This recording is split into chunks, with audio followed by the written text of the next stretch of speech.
solar array installation. Today's spacewalkers are NASA astronaut Anne McClain, who will be wearing the spacesuit with the red stripes, as well as Nicole Ayers, who will be wearing the unmarked spacesuit. This will be the third spacewalk for McClain and the very first for Ayers. Today's spacewalk will be the 275th in support of space station maintenance, assembly, and upgrades, and it will be the third spacewalk of the year, but the very first for Expedition 73. Here on the ground, there is a team supporting our spacewalking duo being led by Flight Director Diana Trujillo.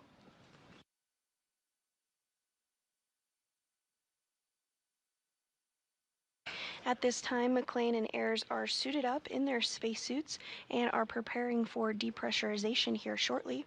We are in a brief handover period between our satellites, but we'll get views again of the crew here shortly.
And if you're just joining us, we're continuing to bring you live coverage of today's spacewalk, the 275th, in support of space station maintenance, assembly, and upgrades. We are in a handover period between our satellites, but we do expect to gain communications with the crew here in a little less than 8 minutes. So let's take a look at some of the tasks for today's spacewalk. Our day will start with astronaut Anne McClain as EV1 in the red stripes and Nicole Ayers as EV2. Nicole will carry an 8-foot-long strut bag and Anne will carry the tool bag. Both crew members will translate to the port side of the International Space Station, heading to the work site of the Modification Kit Structure or Mod Kit. At that location, they will secure their tool bags and begin the installation activity. Nicole will start the modification activity by removing the strut out of the bag to assemble the upper triangle. The upper triangle consists of 2 struts and a mounting bracket. Nicole will then hand the triangle to Anne, who will install it on the mast canister of the beta gimbal assembly, or BGA structure. The crew will then proceed with the installation of the right lower strut and the right mid strut on the right side of the mast canister. After that, the crew will move to the left side of the mast canister to perform the same order of operations, beginning with the left lower strut, followed by the left mid strut.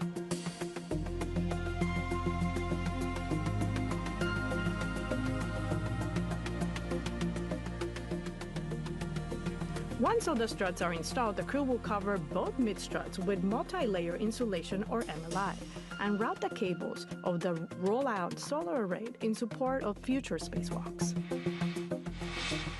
This step concludes the modkit installation. The next stop is the relocation of the Common Communications for Visiting Vehicle Boom, or C2B2. The crew will begin by translating to the worksite located on the P3 truss segment of the integrated truss structure, also on the port side of the vehicle. The crew will start by removing the C2B2 boom from the base, attaching an extension to the base, and installing the boom at the end of the extension. This action shifts the antenna boom by 1.5 feet, clearing the antennas from structural blockage. These steps conclude the relocation of the C2B2 boom.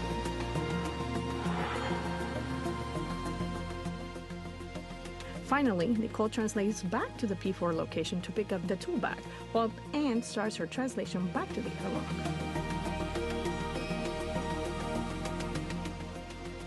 Shortly after, Nicole begins her translation back to the airlock as well. Both crew members will ingress the International Space Station through the airlock, completing their planned 6 hours and 30 minutes spacewalk.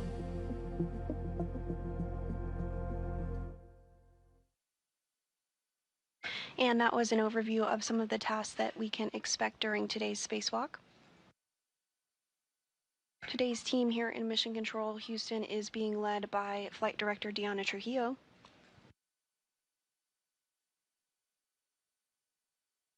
The International Space Station is currently flying 271 statute miles off the west coast of Africa.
Today's spacewalk will be the 275th in support of space station maintenance, assembly, and upgrades. It will be the third spacewalk for NASA astronaut Anne McClain and the very first for NASA astronaut Nicole Ayers. McClain has previously conducted 2 spacewalks, totaling 13 hours and 8 minutes. Today's spacewalk will be the third of 2025 and the first spacewalk for Expedition 73.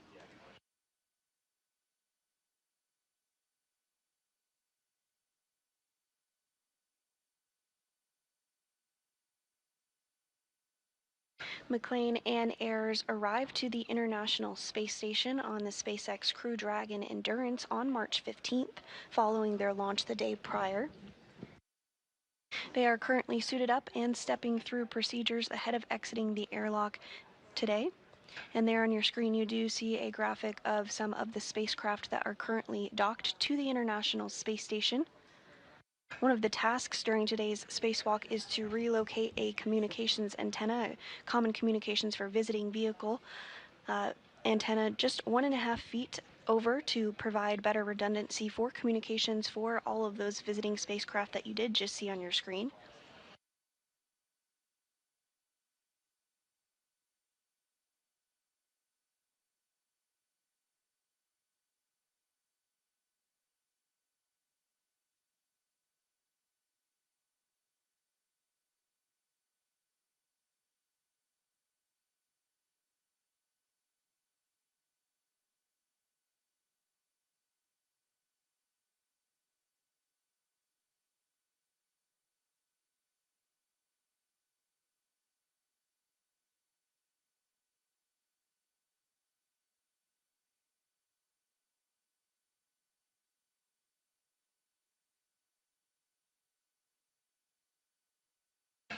Again, we are in a handover period between our satellites, but we'll regain communication and views of the crew here shortly.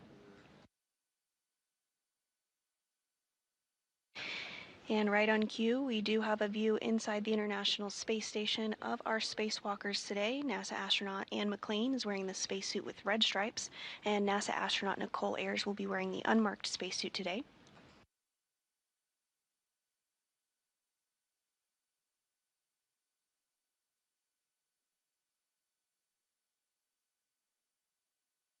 Assisting on your screen is NASA astronaut Johnny Kim, as well as coming into view now JAXA, or Japan Aerospace Exploration Agency astronaut Takuya Onishi.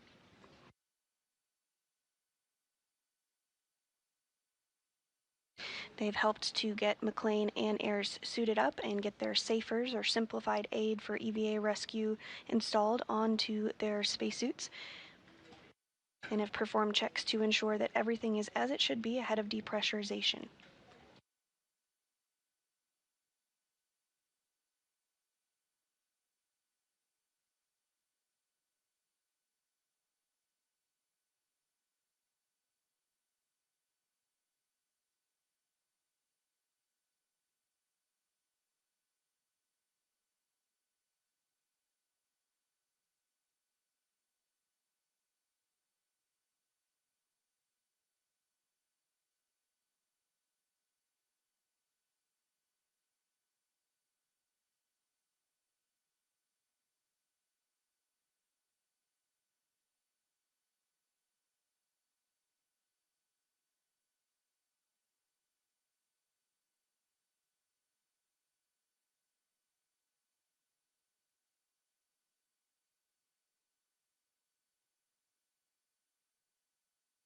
At this time, both McClain and Ayers are in the crew lock portion of the International Space Station.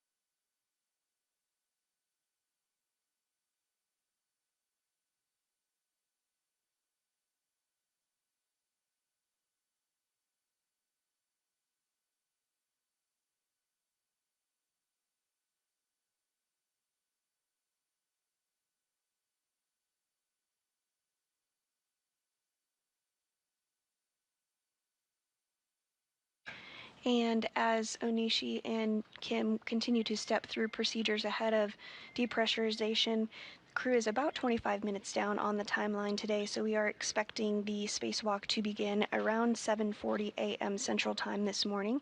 We mark the beginning of the spacewalk from the time that the spacesuits are switched on internal battery power.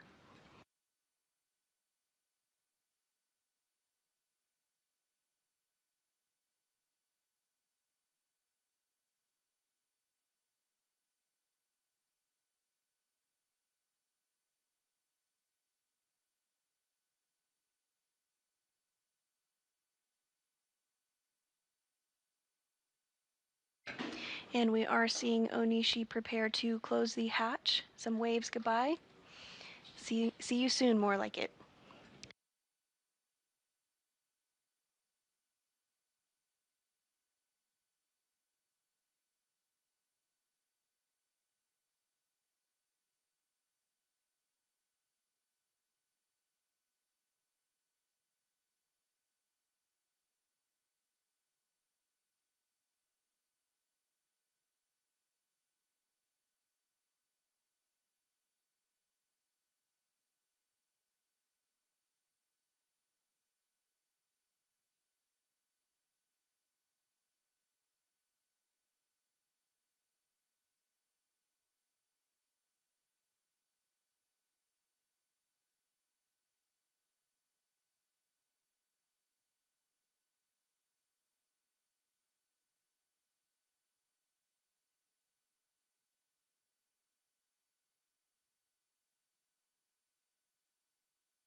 Kim and Onishi are continuing to work to get the hatch closed today.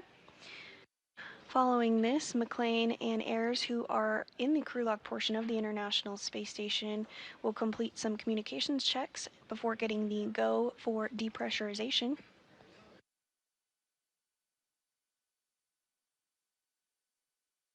Inside the crew lock, the pressure is about 14.4 pounds per square inch. That eventually needs to get down to vacuum before the hatch outside the International Space Station can be opened and the crew can float out to begin their spacewalk. We are anticipating today's spacewalk to begin around 7:40 a.m. Central Time this morning and last approximately 6.5 hours.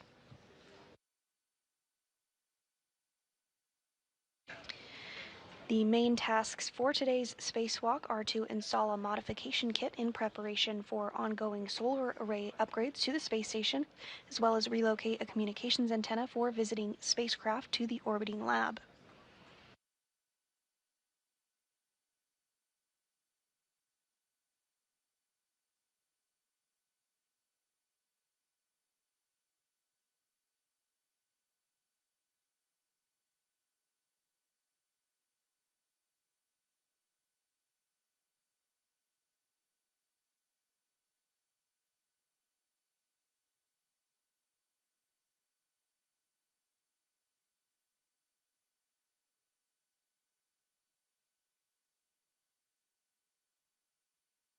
Houston Airlock for EMA privilege, step 76 and 77 complete.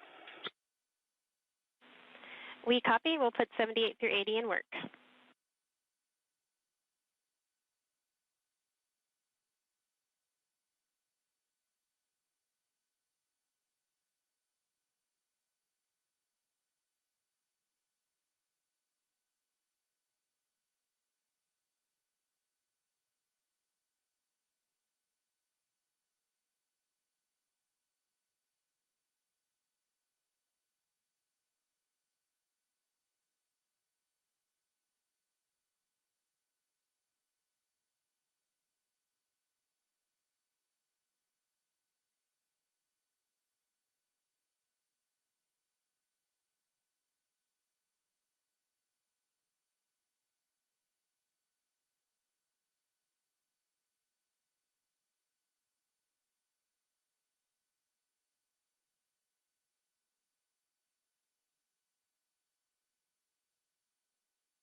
Airlock Houston, EV crew are hot mic'd on space to ground 1.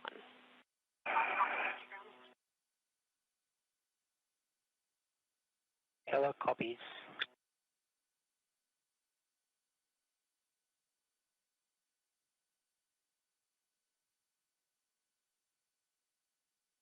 So EV1 and EV2, you guys are now hot mic 2 on SG1, and for EV2 on UIA, check switch depress pump power is off, OFF. Depress pump power is off, OFF. Verify depress pump enable LEDs on. The enable LED is on. It's on Airlock, looking for go for step 84.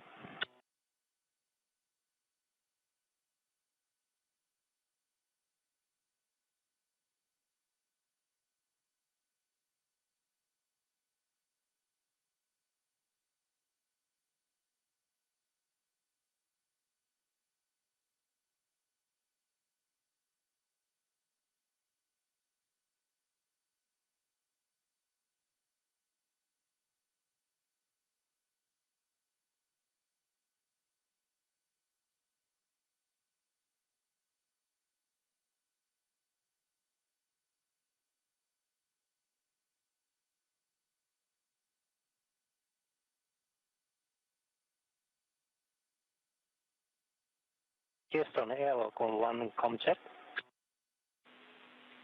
We have you loud and clear. How us talk? Okay, loud and clear. Looking for go for step 84. An excellent job this morning. You are go in step 84. Copy, go to transition to the crew lock depress Q card. Okay, for EV crew members, we are now in a depress Q card, crew lock depress. For EV2 on UIA, switch depress pump power to on and wait 10 seconds for complete startup. Depress pump power switch is on.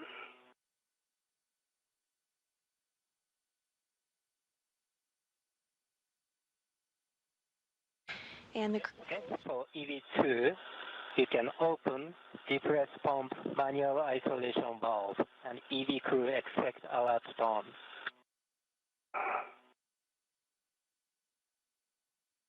Pump man ISO valve is open. Monitor suit P gauge less than 5.5. DV1 copy. DV2 copy.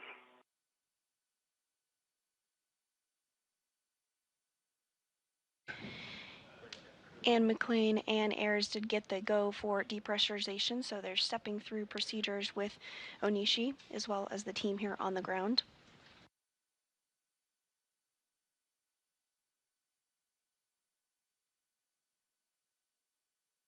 Depressurization is underway. Pressure inside the crew lock is now at about 13 pounds per square inch. As a reminder, it does need to get all the way down to 0, or the equivalent of vacuum, before the airlock can be opened.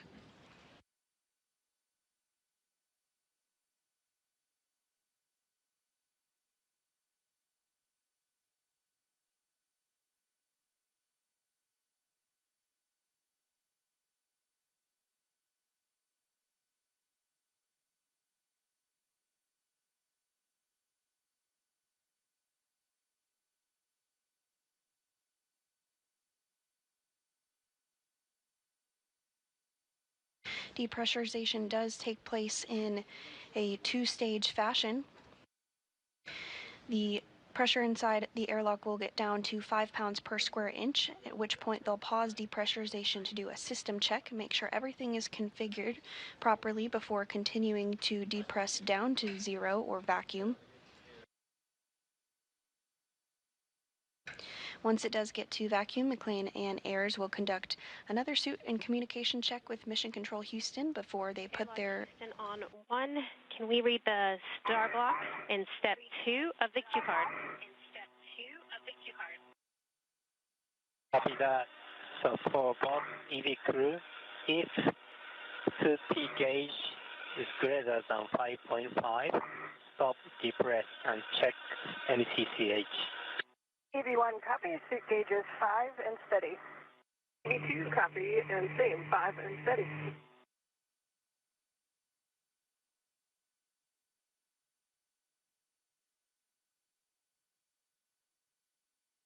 And again, once the suits are switched to internal battery power, that will mark the official start of today's spacewalk.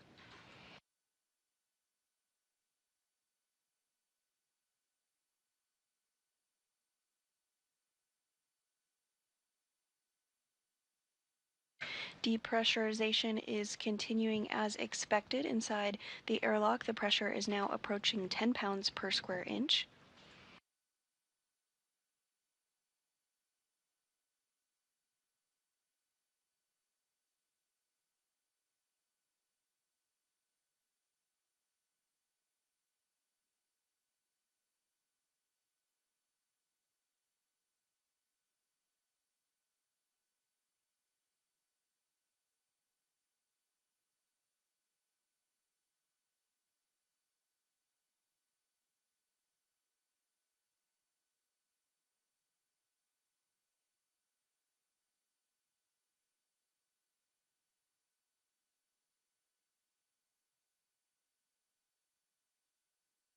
This view on your screen of NASA astronaut Johnny Kim on the left and Japan Aerospace Exploration astronaut Takuya Onishi, who have stepped through procedures to assist McLean and Ayres this morning to get suited up, and now working through depressurization procedures as well.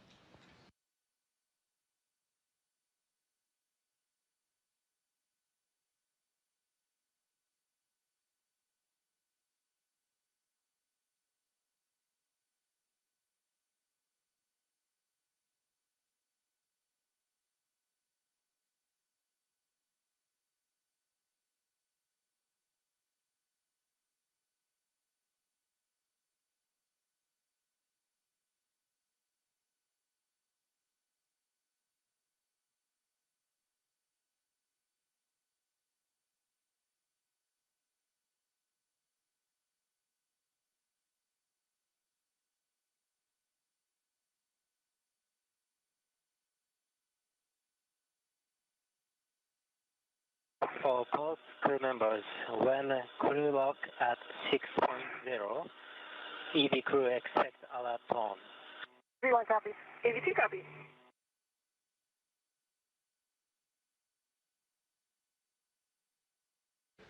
Pressure inside the crew lock now approaching 8 pounds per square inch.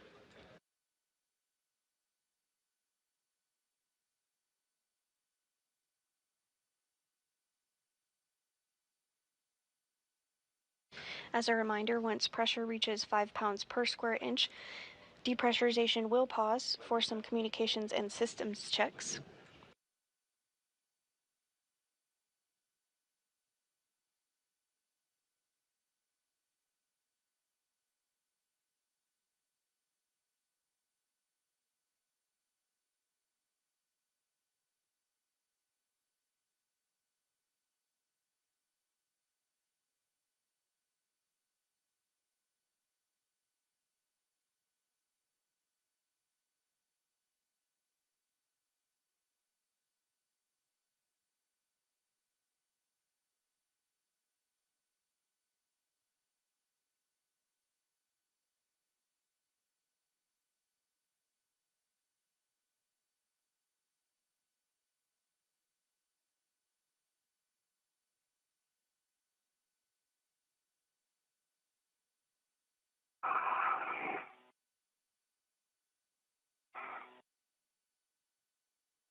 And if you are just joining us this morning, NASA astronauts Anne McLean and Nicole Ayres are in the process of getting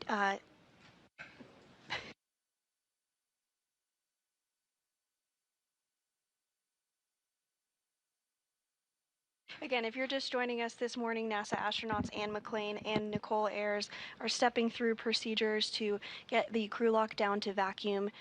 The pressure inside is about 6.0 7 pounds per square inch. Today's spacewalk is the 275th in support of space station maintenance, assembly, and upgrades, and the main tasks will be to install a mounting bracket ahead of the installation of an additional set of International Space Station Rollout Solar Arrays, or IROSAs, as well as relocate a communications for visiting vehicle antenna called C2V2.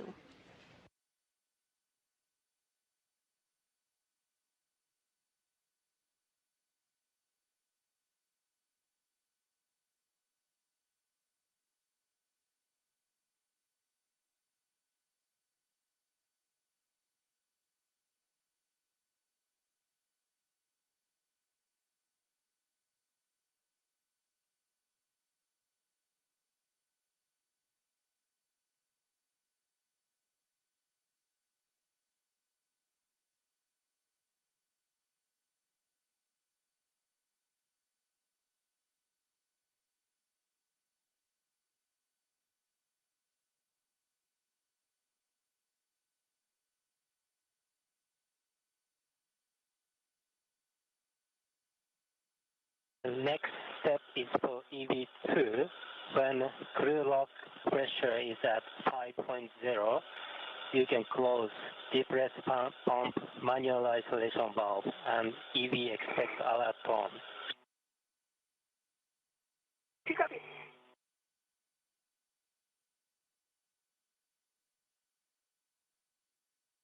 Pressure inside the crew lock now approaching 5 pounds per square inch. As a reminder, once 5 pounds per square inch of pressure is reached, there will be a pause in depressurization for some communications and systems checks.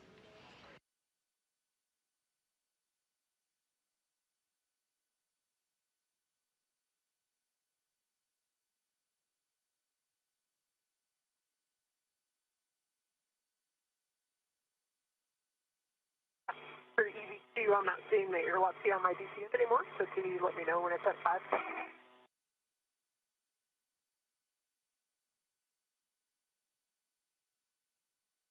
Maybe we can switch data switch. We also have data, so we can tell you this. When to close, we are close. Yep. See it now, it's 5.3. Copy.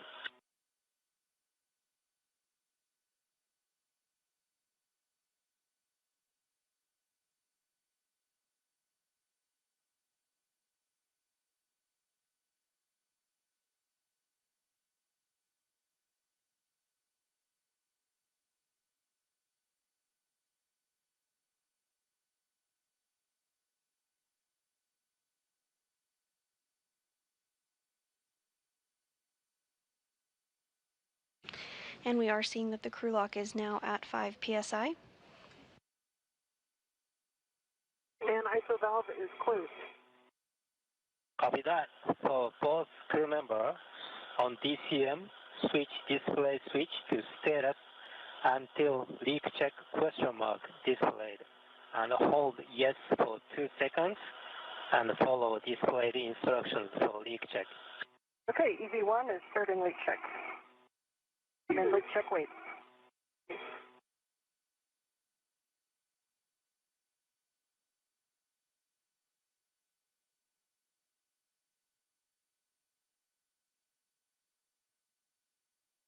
If you see if leakage high should be message, let us know. Okay, copy.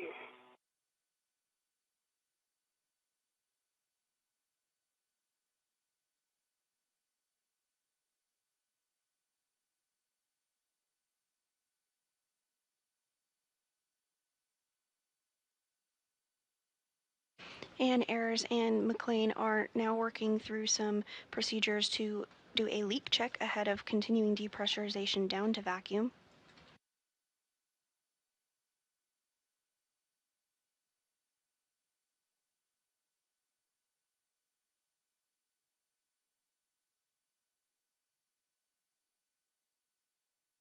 EV1 is going to tracks ready to EPA.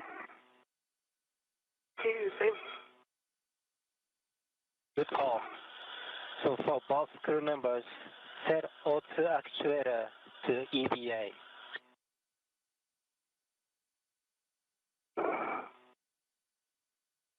EV1 is an EVA.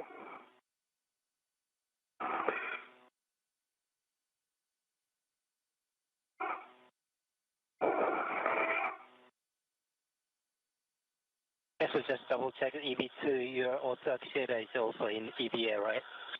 Standby 1, we're in work.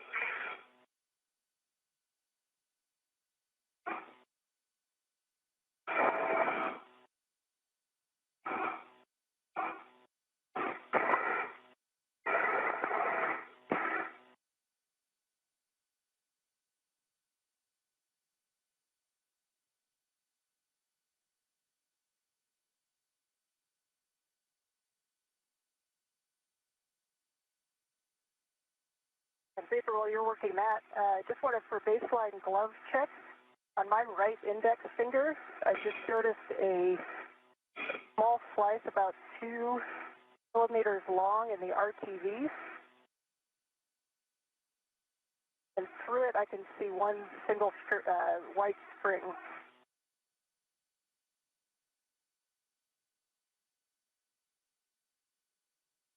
Houston Airlock, did you copy that initial baseline glove report from EV1? And we copy talk right index finger on EV1, 2 to 4 millimeters long on the RTV, one small white string. Is there a length on that string? No, it's kind of inside, so if I kind of open up, it's directly a straight slit. And if I open it up, I can kind of see a few strands. They're not sticking out. I can just see them kind of separated within the slice or within the cut. Houston copies.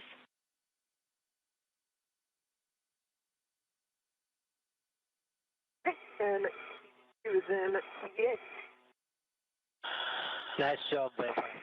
And for next step is for EV2. Stand by. Houston Airlock. Do we have go for further depress?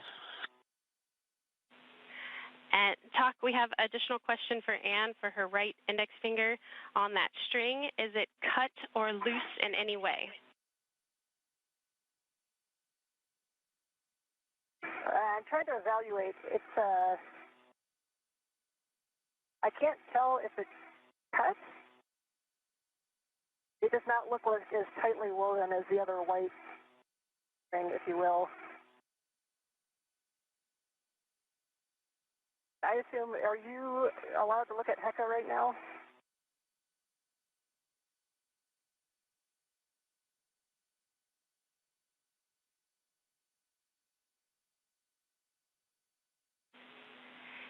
And Anne, we copy. We are go for you to turn on your HECA. We would like to take a look at that. I thought so. My HECA is on. I have a green light. Let me know when you're seeing it, and I'll try to give you a good view. And we copy. We're putting that streaming in work now. Copy.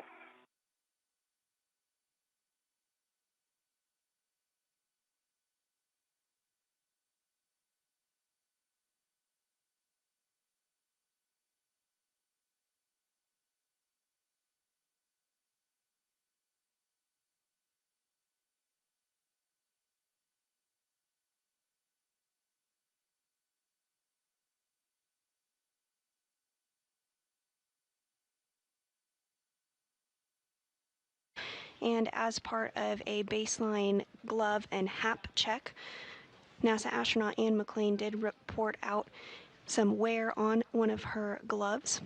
The team on the ground has asked Anne McClain to turn on her helmet camera and are going to take a look at that to get some more information.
EV1, this is Houston with follow-up question. We're still working on the streaming. It'll be about 3 to 5 minutes. While we wait, we're looking for a more clear location of where that string is. Is it on the middle of your finger or the edge? Okay, if I'm looking at the side of my right index finger, is where the white back of the glove goes to the RTV. It is about half a centimeter below that. If the white is on top and the RTV is on the bottom, it's about half a centimeter below that.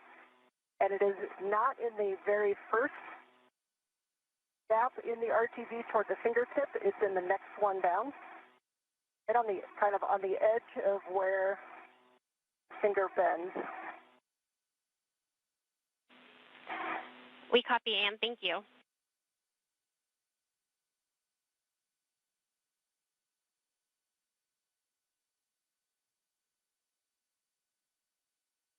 And Houston for Sandy, if it helps, when I bend it, it's kind of right at the corner of where the finger bends.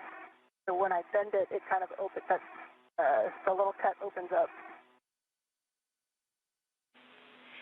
Perfect description. Thank you. We're chatting it. We'll be back with you in a little bit. Still working on streaming. Okay.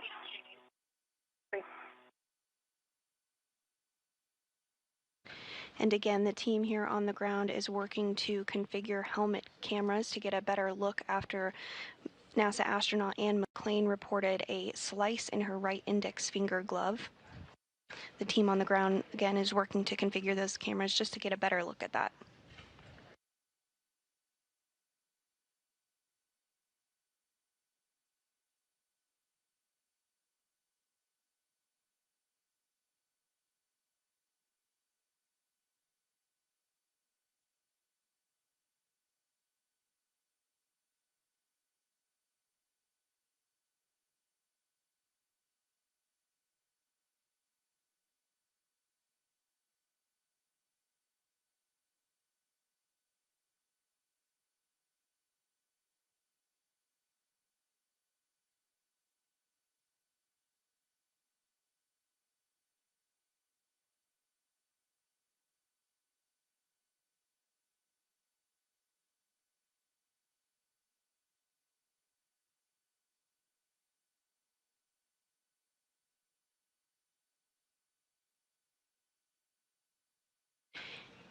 And we are getting views now of NASA astronaut Ann McClain's glove. We are holding pressure at 5 pounds per square inch so the team on the ground can get a better look at that reported slice on her right index finger glove.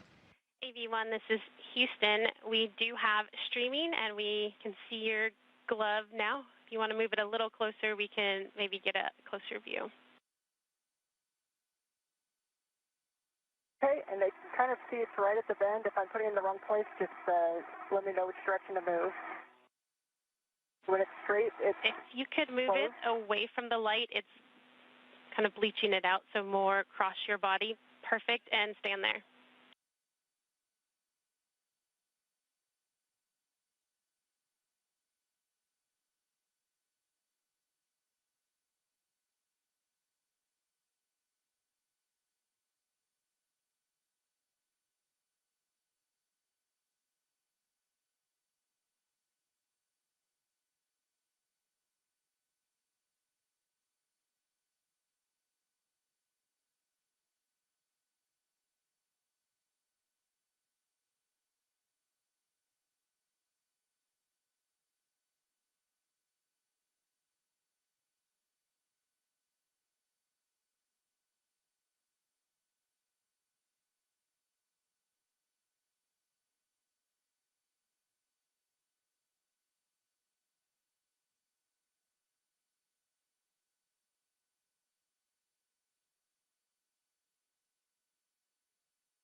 EV1, this is Houston. Thank you so much for your video. We are assessing and discussing it on the grounds. Copy, thanks. Let me know if you need any other views.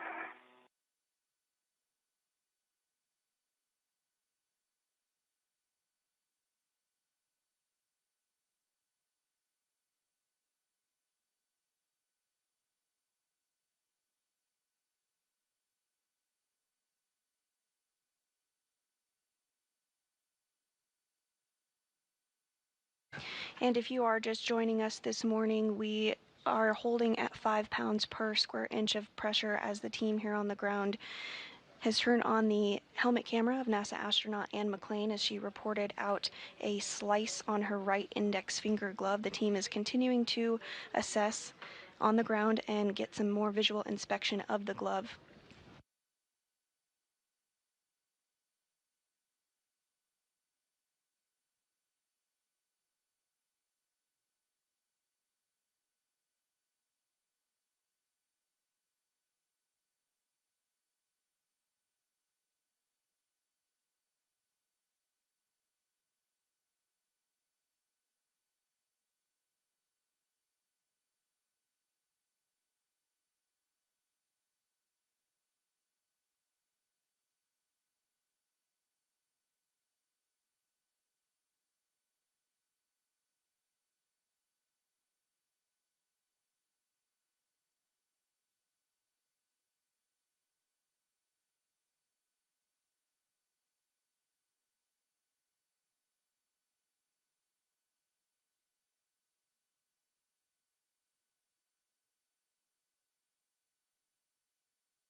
EV1 Houston, back with you.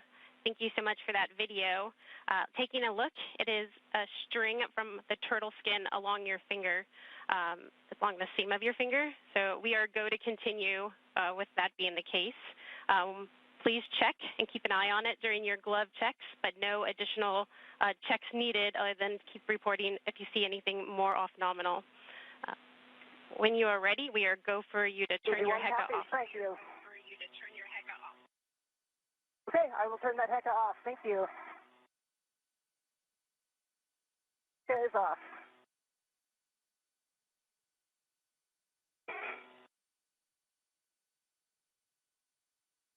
Houston Airlock on 1, we copy that we are still close for picking up at 7.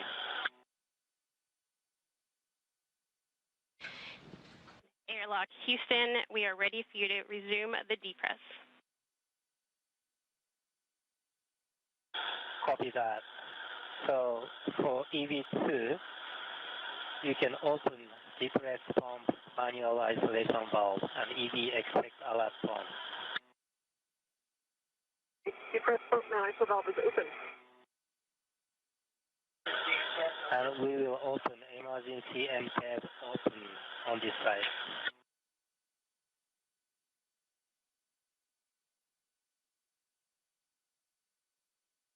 For post crew members monitor safety gauge less than 5.5. If gauge shows greater than 5.5, stop, depress, and check Houston. Line copy. ABC copy.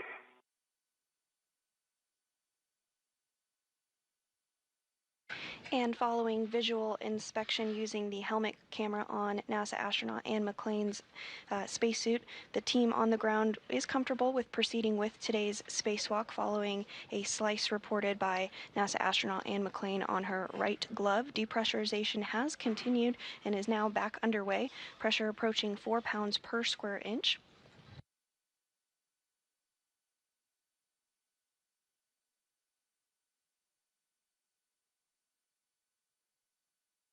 The team on the ground did discuss having some additional checkouts of the glove throughout the spacesuit. That is part of the normal procedure.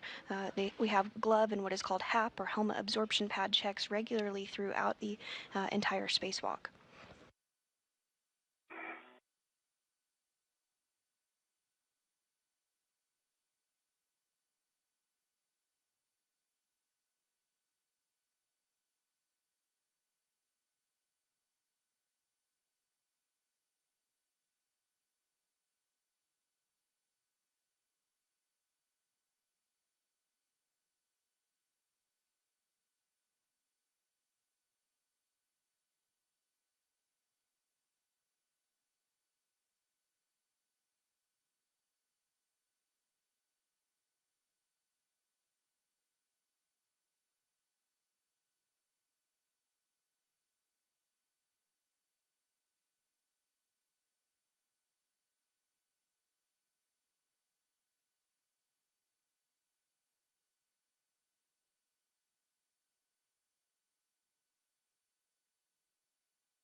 And the pressure inside the crew lock is now 3 pounds per square inch. Once we do reach vacuum, or 0 pounds per square inch. Step is for EV2. When crew lock at 2.0 psi, you can close depress pump manual isolation valve. Copy. Once vacuum is reached, some additional checks will take place with the ground before the spacesuits are switched onto internal battery power, which will mark the official start of today's spacewalk.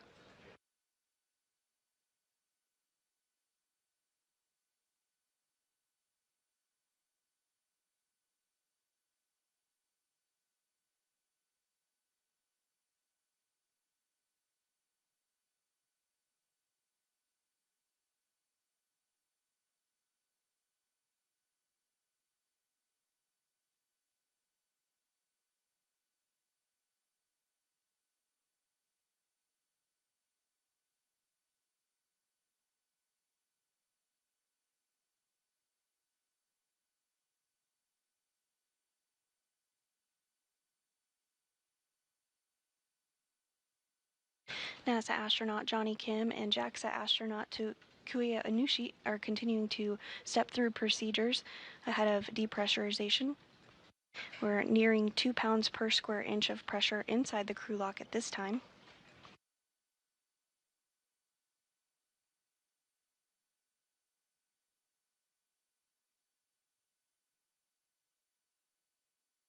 Pump man isolation valve is closed. Copy, and the next step is for also EV2. On UIA, switch depress pump power switch power to off, OFF. Press pump power is off, OFF. With that, and I will hand you guys over to Marcos on the ground for the Tether configuration check. Copy. Great job today, Talk and Johnny. Thanks for getting us ready. We'll wait for you guys. Thank you so much. Yeah, thank you guys. That was awesome. And in vain for 10 seconds, start. so I'll hand over. We'll catch you on the other side. See you, Marcus.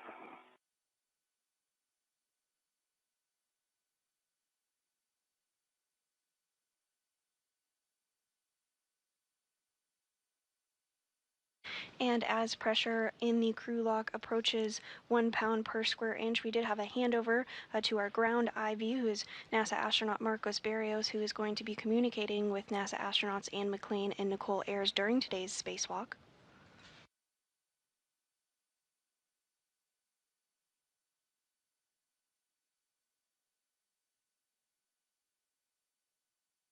Again, the goal of today's spacewalk is to install a modification kit ahead of upcoming solar array upgrades, or IROSAs, as well. For your essay, I've kind of shifted off to the right, so when we go to open the hatch, we'll have to do a little another shift. Okay.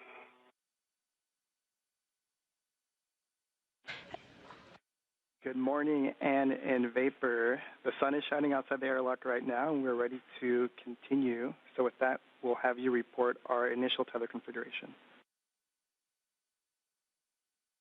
Okay, and good morning, Marcos. This is EV1 Anne. I will start off and then hand off to Vapor. I will start with my right D-ring extender. I have a waist tether, locked, gate closed, slider lock, black on black. That right waist tether is connected to the EV2 safety tether. I see my right waist tether, gate closed, slider lock, black on black. That is hooked to EV2 safety tether anchor hook, gate closed, slider lock, black on black. That goes to her green reel, which is unlocked. See her yellow hook, it's attached to her green reel, gate closed, slider lock, black on black. The green hook of the green reel goes to her red reel, which is unlocked. Green hook is also unlocked. And then I'll pass that on to her for the rest of that tether that path, and then I'll give you my left side. Okay. I've got my small red hook on my right ring extender. It closed the clock, black on black. My right waist tether is on my right D-ring extender. It closed the clock, black on black. That goes to the airlock D-ring extender. It is closed the clock, black on black. And then I've got a left waist tether on my left D-ring extender. That gate is closed the clock, black on black. And the large hook of my left waist tether is on my mini workstation. All right, so back to EV1. On my left D-ring extender, I have a waist tether, gate closed, slider lock, black on black. That hook just goes to my mini workstation. And then my safety tether, red hook, is on my left D-ring extender. Gate closed, slider lock, black on black. Goes to my red reel, which is unlocked. To my red reel is my green hook, which is unlocked. From my red reel, my yellow hook is gate closed, slider lock, black on black, attached to my green reel, which is unlocked, and the anchor is on my workstation.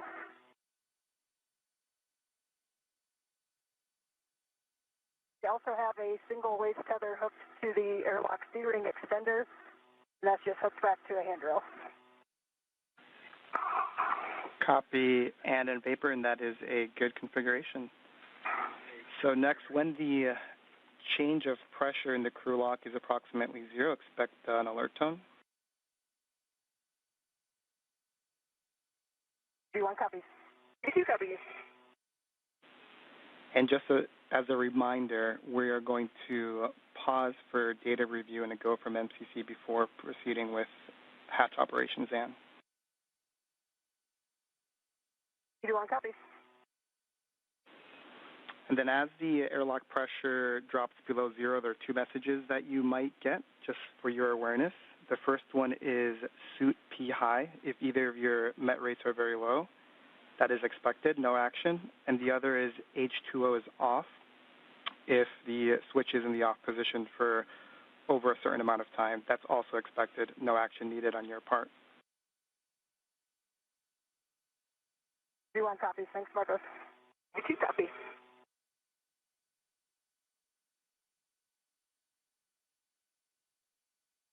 Pressure inside the crew lock now approaching 1 pound per square inch as McClain and Ayers completed some checks here on the ground to make sure that their tethers were all configured properly.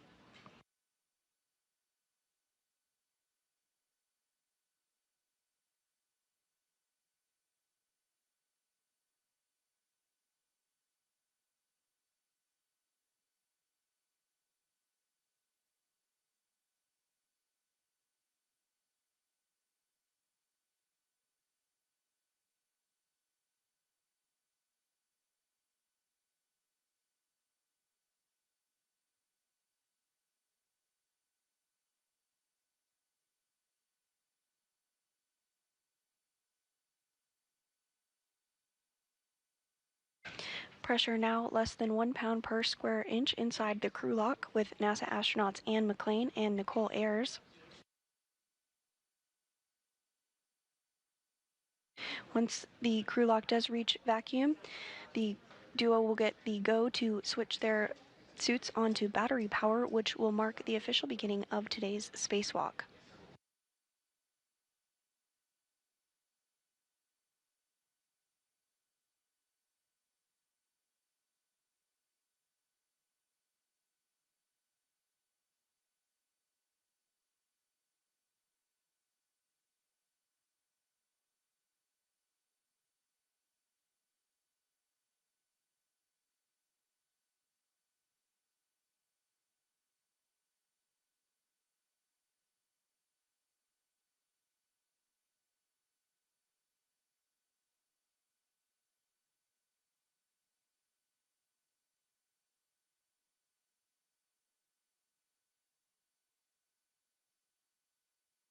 In this view back inside the International Space Station of JAXA astronaut Takuya Onishi, who has been working with McClain and Ayers this morning to get them suited up, ready to go, and inside the crew lock, which is now at 0.86 pounds per square inch of pressure.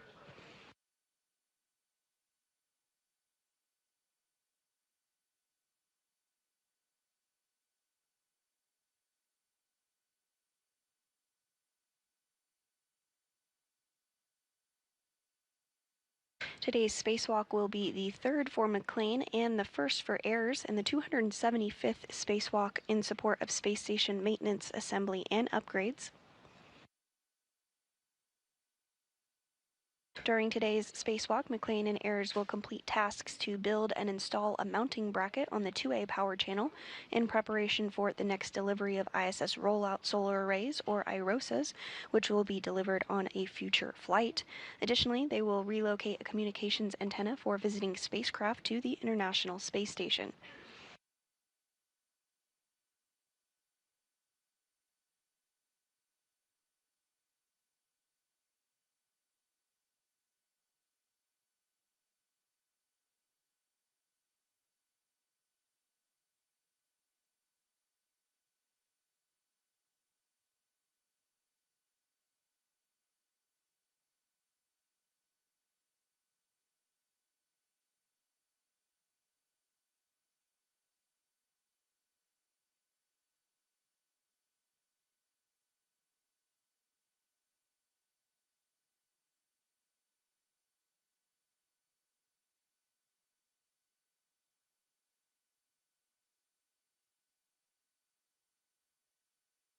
Pressure inside the crew lock now at 0.75 pounds per square inch.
Pressure inside the airlock now at 0.64 pounds per square inch.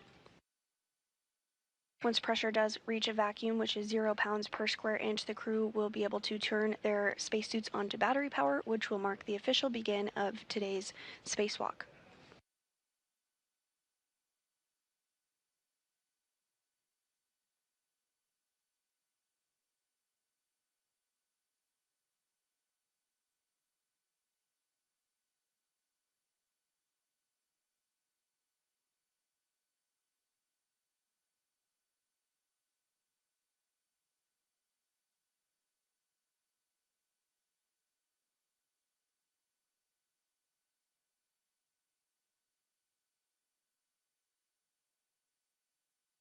And this view on your screen of NASA astronaut Marcos Berrios, who is the ground IV and will be interfacing with Ayres and McLean this morning. And Vapor, I know you both heard this earlier today, but we just wanted to repeat it for your situational awareness.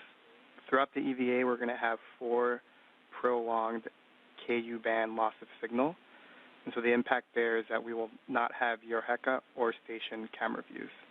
We will have S-band during that time, so we will be able to talk to you. That first one is coming up in about 30 minutes. Do you want copies? Copy. But Marcos, how long are those expected to last?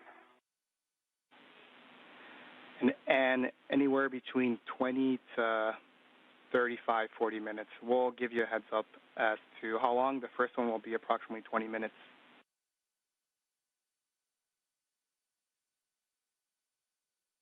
Okay, thanks.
Pressure inside the crew lock now at 0.51 pounds per square inch.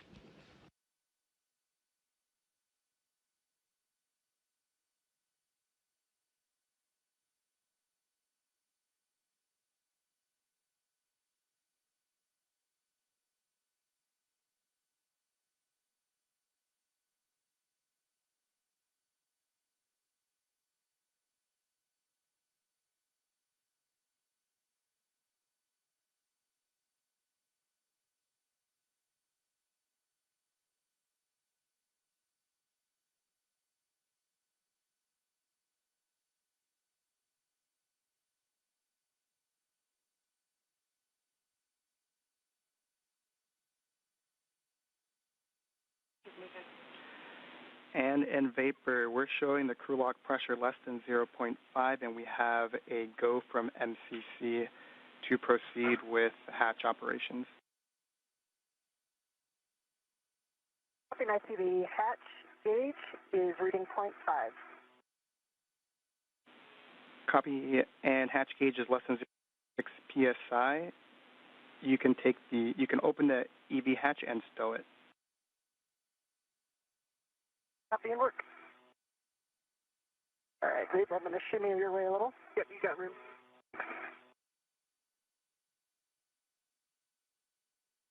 And with that, McLean and Ayres did get the go. The go to open up the hatch, so we will see them float out here shortly. First, they'll remove the cover of the hatch, and then we'll see them come out from that point.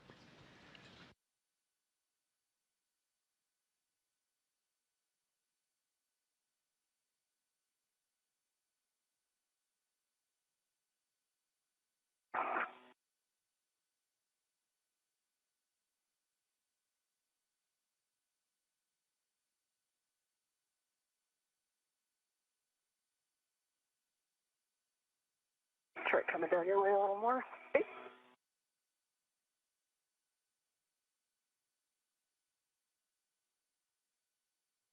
Okay, the EV hatch is open. Hatch is in the hatch key. Copy, and TOC, you can close the emergency MPEV.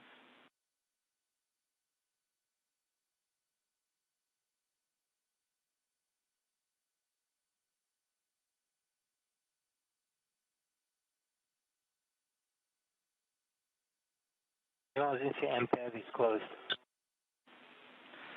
Copy, TOC, and then and Vapor, we're going to pause again here for another data review before continuing with the post-depress procedures. If you want copies. You copy. And Vapor, for your situational awareness, one more message that you might receive is the SCU power avail. That is when we go to the bat on the power switch and the SCU is still connected for a certain amount of time. No action required. You want copies?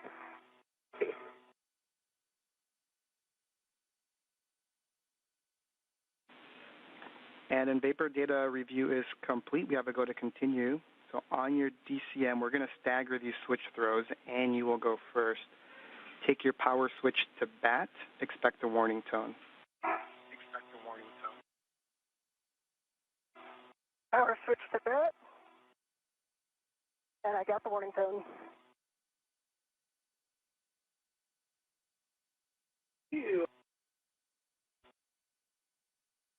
Power is in bat with the warning tone. You can take your display. Marcos, my display is functional. Copy, and Vapor, you can take your display switch to Pro.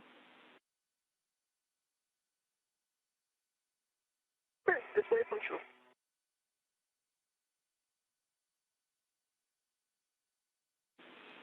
A copy Vapor on the UIA power EV 1 and 2 switch to off OFF, and you will check that the 1 and 2 LEDs are off as well.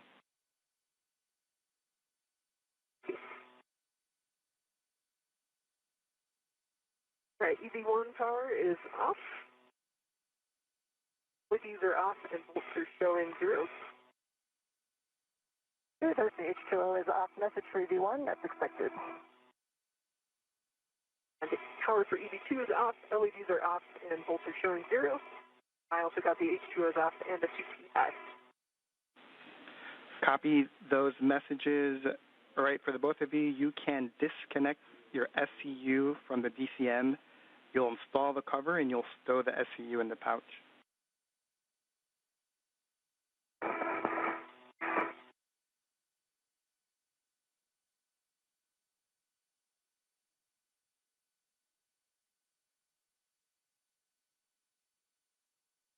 V1, SCU is removed in the pouch. My cover is back on my DCM. Copy, Ann.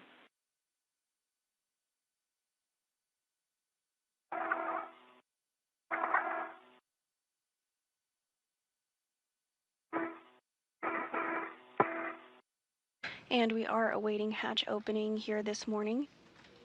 But prior to that, NASA astronauts Anne McClain and Nicole Ayers will switch their suits to battery power, which will mark the official begin of today's spacewalk.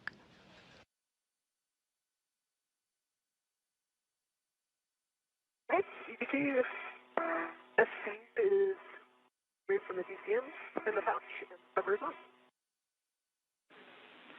Copy, you both. Vapor, you can take the depress pump man ISO valve to close. That would be a check, Vapor. And Marcos for EV. Yeah, the depress pump and ISO valve is closed. And for EV1, I have a TCV 6. TCV 6 for UN, copy. Both of you on your DCM, you can take your temperature control valve to max hot.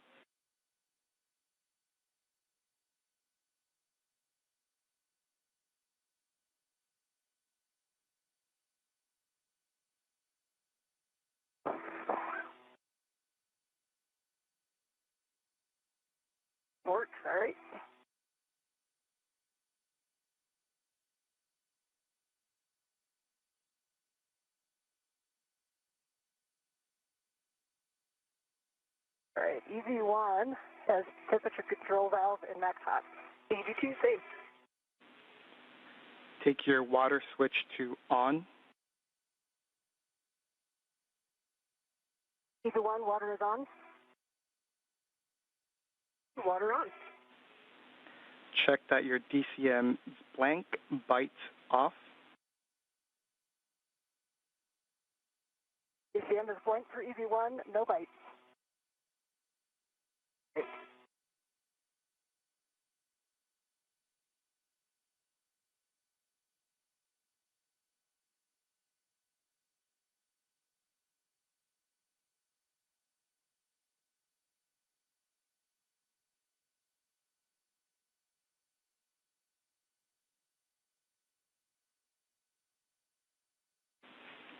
And Vapor, apologies, I may have missed it if you called us with your DCM.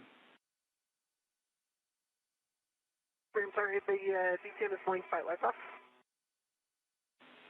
Copy. You can, both of you, take your temperature control valve as desired and let us know what it is, and then please keep us informed if you make those any TCV changes during the EVA.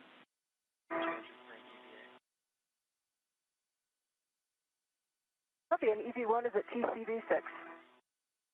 To TCV 5. Copy. 6 and 5 for EV1, EV2 respectively, and both of you can report your P-suit gauge.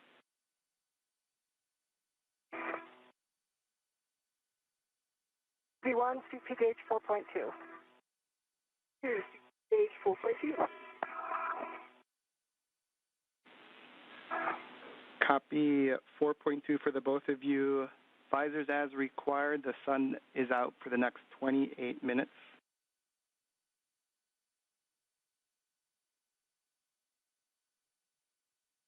And with suits now on battery power, the official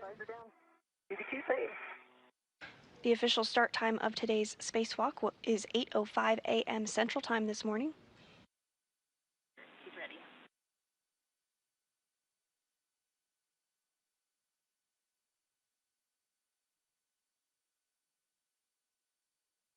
First out of the hatch today will be NASA astronaut Anne McClain. She'll be wearing the spacesuit with the red stripes. We are going to be stepping into the procedures. So with that, and your first step is to open the hatch thermal cover. Copy, I'll be opening the thermal cover, and I do see 6 lines visible on the AET. Okay. Copy those. And I'll be spilling it on the ring. Good words. Once the thermal cover is open, you'll egress the airlock and turn your HECA on. Copy.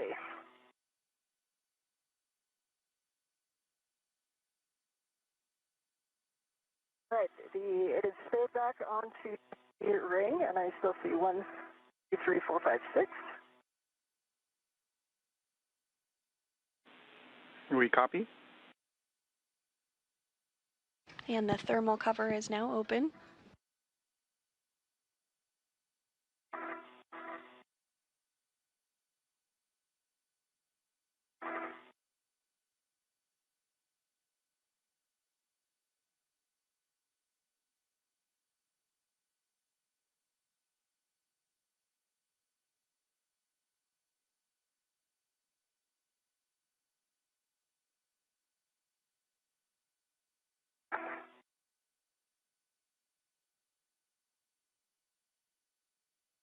EV1 is partially out of the airlock. HECA is on. Copy, and HECA is on. You're going to start by attaching your anchor hook to the aft airlock external V-ring. Copy, that should work.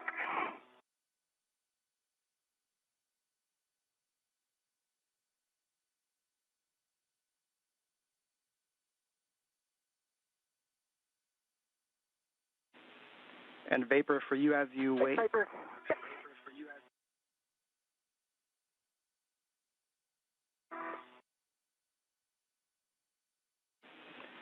And then once you have your anchor hook, Vapors is going to go on the forward airlock external D-ring, and Vapor, as you wait next for you, is going to be handing out either the cable bag or the strut bag. You just let us know.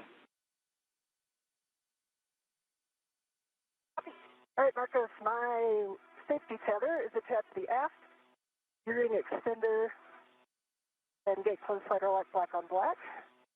I'll be working on Vapors. Copy.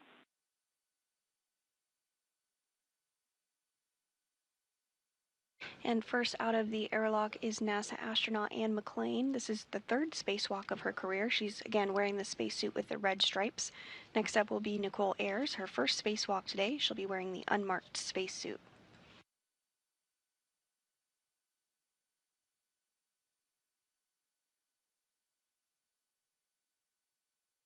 First order of business for our spacewalkers today will be to... Right, UV2, safety tether anchor is on the forward forward airlock D-ring.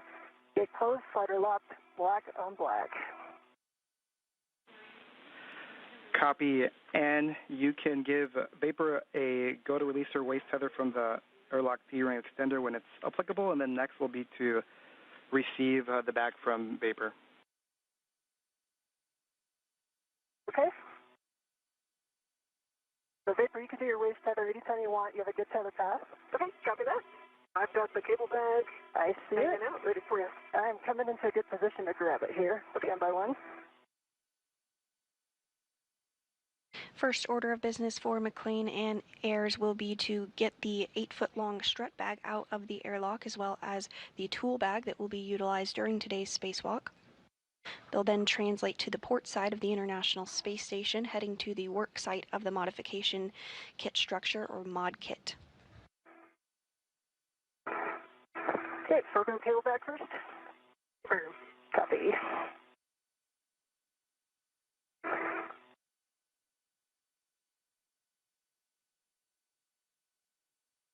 All right, 1 by 1. I'm about to grab it with my BRT rep. Copy.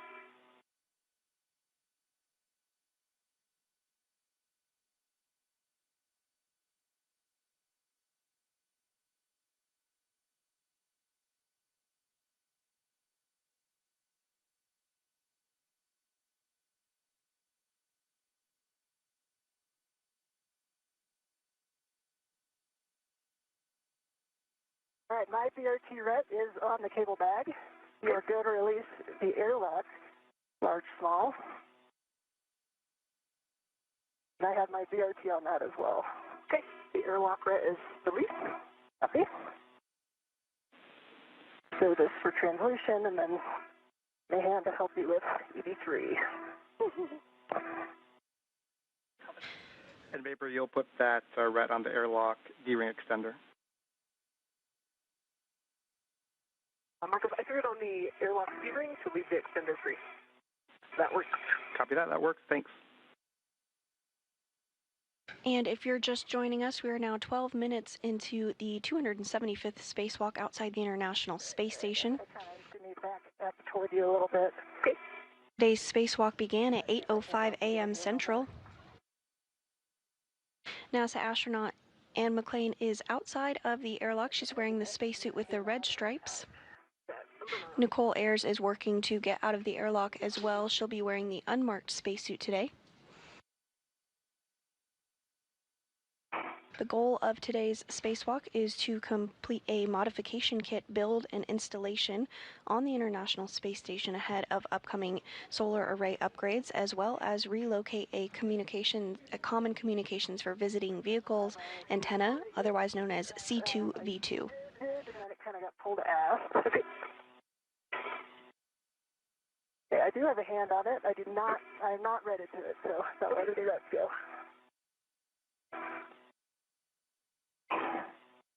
And to help it, pull on it here. At this time, McClain and Ayers are working to remove the strut bag from the crew lock, as well as the tool bag that will be utilized during today's spacewalk. So if you just stabilize it, I can get my red on it. Okay.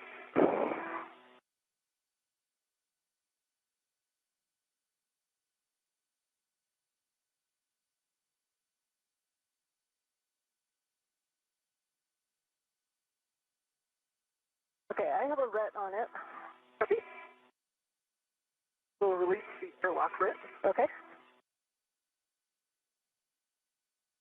Okay, the airlock ret is released, and Marcos, I'm just going to let that send back to the handrail. Copy that, Vapor. You should just need one on the way in. Vapor. Right. So I'm going to position myself around to the aft and give you the forward to mount.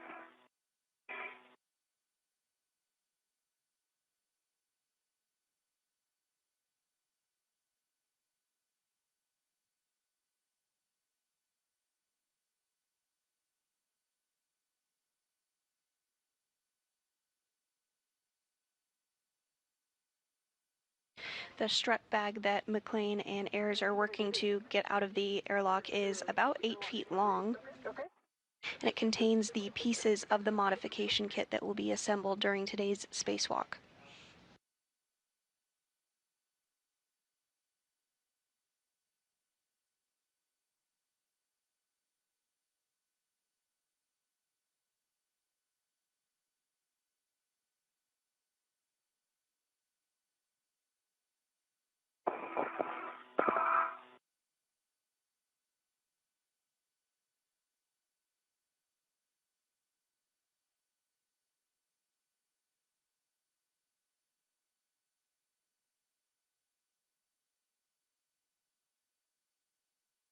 CST is back in the pouch. Both are good. Copy. I think you're clear to egress. Got the forward side. And those are good words.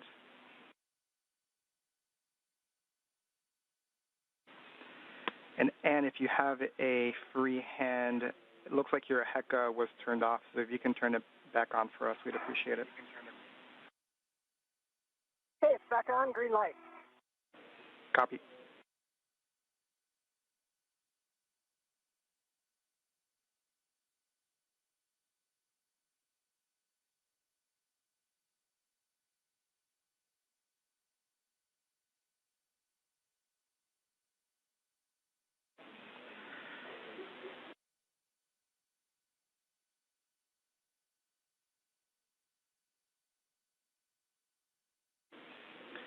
And after you've egress Vapor, next will be to put that strut bag on your BRT, and I'll have more words for you.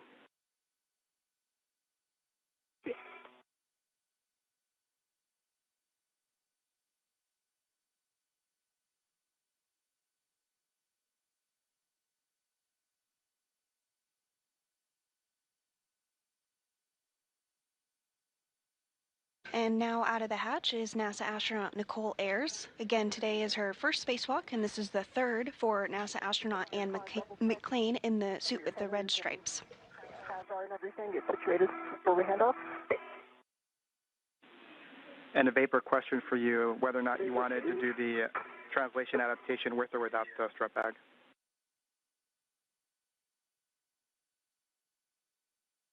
I feel like I did a lot of translation adaptation in the airlock, but yeah, whatever you feel comfortable is for you. Copy. Everybody's okay with that, yeah. Copy that. Then you can continue with the strut bag. Tape towards your head. Okay. All right, you can kind of GCA me because I can't totally see the handrail. Okay, so the is towards my head. Tape it a little bit. We'll get your ret to the non-taped end of the handrail stanchion, Vapor. Copy.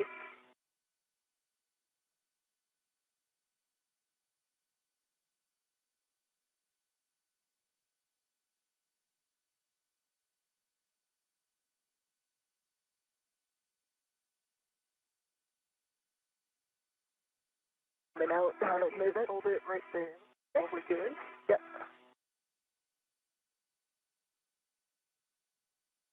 Okay, my ret is on the non-taped end, the handrail. Okay, you have a ret on it? I do. Okay, before you pull it your way, I'm going to take my ret off.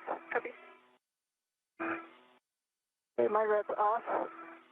Back on my end of yes. All right, how can I help you get this situated here?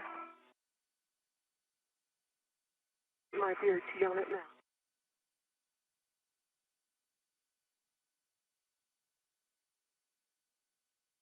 T is on it. Basically, the end that's by my feet is up towards. Perfect. I get mine back where it was.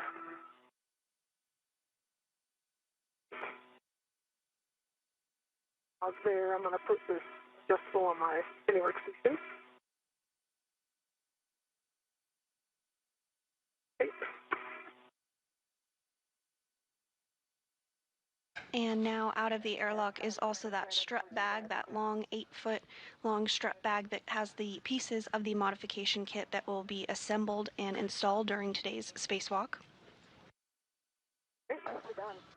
And we are getting a view from NASA astronaut Ann McClain's helmet camera here. Okay. We're done. Good job, the both of you. And Vapor will have you turn your HEC on. Okay. And we'll go with buddy checks after. Okay.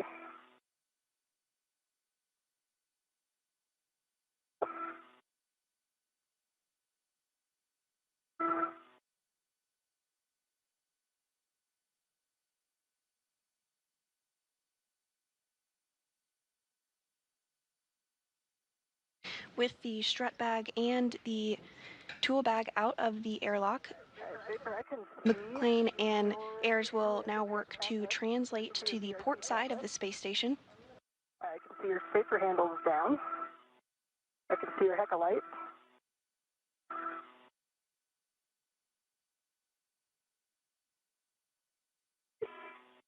I've got your HEC light, and I've got 3 tabs up. So your left spacer handle is down. Now to your left just a little bit, right spacer handle is down, so both spacer handles are down. And your tools and tethers look clean to me. Let me have your camera real quick. Have a tether that. And can you confirm that both of Vapor's safer handles are down?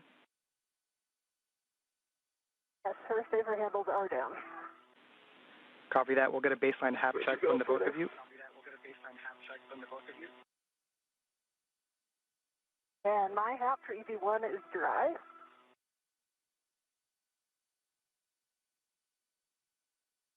Yep, can you wait for a little bit?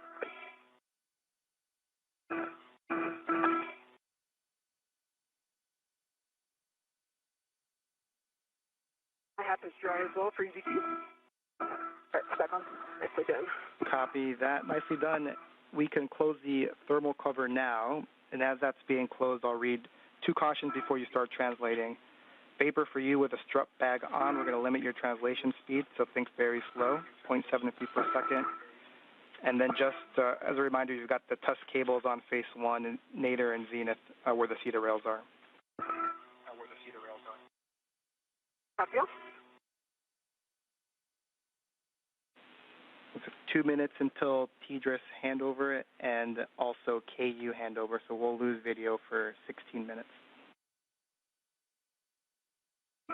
1 copy.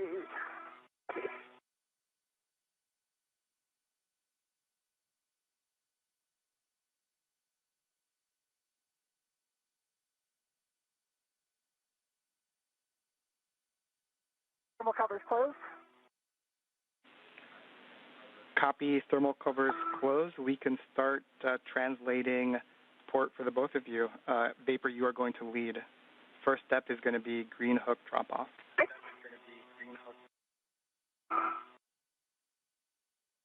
good work.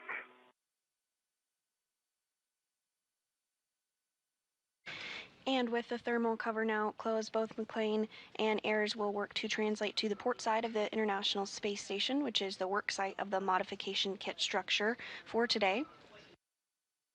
You also heard the duo perform what is called buddy checks. This is essentially a check to make sure everything on their spacesuit is working and looking as expected. These will take place throughout the spacewalk and include looking at gloves, looking at the helmet absorption pad, as well as making sure that their safer is in the proper configuration. Copy.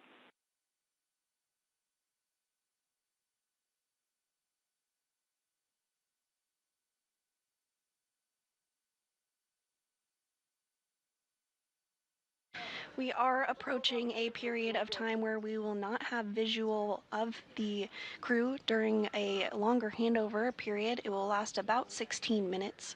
However, we will be able to communicate with them still during this handover period. These handover periods are expected and occur due to handover between satellites.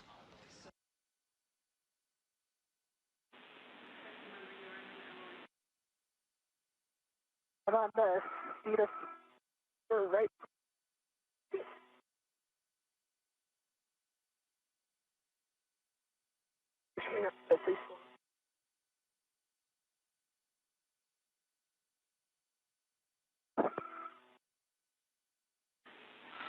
And can we have you pause for a second, take a look back at the airlock and see if the thermal cover is still on? We believe it may have popped open.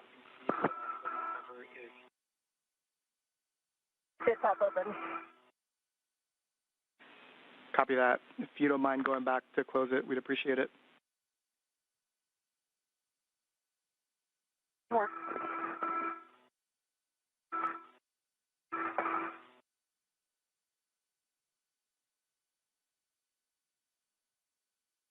Down on the feed rail, transiting port.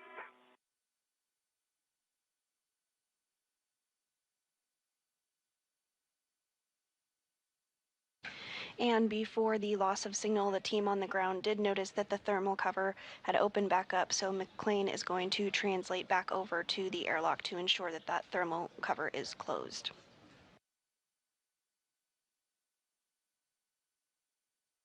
Thermal cover is back closed. Copy, yeah, appreciate it.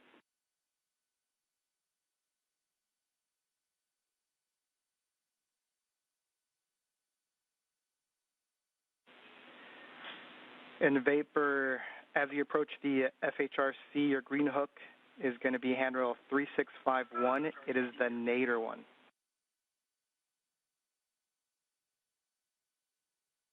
Nadir handrail at the FHRC.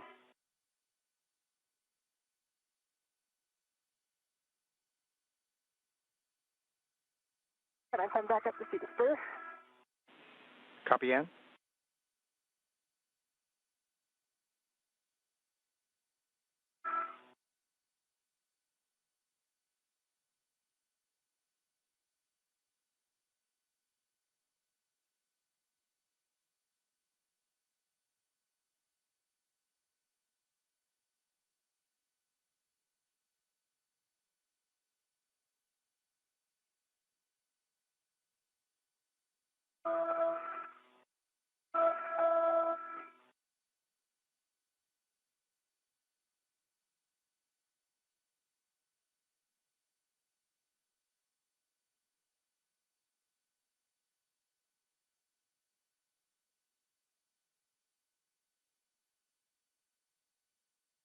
EV1's on phase 1.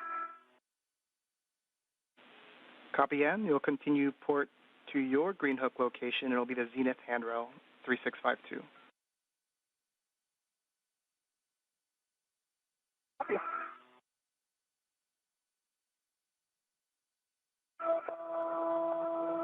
Vapor bag's looking good. Very big. I will say that much.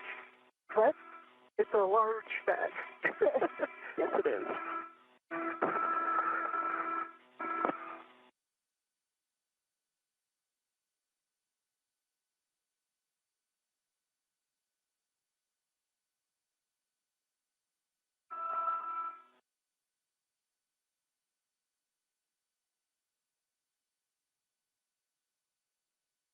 And if you're just joining us today, we are in the midst of a spacewalk. We are now 28 minutes into today's spacewalk to complete a modification kit installation on the 2A location of the International Space Station shown there on your screen. Previously, we have installed other International Space Station rollout solar arrays, or IROSAs, on the other locations that you see.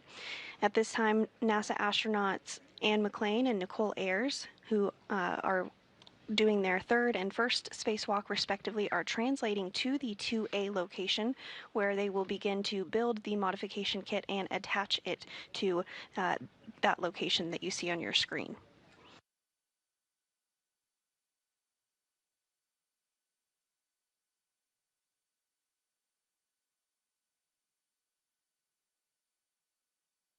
And you may recall that over the past couple of years, we've continued to work to upgrade the power channels on the space station.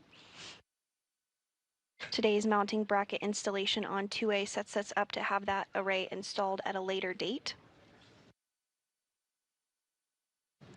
The current solar arrays are functioning well, but have begun to show signs of degradation as expected, as they were designed for a 15-year service life. And this year we are celebrating 25 years of continuous human presence on board the International Space Station. Once the new solar arrays are positioned in front of the other arrays, the current arrays, the station's total available power will increase from 160 kilowatts to a maximum of 215 kilowatts. Copy vapor. Handrail 3651 to Nader 1.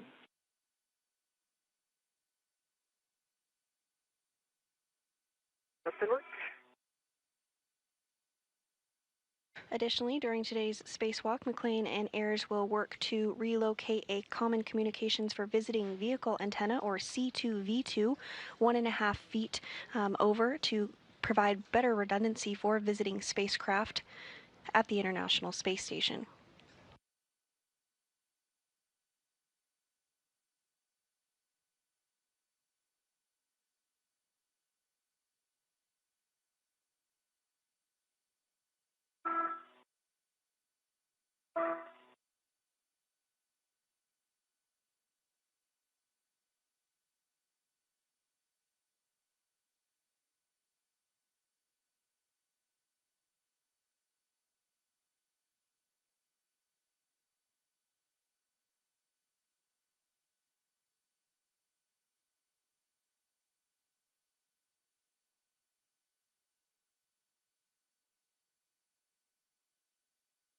My green hook is on 3651. Copy vapor. Once that's complete, you'll continue port to the work site. Just make sure your gauntlets are in place prior to crossing the Sarge.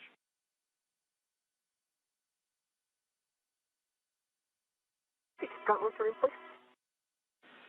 Copy vapor, and then 2 cautions at the work site. Do not touch the radiator or the flex hoses, and do not translate on that PVR base handrail.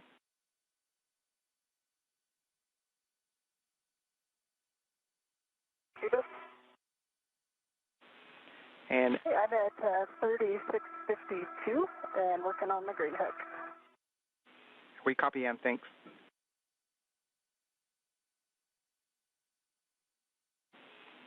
And the vapor, you're going to be going nadir at the Sarge to your work site, and you will be fair leading along the inboard non-radiator corner of the IEA before dropping the strut bag.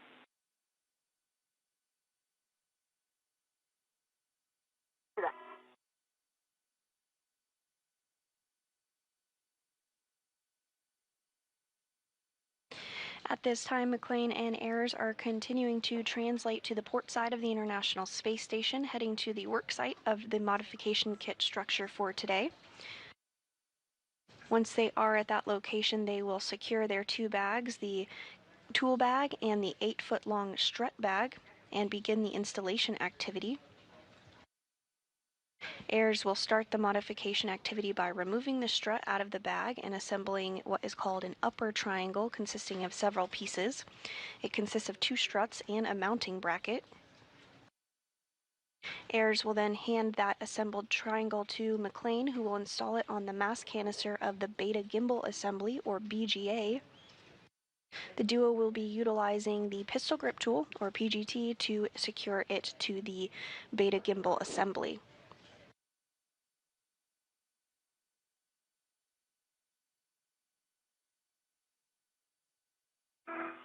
The upper Sarge gauntlets are still down. Say again for ground IV. PT's upper Sarge gauntlets still down. And G1's got green hook on 3652. Copy, and just ensure that your gauntlets are down and do not touch the radiator or flick hoses or the base handrail.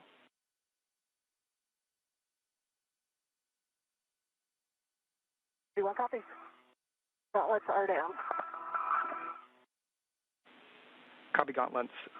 Next for you then, Ann, is continue to translate port to the worksite. You're going to be stowing the cable bag and putting the AROSA cable just external to the bag.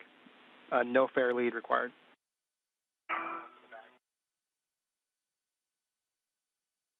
TV1 copy. Visiting aft on the IEA. Copy.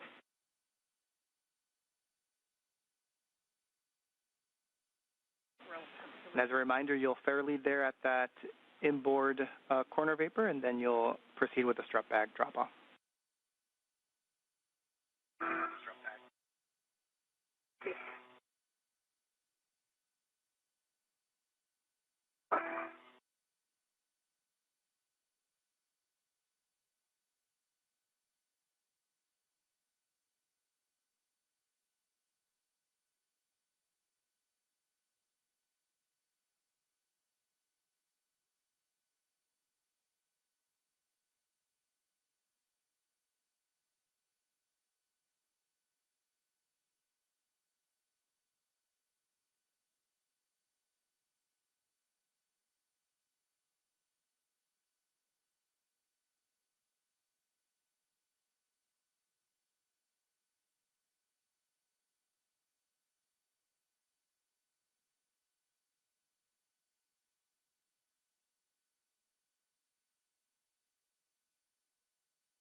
And I'm at the start.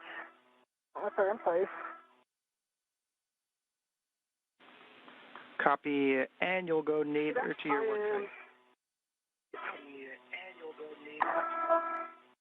Nadir.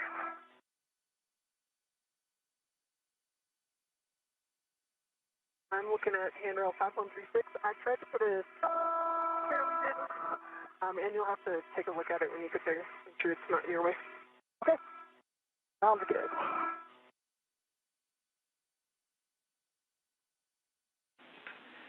And vapor, I guess a copy, you are dropping the strut bag. Looks like you already started with one handrail. We can give the other ones if you need it. Just make sure that the handrail is towards the center of the IEA. The tape is towards the mass canister and that it's flush with the outboard edge of the IEA. Okay, copy that. If I did view on your safety tether vapor, that's a good spot. I'll make sure I don't tag it down with a bag. Okay. And Ann, so next for you is stowing the cable bag. I've got handrails if you need them, and then tending the AROSA cables external to the bag.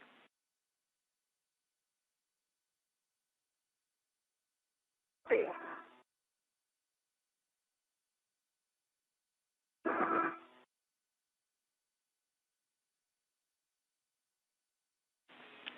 And the vapor, once you're complete, you'll open the strut bag, secure the straps, and let us know we can get started. See that?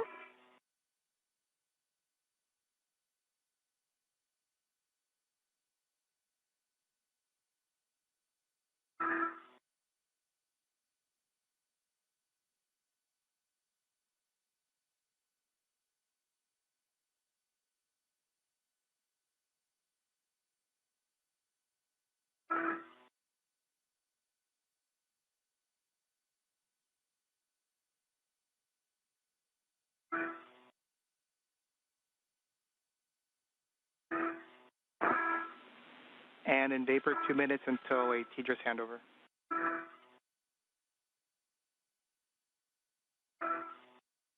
B1, copy. Copy. I've got the bag tied down at 5126 and 5136 on the platform. Copy that, Vapor.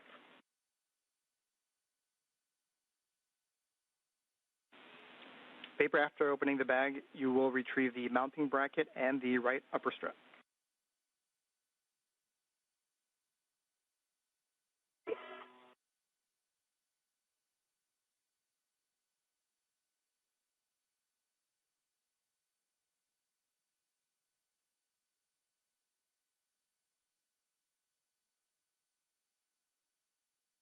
All right, I have one corner of the cable bag on 5117. Copy.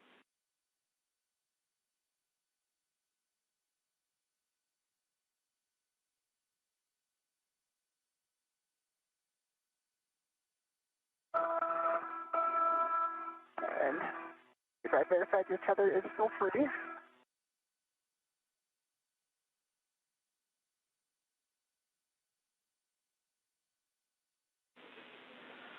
Seconds until Egress handover, and once you're complete putting the ROSA cables outside of the bag, you're translating starboard to the feeder cart.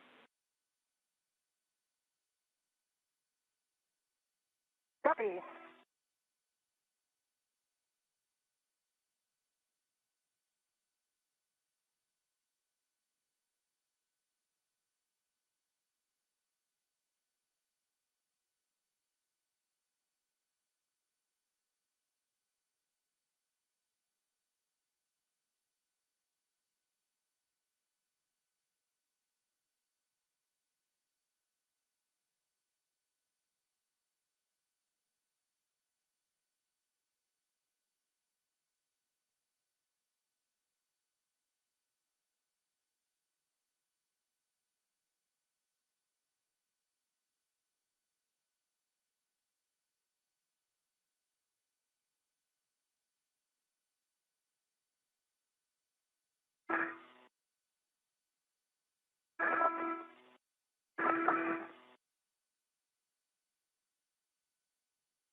Is that back going?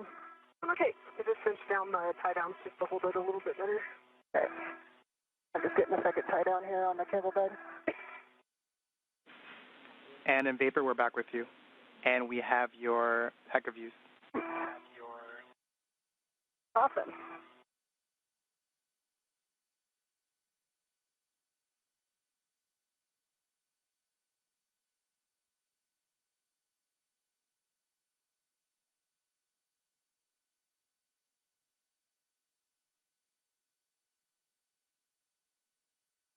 Okay, I have a second corner of the cable bag on 5109. Get the cables out here. And again, Vapor, your tether is free. Okay. The bag open, I'm going for the upper strut. Copy, and after the cables are outside the bag, you'll translate starboard to pick up your green hook prior to going to the starboard feeder cart. Copy.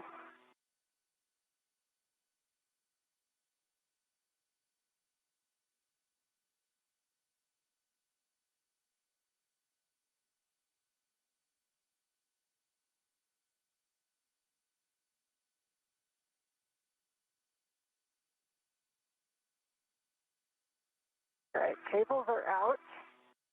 And Vapor, I think that our original plan, I think these will reach over there.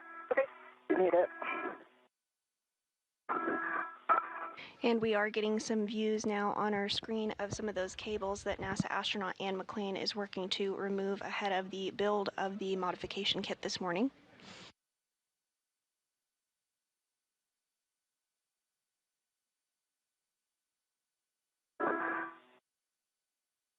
We are 43 minutes into today's spacewalk, which began officially at 8:05 a.m. Central Time. Today is the 275th spacewalk in support of space station maintenance, assembly, and upgrades.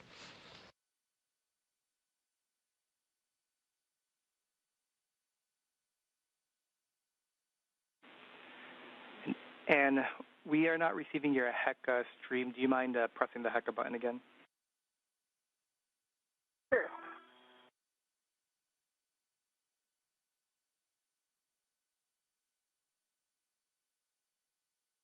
Hey, let me know if you see it. Copy.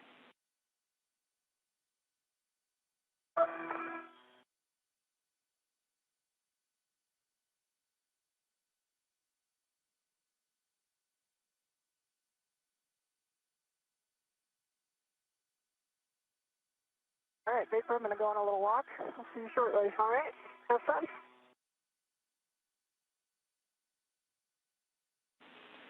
And we copy, and you'll translate starboard, pick up green hook.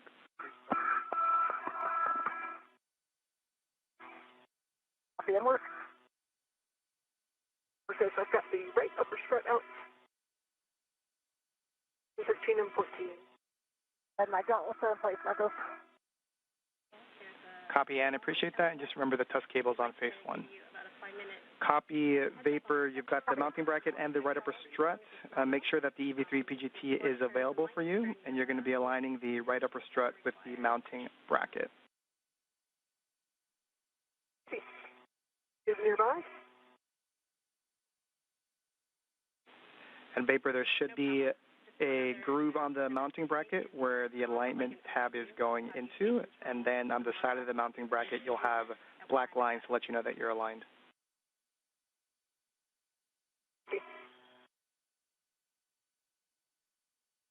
And this view of NASA astronaut Nicole Ayers' helmet cam as she works to prepare and assemble the strut to the mass canister.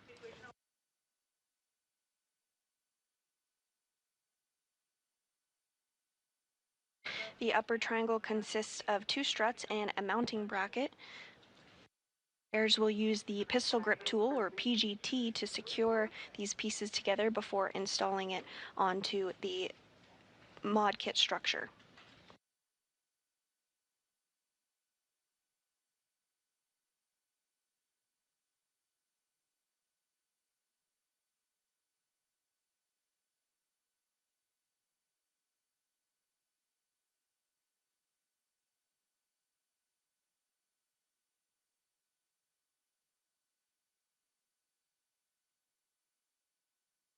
EV1 is at the green hook, and I'll work on picking mine up.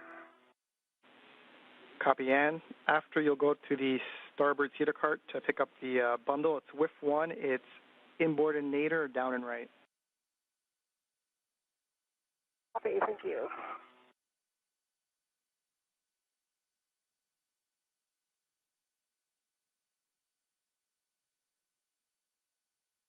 Marcus, I have, for EBC, got 4 turns on M13 and M14. Copy, good turns, M13, M14. Next, you'll grab your PGT, and I'll have settings when you're ready.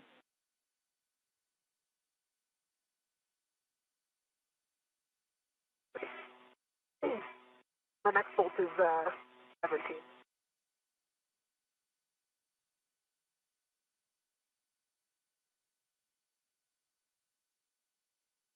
And a good view inside of the bag there with the remaining pieces that will be assembled today. You can actually continue and retrieve the left upper strut. It's a Velcro's straps 1 and 2. That's it. All right, EV1 has my green hook, and I'm going to continue translation. All right, we copy and starboard cedar cart, WIF 1.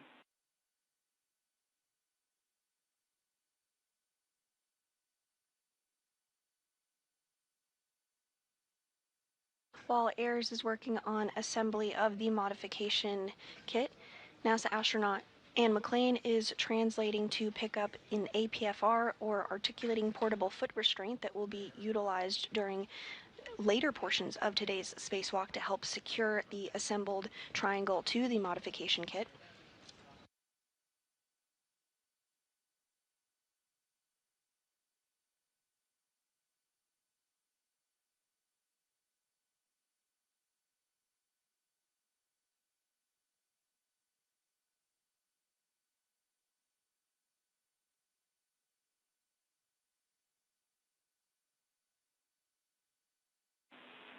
And Vapor, with that left upper strut, you are going to align it with the center pad.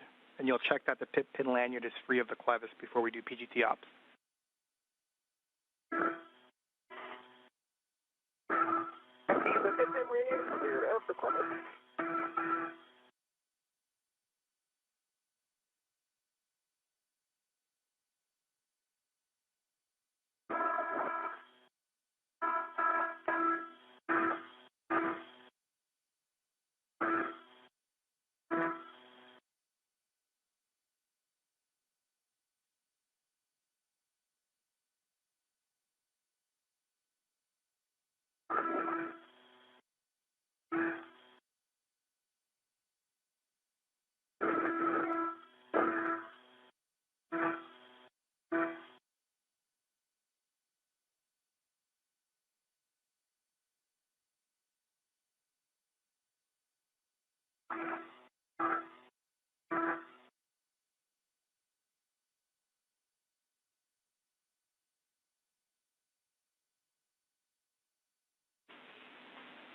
And we have your heck of you again. Sorry, I didn't tell you. All good. Welcome back.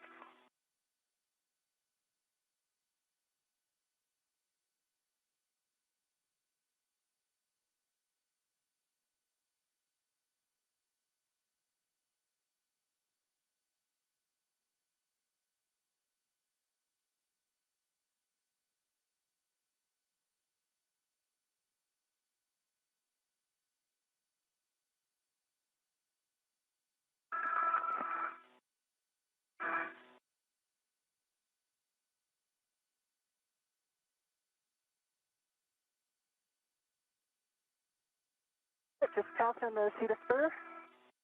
Vapor, I watched your tether all the way in. It looks great. Thank you. And we copy.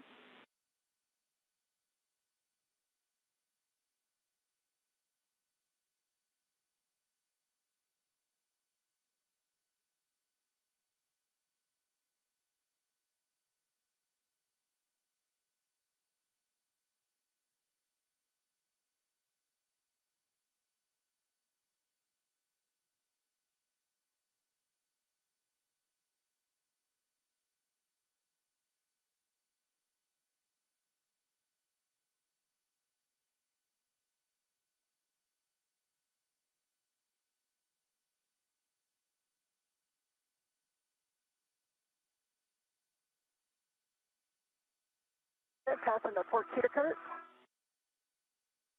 And if you're just joining us this morning, we are approaching the 1 hour mark of today's spacewalk with NASA astronauts Anne McClain, who is serving as EV1 wearing a spacesuit with red stripes, as well as NASA astronaut Nicole Ayers, who you see a helmet view on your screen there as she works to use the pistol grip tool to assemble the upper triangle. And looking for whiff 1, bottom right, inboardinator. Today's spacewalk is the third for McClain and the first for Ayers. The hand start on my clevis, and Valentina's giving me a little time on the work quick.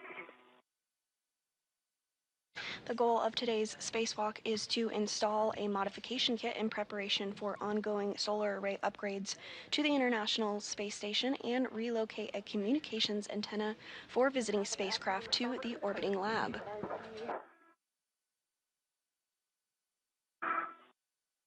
A whiff extender and an APFR. That is the one, and you're going to put that on your BRT. Once that's complete, you'll head starboard, but first you'll do the brake release. Copy.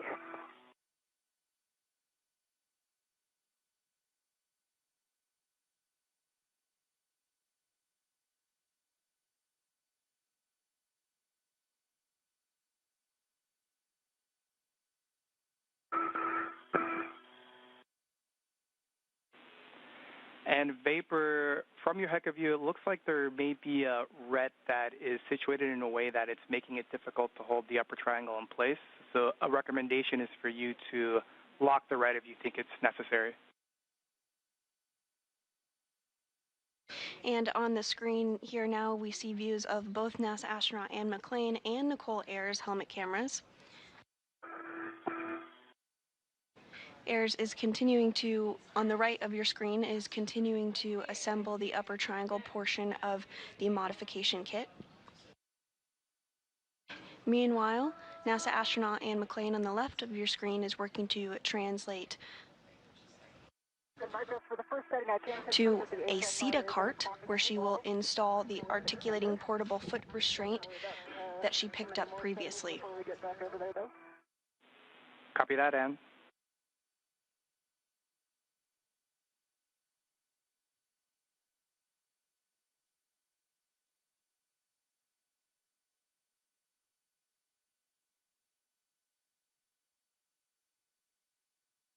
Do you have a VRT ret on it? And getting a good view now as Nicole Ayers works to assemble that upper triangle, you can really see it start to take shape.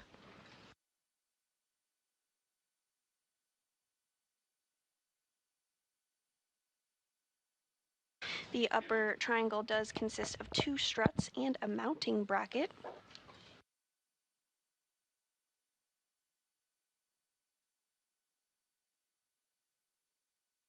Once McClain joins Ayers, Ayers will hand that upper triangle to McClain, who will install it on the mass canister of the beta gimbal assembly, or BGA structure.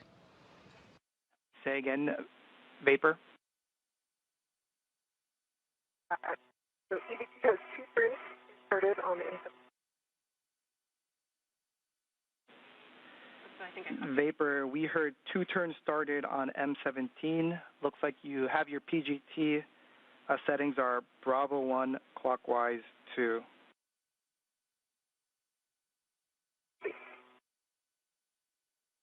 And Marcos has set Golf on the pitch on the WIFX. Copy Golf on the WIFX. Appreciate that. Copy Golf on the WIFX. Appreciate that.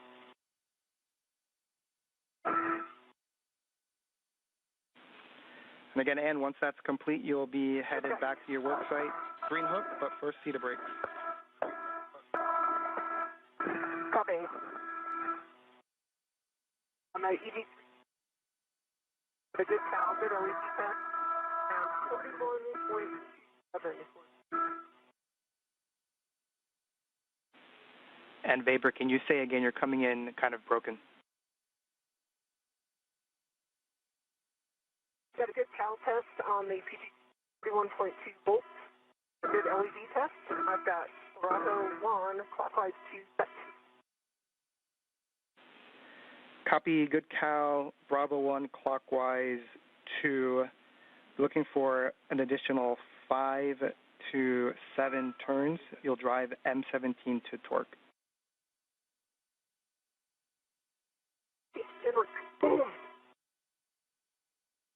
Marcos, I have 2 good pumps on the port CETA cart. Direction starboard. Copy that, and next will be the port CETA cart. And Ayers is using the pistol grip tool, or PGT, essentially a space drill, to help assemble that upper triangle we discussed. Marcos for EVT, that was 6 turns. Got a green light. 11.9 on the. Back under the MT. Copy, Vapor. If you can confirm that the black line is flush. Vapor, black line is flush.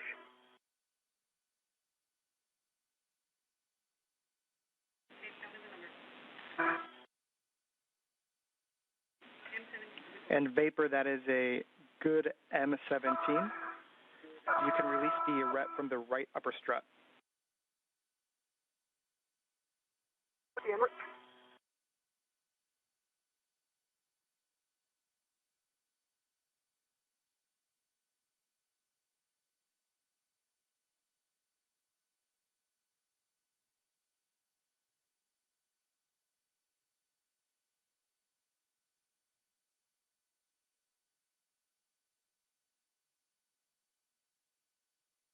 Because I have 2 good full pumps on the port CETA cart, because you know what they say, pumps a day keeps the mur away. Oh, we agree with that statement. Good job And next will be to continue translating port to your green hook location, just the nadir of the FHRC. Same place as previous. Okay, copy. I'm going to pause here and get this APFR in a little bit of a different config. Just wanting to jump around a little more than I expected. And we copy. And this is a view of NASA astronaut Anne McClain. She is serving as EV1 during her third spacewalk today, as you can tell by the spacesuit she's wearing with the red stripes.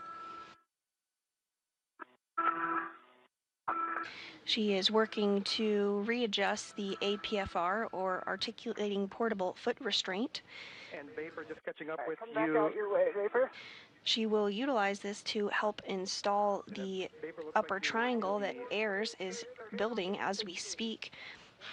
McClain will need to use the APFR to help install the upper triangle on the mass canister of the Beta gimbal assembly. To the center pad grounding block. I did not. I got it. Copy. After the pip pin, I'll have instructions for MLI, so just let me know once that's done. I'm going back by the seat of spur. Copy, Ann.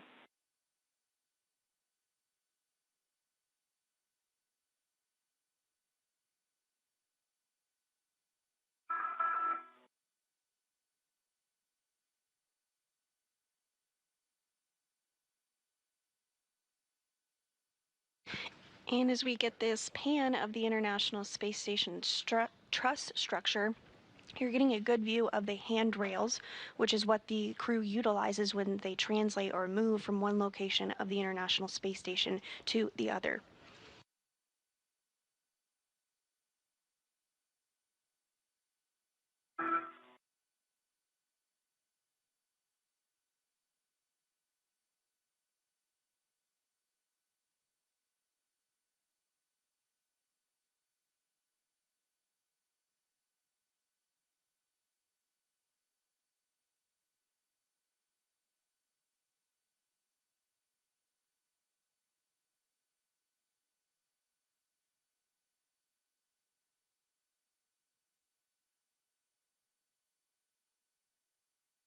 Marcos, the pin is installed. Copy, Vapor. Can you verify that the pip pin for the right upper strut is still installed? Yes. Sweet. And then you can install the left upper strut MLI on the center pad, covering the L2 clevis, as well as the right upper strut MLI. What?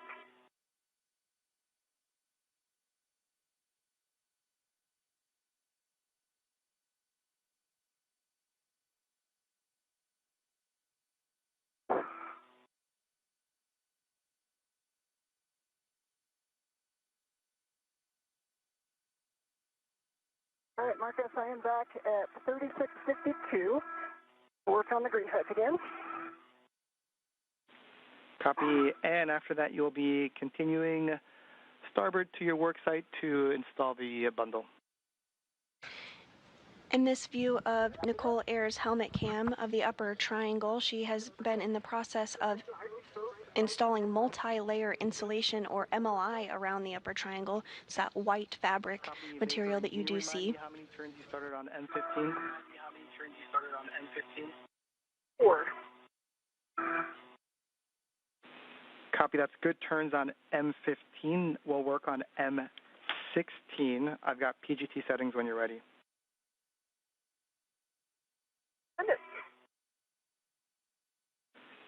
Bravo 3 clockwise 2 on EV3 PGT. Yeah,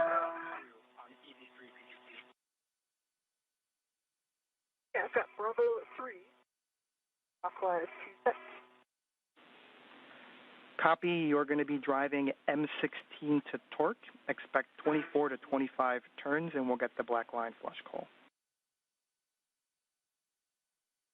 Yeah, it looks. Green hook, EV1 on 3652.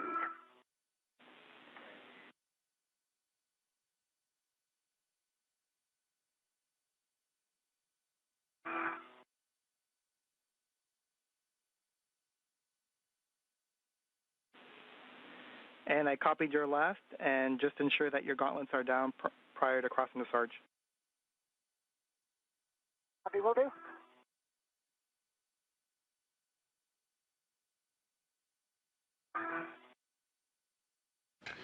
McLean is continuing her translation or movement over to where NASA astronaut Nicole Ayers is.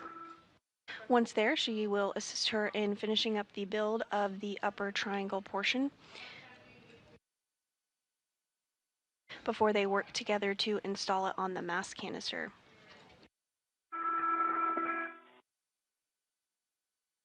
Hey, we're good for EDC M16, about 22.5 turns. Green light and for the torque. And the black line is push. And Vapor, can you say those numbers again for us, please? At 22.5, 22.5 turns, 0.8 on the torque. Right, black line flush.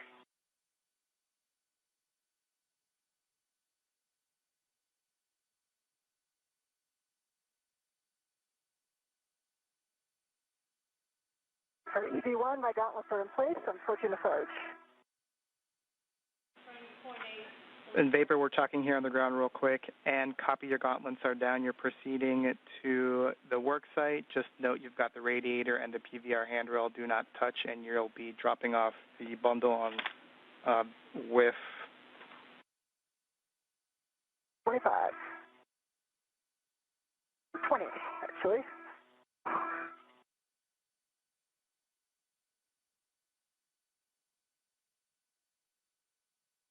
And we are approaching a day pass here, as you can tell on your screen as it is getting brighter. Slowly. We're just having a hard time reading you. It's coming in a little broken. The International Space Station is currently flying 262 statute miles over the North Pacific Ocean off the coast of Alaska. Green light, black line, big flush.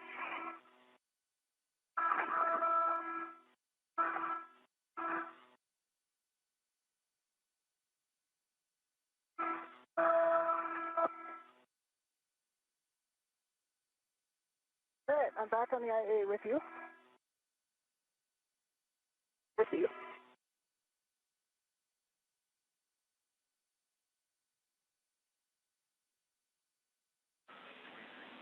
And we're discussing Vapor.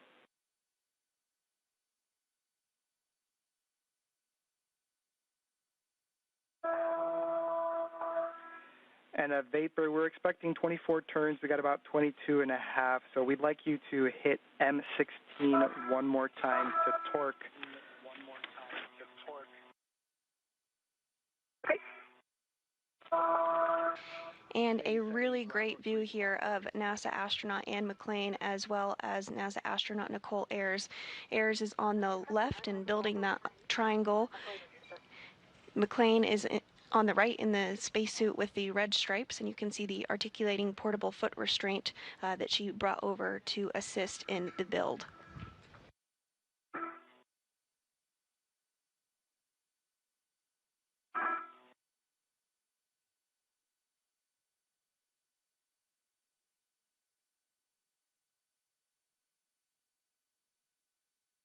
Our work site, we're going to get kind of close together, so let me know if I'm in your way. Okay.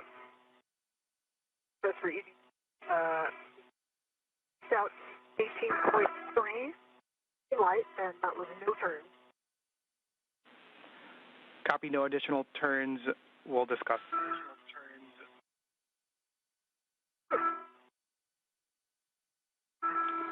And for you, look like it's in work with 25. The clocking is 6. You already have the pitch at golf, so expect the handrail to be facing towards the IEA. Copy.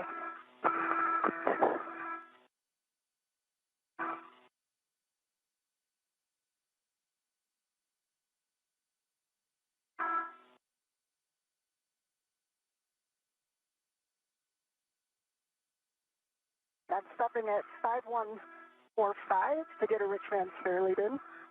And we copy in. Thanks.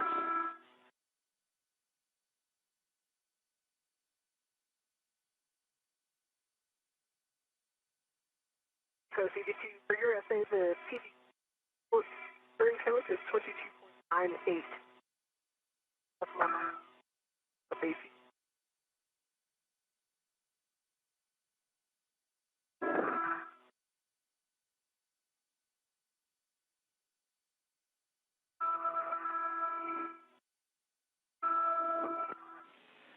In the Vapor, we're going to proceed driving M15 to torque. So expect an additional 20 turns. It is Bravo 3 clockwise 2. Okay. I have Bravo 3 clockwise 2 set and 15 on 5. Copy.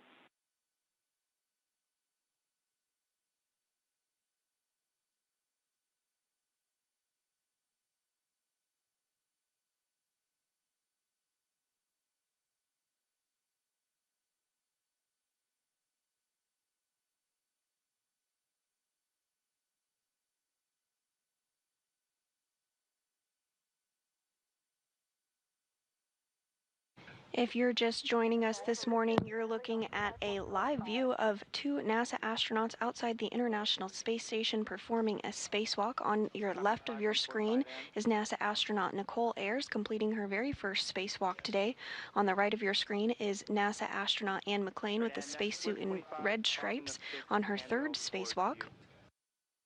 The primary tasks for the spacewalkers today is to install a support bracket called a modification kit, which will prepare the site for future installation and deployment of the fourth of 6 new International Space Station rollout solar arrays, or IROSAs. Additionally, the duo will relocate a communications antenna called the Common Communications for Visiting Vehicles, or C2V2 antenna, to ensure better redundancy in communication with visiting spacecraft to the International Space Station. And this view of McClain and Ayers' helmet cams showing them at their respective work sites. McClain is working to translate or move over to where Ayers is at to continue to help with the triangle build as well as install it to the mass canister.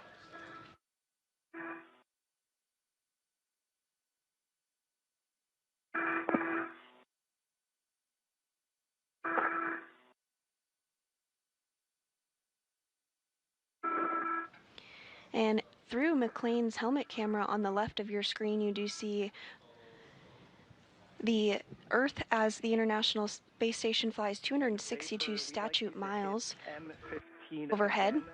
To torque. Same settings, Bravo 3 clockwise 2.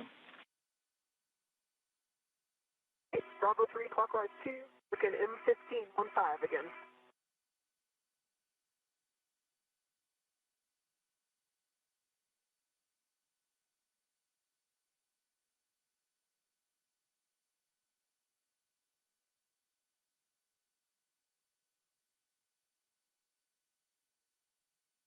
Goes for M15 15.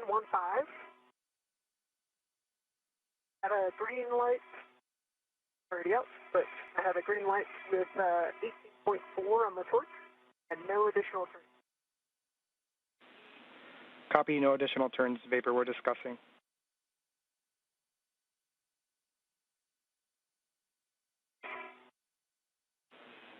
And Vapor, just give us a minute, we're checking.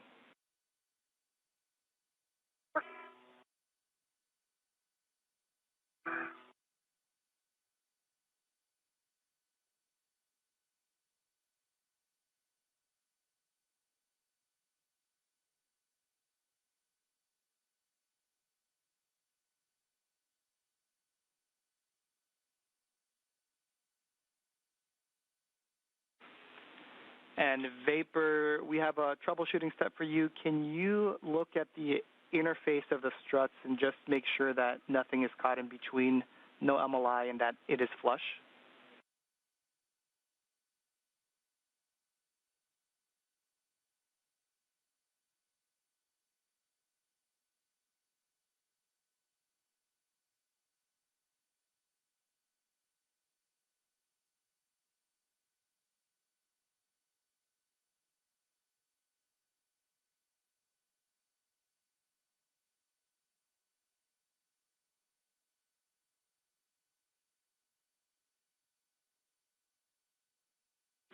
Marcus, the MOI is not in between mountain record and the upper strut.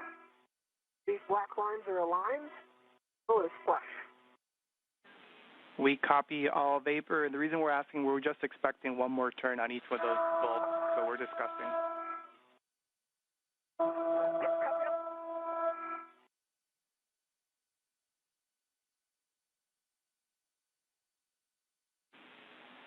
And looks like it's in work. The extension will be 5. Yes, I have the settings set, just working on getting it locked in the whiff. Copy.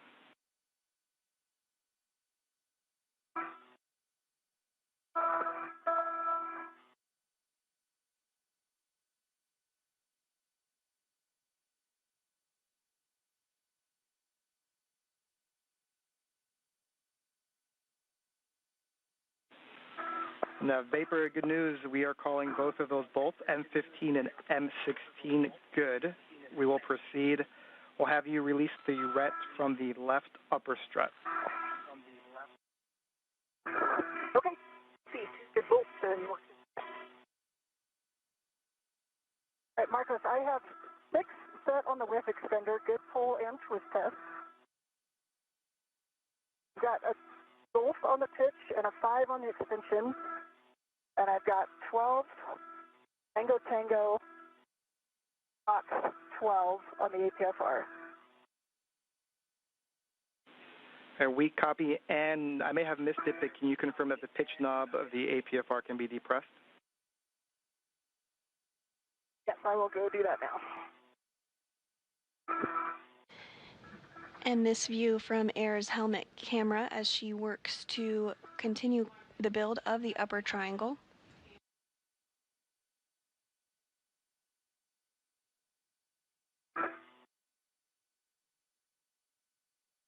Because the ret is off of the left upper strut.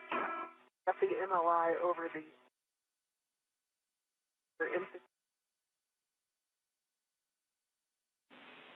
And vapor, I think I heard you say that you released the ret from the left upper strut. And this view from Ann McLean's helmet camera, we're getting a really breathtaking view of Earth. The International Space Station just flew over Grants Pass, Oregon. It's flying 261 statute miles overhead. And I've got PGT settings for you, which should be Bravo 3 clockwise 2, so no change. Let me know when you're ready, and I'll give you more words. Okay, I'm ready for your words. Are you going to be driving M13 and M14 to torque, and we expect an additional 20 turns? M13 and M14 to torque. And for both Ann and vapor, the pitch knob can be depressed. Copy and pitch knob can be depressed. It's about 1 minute and 40 seconds till Tedra's handover. Copy. And I've got Bravo 3 clockwise 2 set. Copy Bravo 3 clockwise 2. Drive M13 and M14 to torque. And work. And then, and for you, looks like you're setting up the APFR, and if that's complete, you can assist vapor as needed. We might have some more words for you. Copy. How's it going, vapor?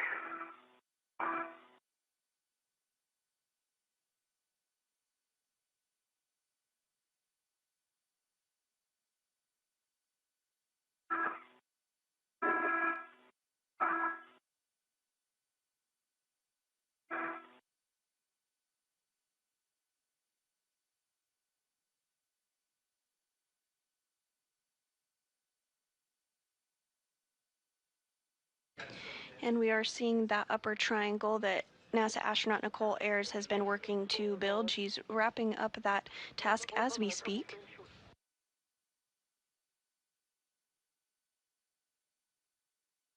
Are you still with us?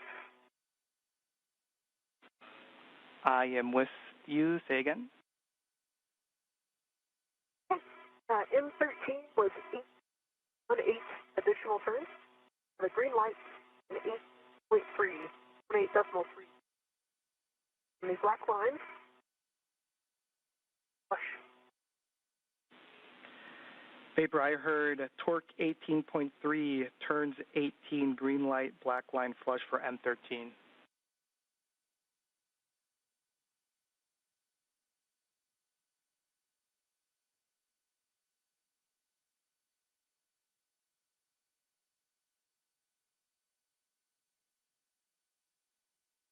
And we are in a brief handover period between our satellites, but we'll regain views here shortly.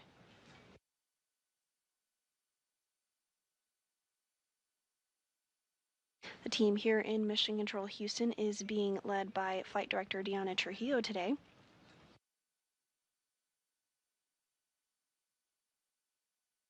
You see a view of her there on your screen, as well as the ground IV, NASA astronaut Marcos Berrios. Berrios is interfacing with Ayers and McLean during today's spacewalk. We're now 1 hour and 20 minutes into the spacewalk today. And in Vapor, we're back with you. Vapor for M13, we copied 18.3 on the torque, 18 turns and a green light. Vapor.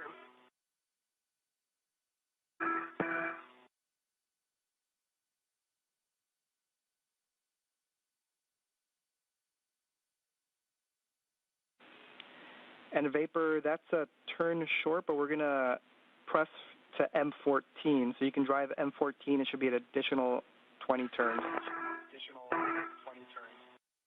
Okay, copy that. I've got Bravo 3, probably 2 set for M14. Copy. And once we pick back up with you, I think I heard you say you're going to be working the ROSA cable? Negative. Vapor went to grab those. I can assist where you need it, Vapor. And we copy. Thanks. Stand by 1 second.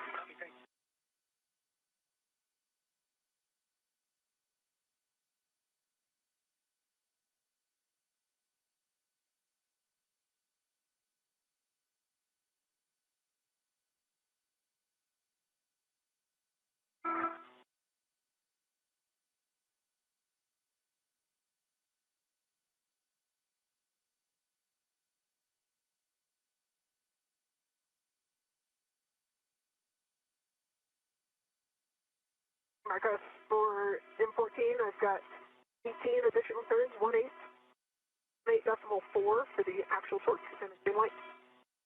The black line is flush. 18.4 on torque, 18 turns, green light, black line is flush. I've rebased this off the whiff extender. Sure. Yeah, I've got the other end of the AET right here. I can take it. I've already read it to it. Okay. And a Vapor, we are assessing. That's also turn short. And just in the meantime, we're trying to figure out good and bad times when we have comm with you. And so that last call was good comms. And so we don't know if when you rotate your head, the mic might get snagged with anything inside the helmet or the airflow. But we'll tell you when we have good comms, just so you can gauge what position that is. Okay. Yeah, that sounds good. While you guys discuss the bolts, I'm going to pick up the cable. Copy.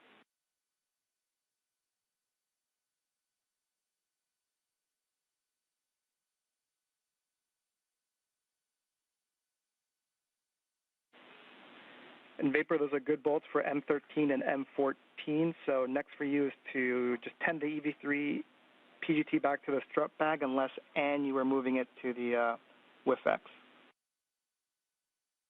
And the PGT and torque wrench are on an AET to the WIFX already. Sorry about that. Was calling. I think that was she's doing the bolt. And while I have you, Marcos, I'm redoing my glove check. It has no changes, and the one spot has had no changes to it. And my app is dry. Copy, good glove and hat check for you, and we copy that you've already transferred the EV3 PGT and torque wrench to the WIF-X. So next will be to copy the ROSA cable. Copy, and Vapor is grabbing those right now.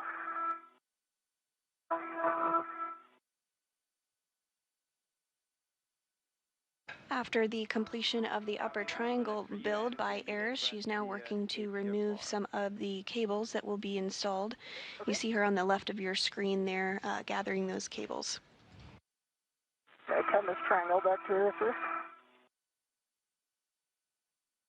And a bit of a better view there of those cables, specifically from Egress helmet cam. Cables on the mounting bracket, there's an oval cutout that has a adjustable free hook, and that's going to go on the D-ring on the adjustable that's on your cable. Copy that.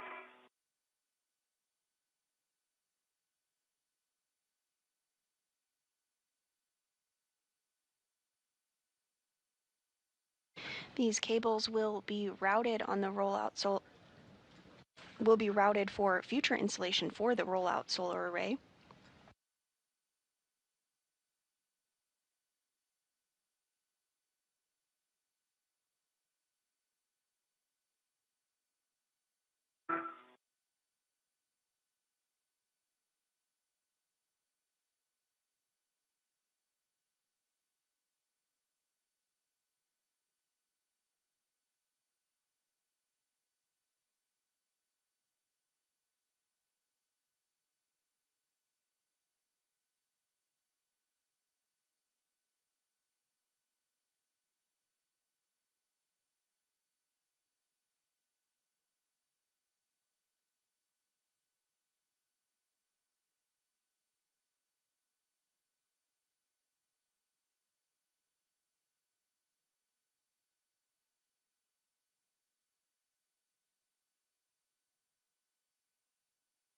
Okay, the cables are on the adjustable, that's on the oval hole.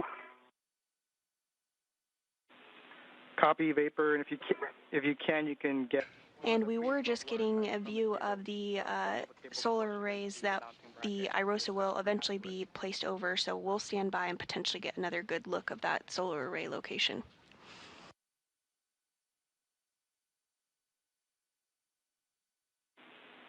And Vapor, there should be one pre-installed wire tie per bundle that you can attach to the mounting bracket.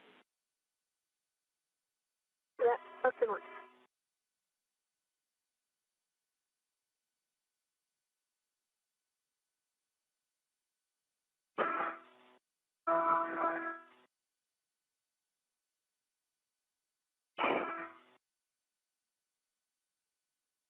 And there we are getting a bit of context there of the solar arrays that are currently installed on board the International Space Station. The ISS rollout solar arrays are quite a bit smaller, but will actually provide more power for the orbiting laboratory once fully installed. And Today's spacewalk is occurring on the P4 truss of the International Space Station. Yeah, I just moved. I'm going to put my safety tether, or waist tether rather, somewhere else so it doesn't do that again.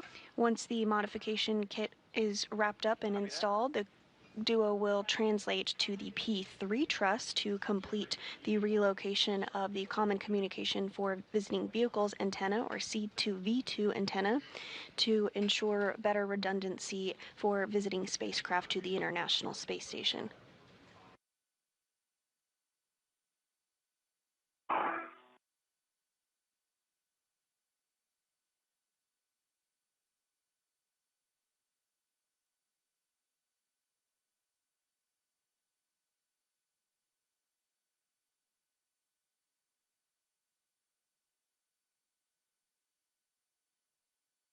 Big.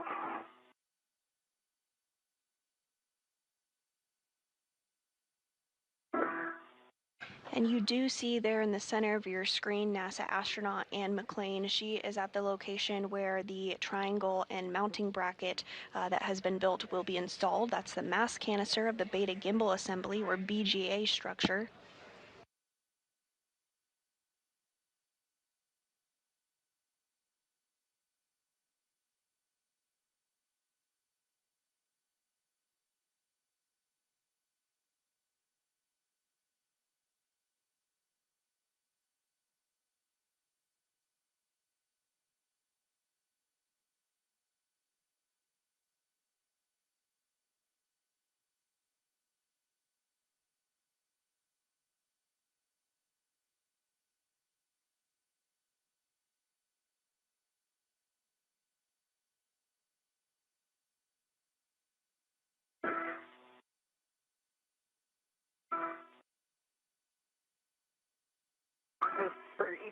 while I'm working, or while Ann's working the. And a bit of a better view there of NASA astronaut Ann McClain in the spacesuit with the red stripes working to get into the articulating portable foot restraint, or APFR. That will help her as she works with Airs to install the triangle on the mass canister of that beta gimbal assembly.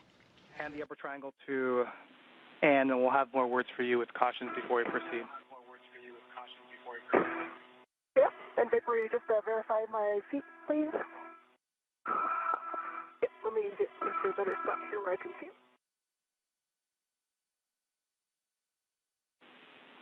And Ann, let us know when you have Ingress. We have some more words for enhanced glove check.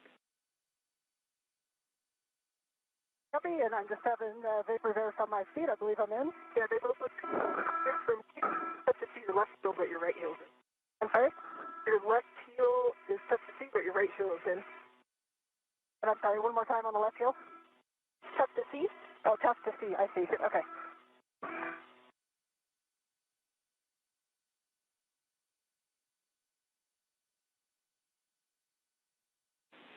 All right, and good job ingressing the APFR. Just make sure that the Ingress 8 is tucked in towards you so it doesn't get in the way with the upper triangle. And once that's complete, let me know and I'll have words. Yes, definitely. It's tucked right now, but don't hesitate to remind me over and over again. That thing has a way of moving around. Copy, will do. So, Ann, for you, so right now what we would like you to do on your glove, we'd like you to take your right glove palm up.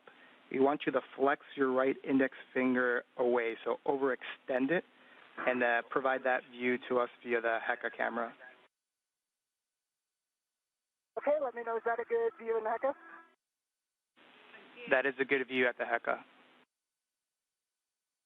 Okay, and you can see the spot. Now I can see it even when I'm not moving it. When I was in the airlock, it was only when I was moving it, but there's flex down, flex back. Copy, Ann. If you can maybe bring it closer to the HECA camera. It's a good relative position, just closer. How's that?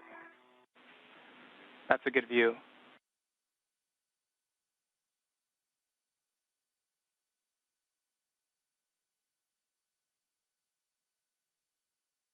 And teams here on the ground taking another look at Ann McClain's glove following a report of a slice in her right index finger prior to exiting the airlock. The team on the ground. Copy, Ann. We appreciate that view. We're good with that glove inspection. We do ask that you perform the same type of inspection every time you do your glove check, but you do not need to show us on the HECA. You can just perform it yourself. Understand, thanks. I'll let you know if there's any changes. Copy that. Okay, Vapor.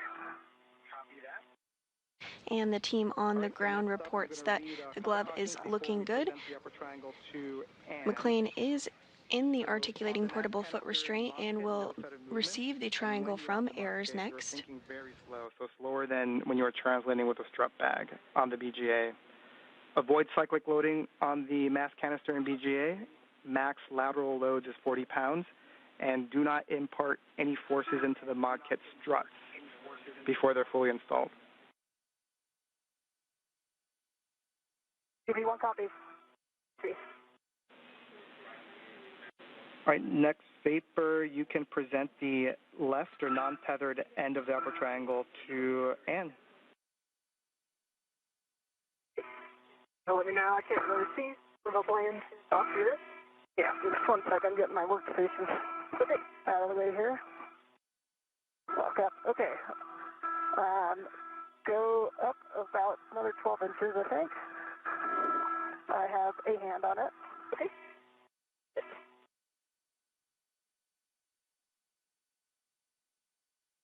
All right, this isn't small, is it?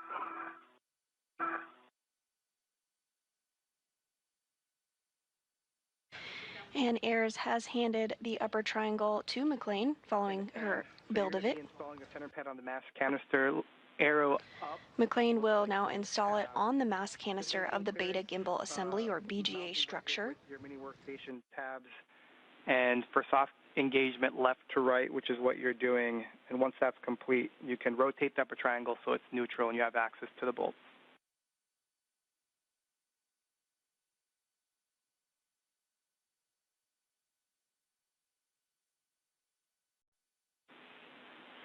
And vapor, since the EV3 PGT and torque wrench is already on the AET, we can have you go to the right saw bracket and get a visual alignment of the bearing. And just as an FYI, we've got that RET series from the bag to the mounting bracket that we want to keep eyes on as you go away and to the strut bag.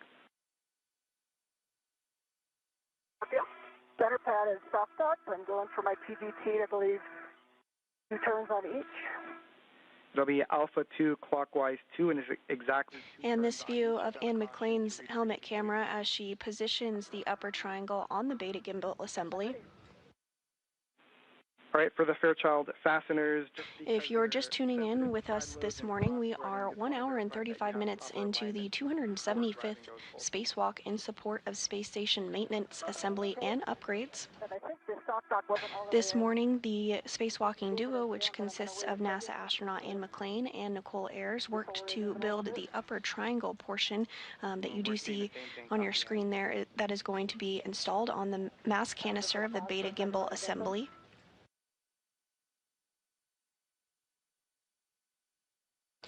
The primary tasks for our spacewalkers today is to install this support bracket, which we call a modification kit, in anticipation of future solar array upgrades of the International Space Station rollout solar arrays.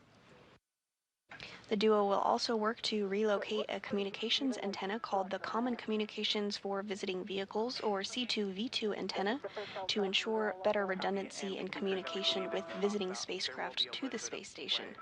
So you have a go to continue. Okay, that's helpful. Okay. Alpha 2 clockwise 2, and it's exactly 2 turns on all those bolts. Alpha 2 clockwise 2, 2 turns.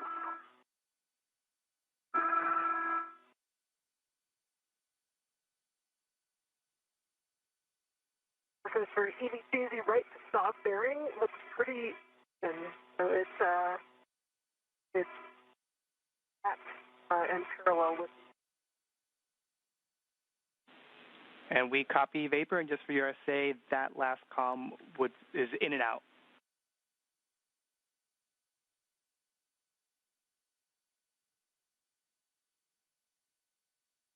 Marcus, I have Alpha 2 clockwise 2 set, and for 2 turns on each.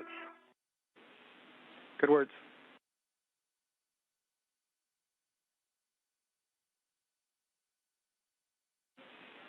And that vapor, we are now waiting for the center pad install before proceeding. Copy that.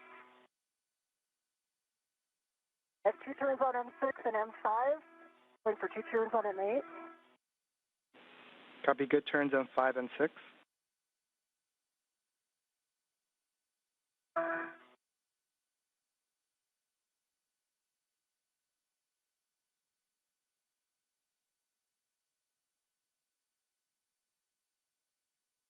McLean now using the PGT or pistol grip tool to install the upper triangle to the mass canister. Settings on the WIFX and the APFR.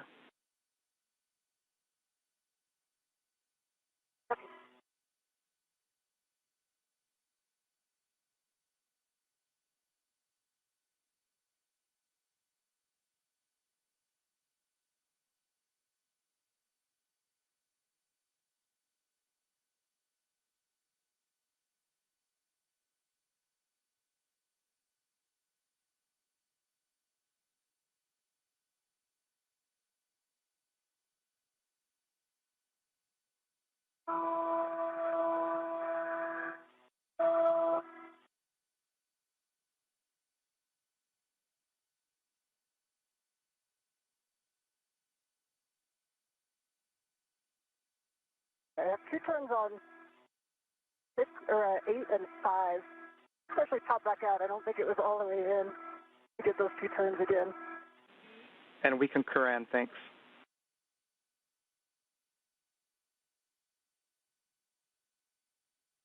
Okay, I believe 6 now has 2 turns.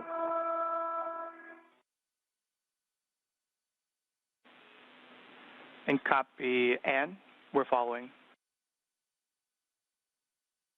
All right, 7 has 2 turns. I believe now it's torquing alpha 2 clockwise 2. Alpha 2 clockwise 2, M5 through 8 to torque. Expect an additional 3 to 8 turns. Copy, and there's no order, right? Order does not matter. Copy. Starting with M6.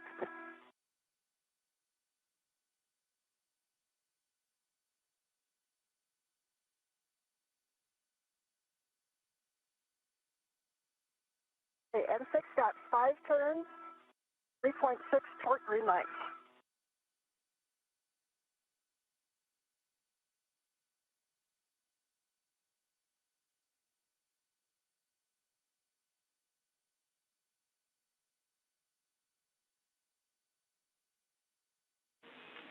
And Ann, we're checking. Give us 20 seconds. Okay.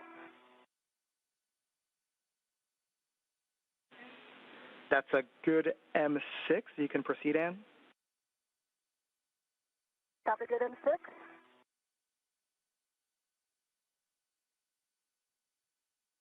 And Marcos, I have 3.7 torque green light and 5 turns on M5.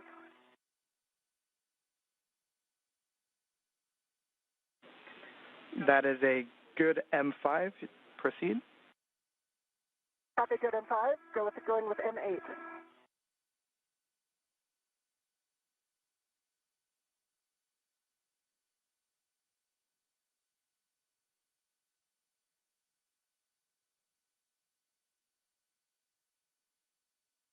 There's 4.5 turns on M8. Green light, 3.6 torque.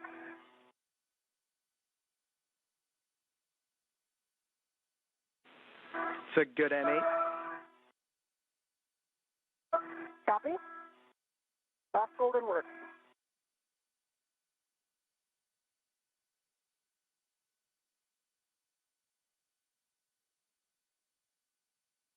Okay, got exactly 4 turns on M7.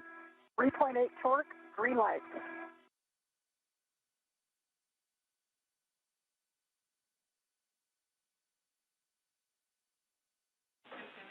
And that's a good M7. And we'll have you check that the center pad MLI and the pit pins, 2 of them are still installed. Copy, in work. All right, I see 2 pit pins in.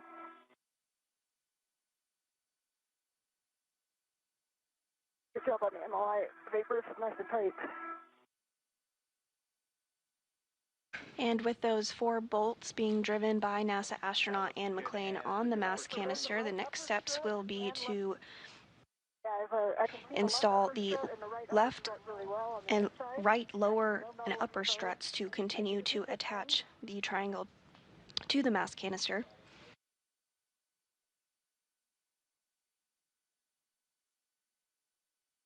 And if you agree, I think it's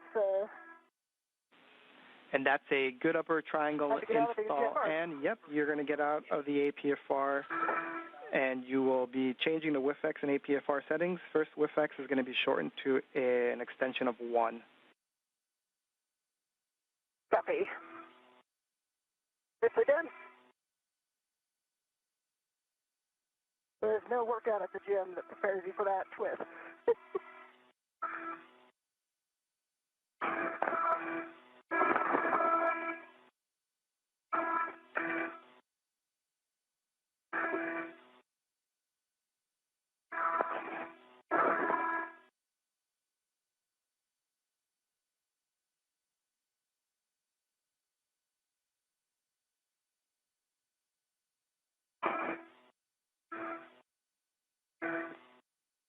We are now 1 hour and 44 minutes into today's spacewalk. The crew is about 10 minutes ahead of the timeline.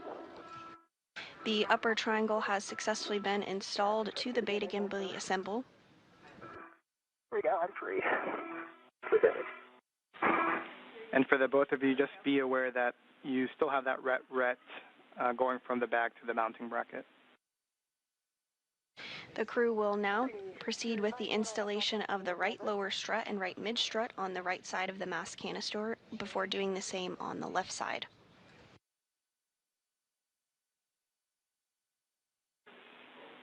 And just for your awareness, we turned your HECA off. Copy, HECA off. Looks like you're working the extension of 1. Just verify that the Ingress 8 is clear of the upper triangle after that reduction in height. Ingress 8 is clear. Now it's clear.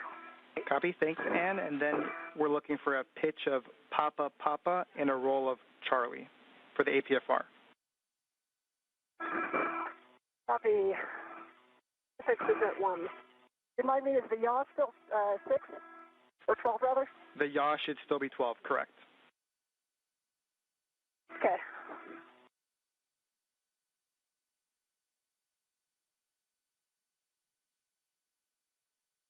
All right, so 12 Papa Papa, Charlie 12. Good words.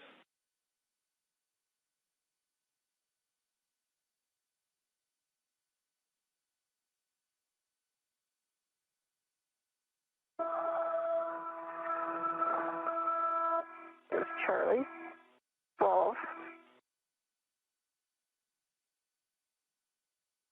And you can see the... And this view from Nicole Ayer's helmet camera as she works to get the right lower strut out of the bag. Papa Papa. There is a right lower strut and a right mid strut which will be attached on the right side of the mass canister to further secure the upper triangle that has previously been installed.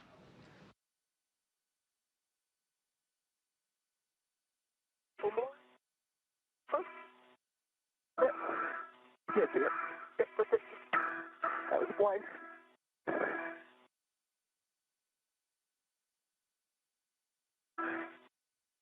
All right, Papa Papa is set on the pitch on the UPSR, and the button can be depressed. Copy, those are good settings. And in Vapor, appreciate that. And next for you is going to be a socket swap. You're going to swap to the 5/8 by 2 inch, which is in your trash bag. Copy that. And then Vapor, we are going to wait until Ann does that socket swap. She's going to ingress the APFR, and then we're going to verify access to certain locations on the mounting bracket before proceeding with the mid-strut and lower strut handoff. Okay.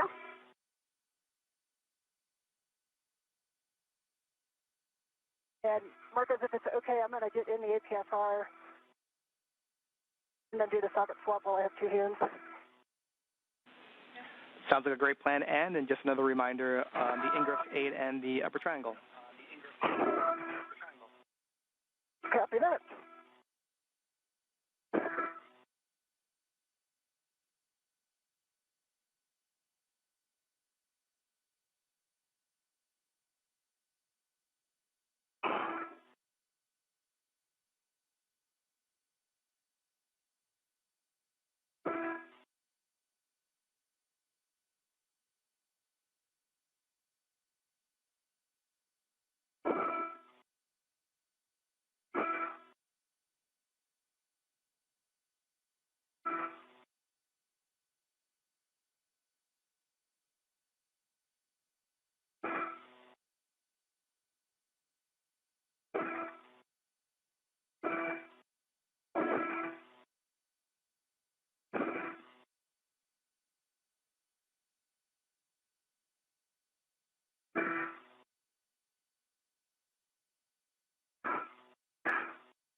So for EV, an update on the gloves, I've got a smudge on my right index finger.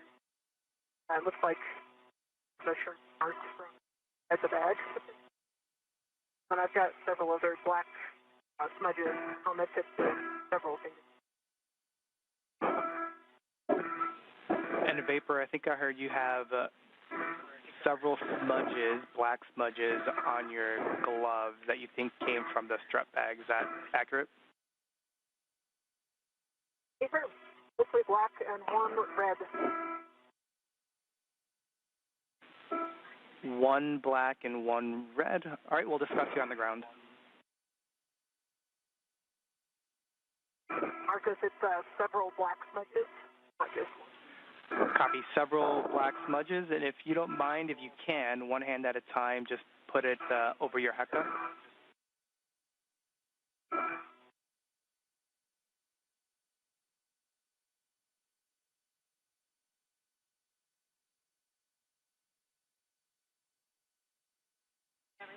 And that's a good view, Vapor. We see the red one, and we also see kind of two black on your right ring finger.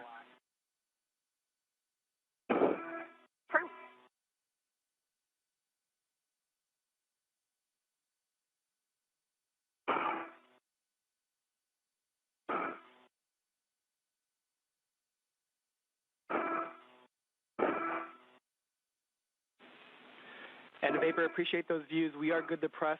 We're being told that it's not uncommon to get smudges at the IEA. We'll keep you updated. After that, thank you.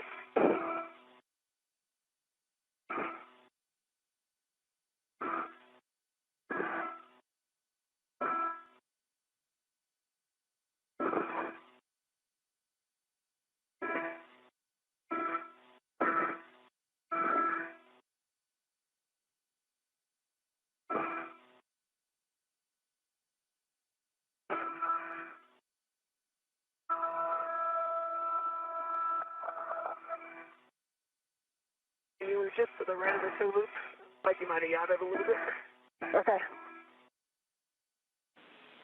And Vapor, just as a reminder for you, we're just waiting on the Ingress and socket swap, but if you have the bandwidth, you can help Ann with the Ingress. Copy. Work. There we go. The ret series is clear. And did you say you think it yawed? I think it did, yeah. And Ann, we're seeing that your met rates are high, so we would like you to take a break. We'll let you know for how long. Okay. Not surprised. And the yaw's the same. Now it's back at 12. Right? Yeah, it's at 12. Okay. And Vapor looks like you're already doing it, but while Ann's taking a break, you can redo the APFR settings. So if you need those, I'll let you know. Copy. I think the APFR is set correctly. I think so, Chief. Disregard. Now approaching the 2-hour mark of today's spacewalk. NASA astronauts Nicole Ayers and Ann McLean are working to install the right lower strut and right mid strut on the right side of the mass canister. Ayers has completed the build of the upper triangle and McLean installed it following her build.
And Ann, we're going to hold you still for approximately 5 minutes. We'll let you know.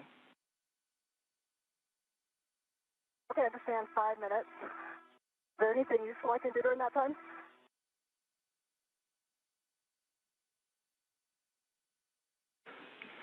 I think that's safer. Pictures, whatever minimizes your movement.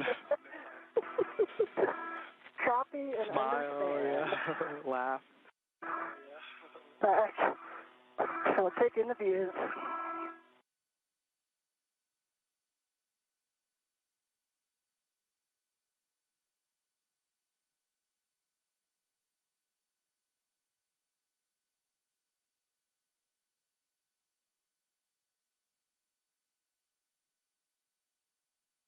And McLean getting the opportunity to enjoy the views for a minute, as well as take some photos.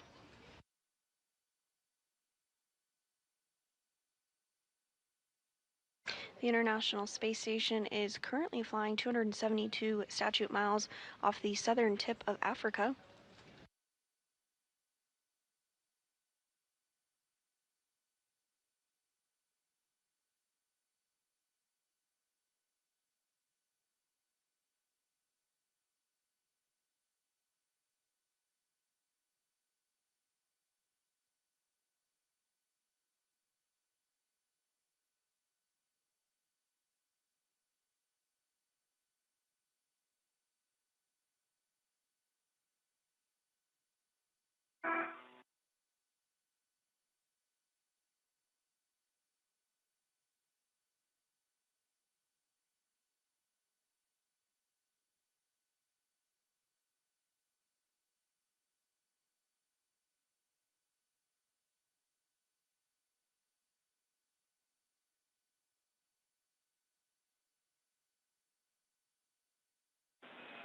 And in Vapor, we have a couple recommendations for you for the APFR Ingress for you two to work together. The first one is to lock out your safety tether in case that is creating moments and pulling you over. The second is for Vapor to, at a minimum, get eyes to guide you in and or physically be there to support if you need it. Okay. Does that mean that we have a green light to go? I'll give you how much time remaining here in 10 seconds. Copy. And just like that, 5 minutes are up. Got a good view from here. You have a go to continue. So next up, Ingress to APFR.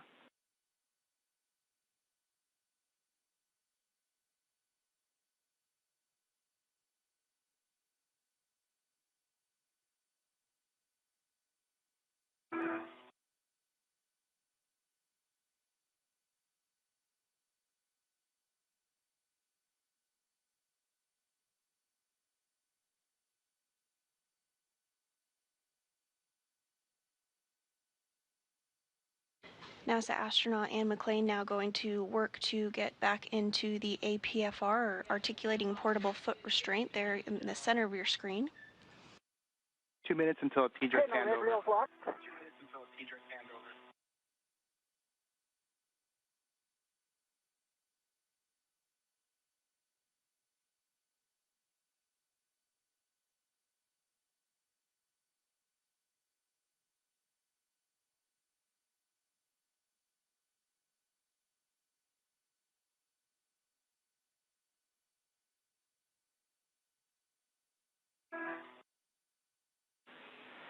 And Anne and Vapor, for your awareness. That must have rolled because it's back in the center. And in Vapor, it's a minute and 20 seconds until a T-dress handover, but we'll also have a KU handover, so we're going to lose all video for approximately 30 minutes. Copy.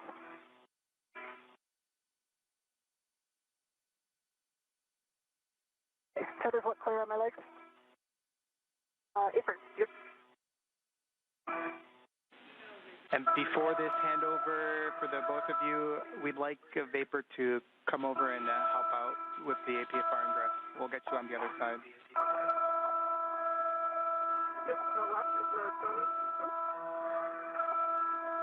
Your left foot to the right a little bit. Your right foot is in the middle.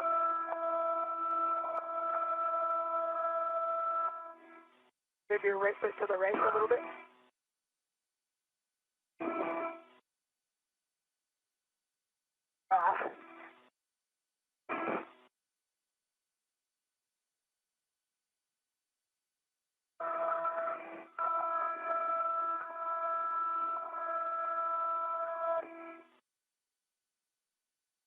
Are you able to hear me fairly clearly? You come in a little broken. It kind of like takes a minute for your voice to break. Okay. I'll try yelling.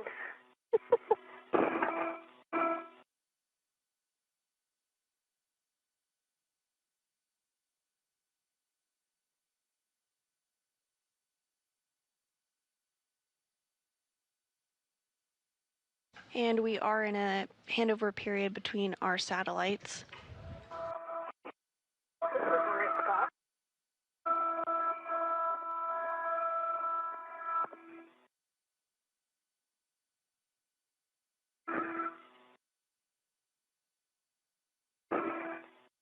The team here in Mission Control Houston today is being led by Flight Director Deanna Trujillo. We are now 2 hours into today's spacewalk, the 275th in support of space station maintenance, repairs, and upgrades. Right foot in. Right foot in.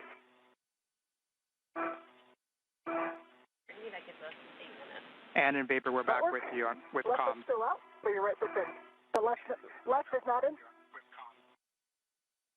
Copy. The left heel is on top of the hook. There it is. Left heel's in, both are in. Awesome. Very nice. Thank you. All right, I'm going to release this upper triangle right to you. Actually, before doing that, and we'd like to do access checks. Okay. All right, and so I can access L6. Sorry, go ahead. yeah, we're looking for you to be able to access the RET, which looks like you were about to do. The on the mounting bracket, you've got a clevis where the lower strut is, access to that, as well as the grounding block, as well as the mid-strut clevis that goes on the upper strut. Yes, I can touch all four of those. I see the L6, L7, bolts 20 and 24 where those go, and I see the fit-in and the red. Copy, that's great.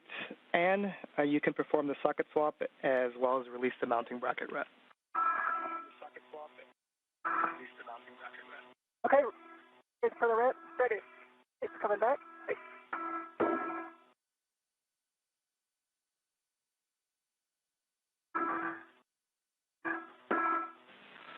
And Vapor, once you have that RET safely in the bag, we're going to have you start working the right mid-strut, straps 12 and 13. We're going to have you start working the right mid-strut, 12 and 13.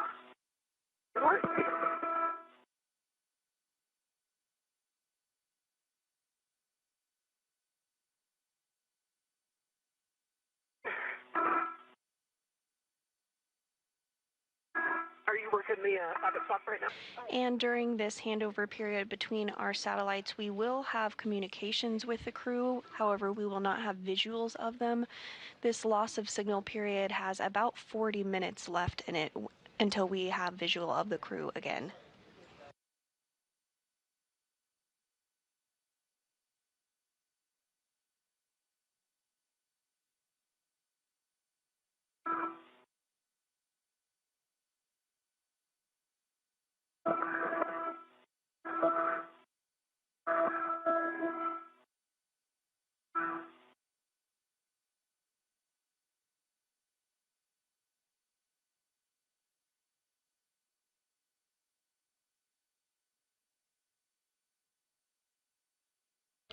At this time, NASA astronaut Anne McLean, who is serving as EV1 today, has ingressed the APFR, or Articulating Portable Foot Restraint. They will now work alongside each other to retrieve the right mid struts from the bag and install them. Yep, right mid strut, and you'll receive that from so it's not Vapor. You'll put that on your BRT ret.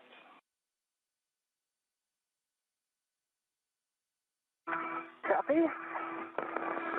And that will be to the handrail stanchion that's closest to the side of the pad. Cleaned up in the socket top.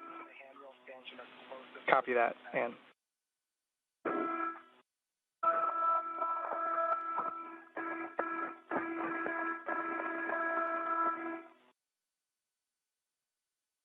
All right, Reaper, I am ready for the right mid strut. The BRT ret ready. A little further, yeah, and you said a ret for this, or closest to the mid pad, is that right? It seems opposite. Can I release it for you? Okay, if you release it, I'll put it over there closer to you. And here comes the large soak sack. Okay. And while Ann is putting that on her BRT vapor, you can go ahead and grab the right lower strut. Okay, the mid strut is on my BRT. BRT vapor, you can go ahead and grab the right lower strut. Okay.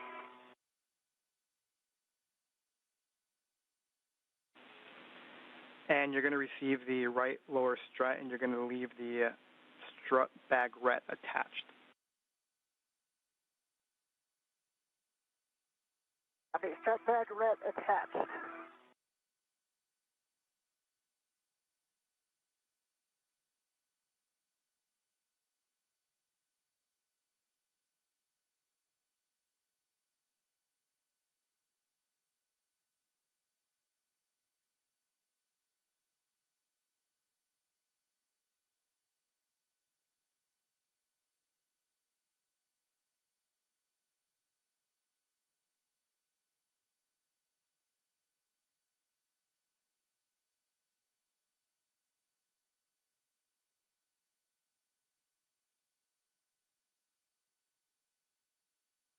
Okay, the right lower strut is in the Velcro.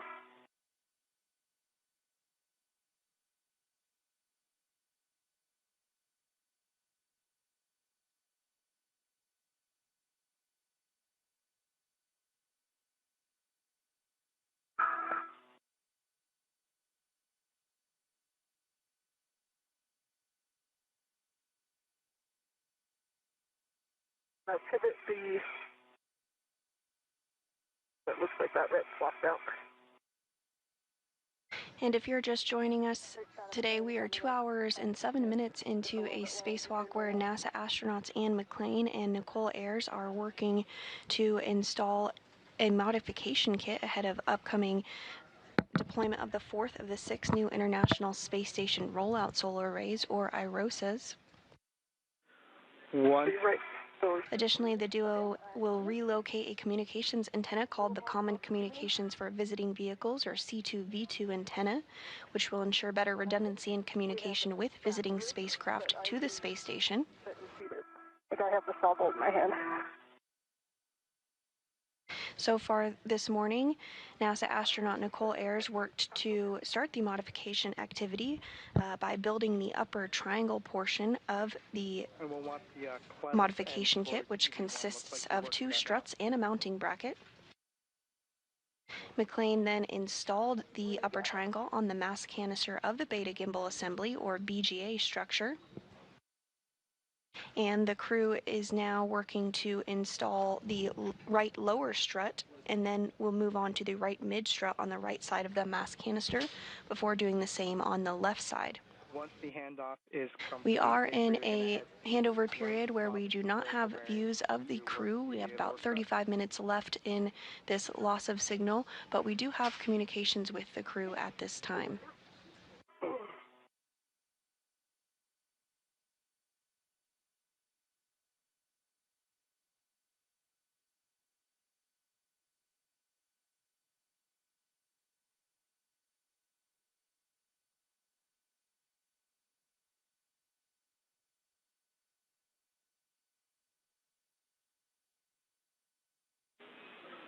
And for you, right now we're just waiting for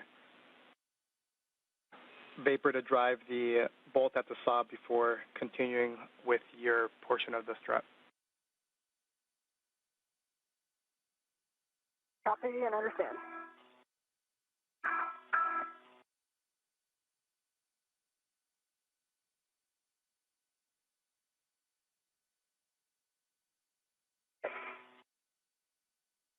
Stop here.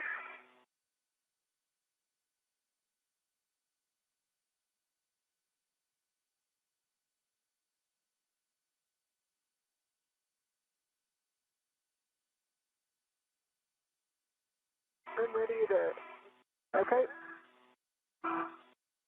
I'm going to try to be real light on it, but let me know if I can help you out at all. Okay.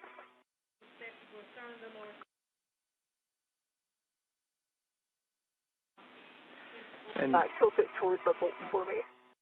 Tilt it toward the bolt. Yeah, it's like 3 from the bolt right now. Yeah, thank you. I don't know how much you can down here. Can when I lean back. But here we go. Here we go.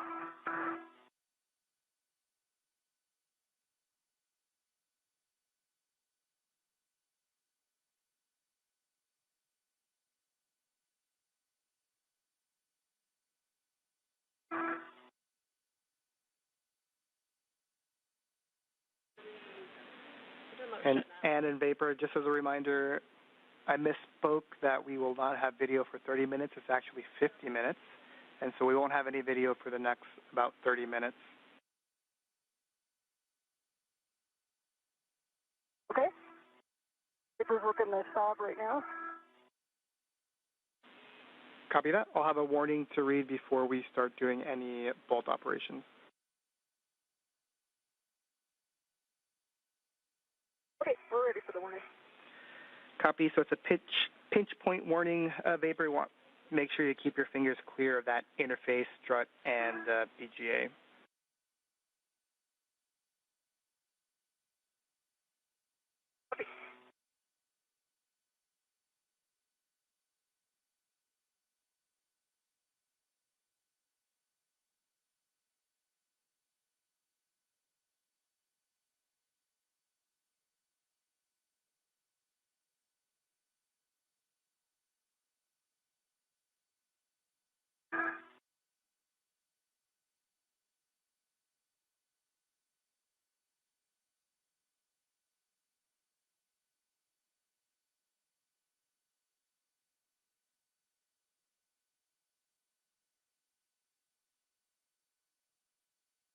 Good job. That's a hard angle.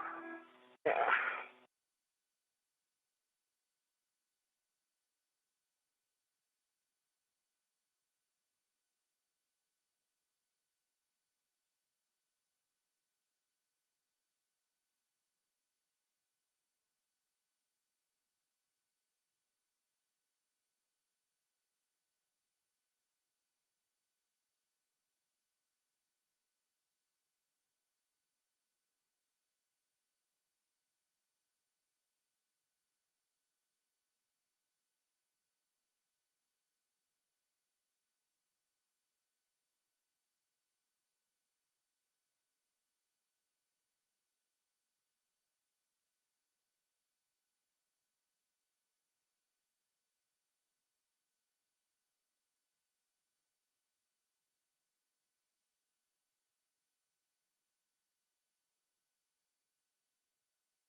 You don't mind, can you just hold it up towards the bolt a little bit? The ret is pulling it back? Yeah, the lock for the ret is right next to your left, right next to your heca if you want to lock it.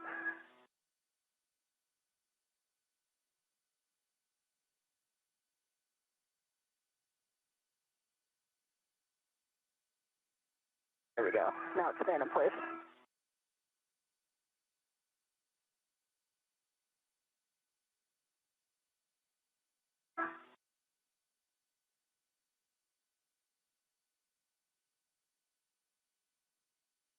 Your end effector on that handrail may also provide you some leverage.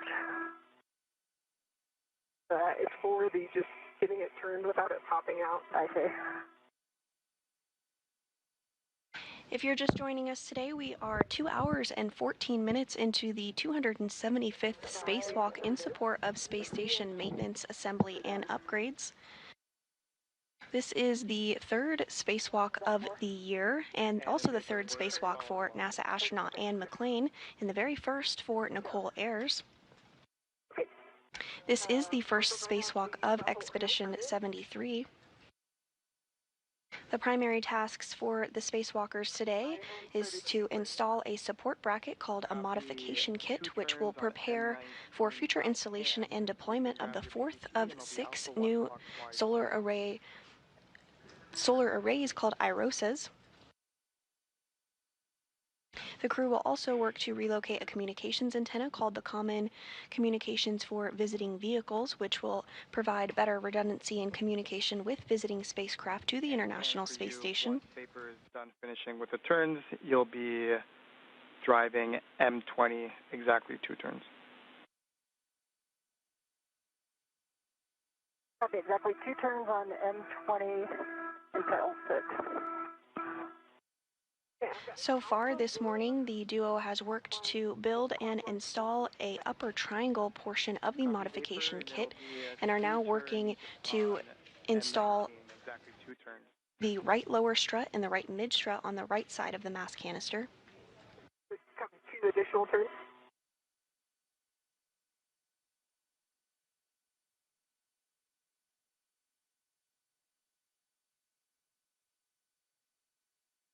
Four turns, right? Yeah, 4 turns total? Yeah. Marcus, did you copy her question?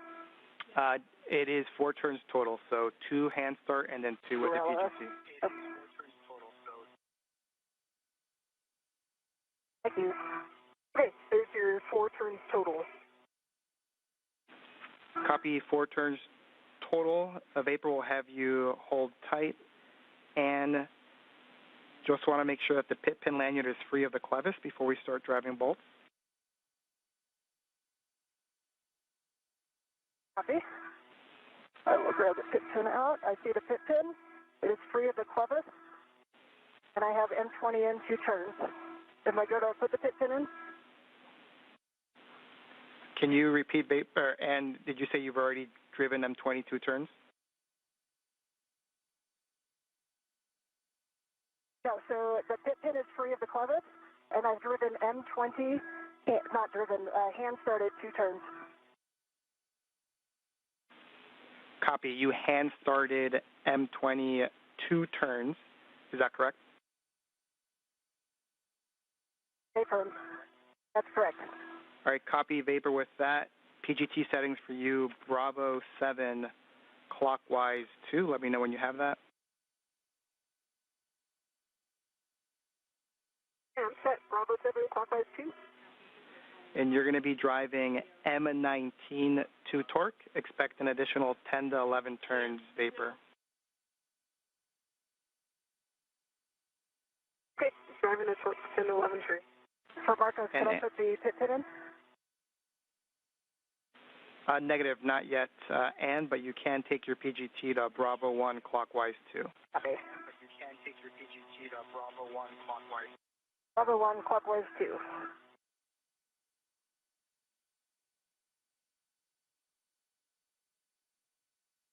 Okay, that was 8 additional turns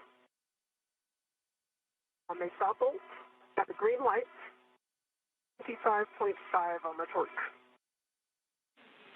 I copied 8 additional turns. Standby.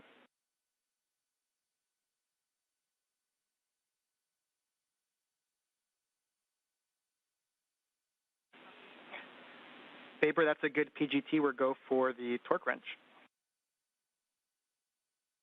And those words from the ground IV there in the center of your screen, NASA astronaut Marcos Barrios, relaying up to Nicole Ayers, who is working to install the right lower struts.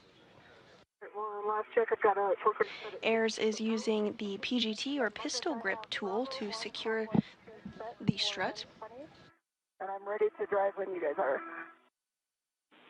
Copy. Thanks, Ann. We'll wait until we're done with Vapor's bolts and we've done all the checks.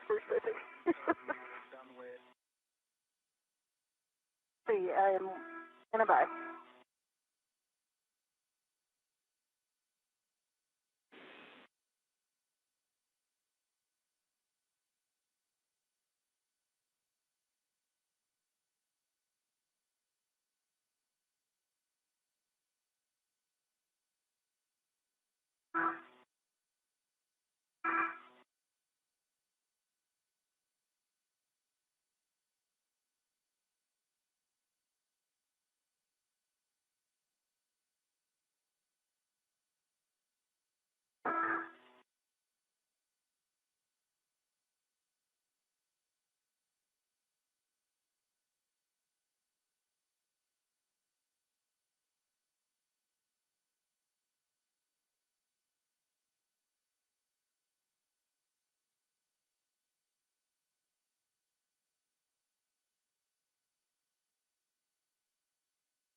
Marcus, that was 2 breakovers, like a quarter turn.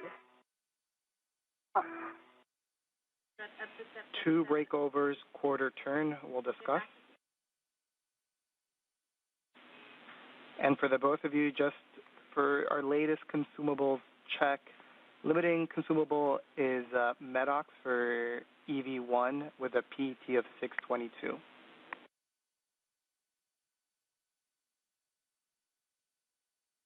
If you want copies. Copy. And what total time are we at right now, Marcos? We're at 221, and then we expect this number to get better, the limiting consumable, as time goes on. Copy.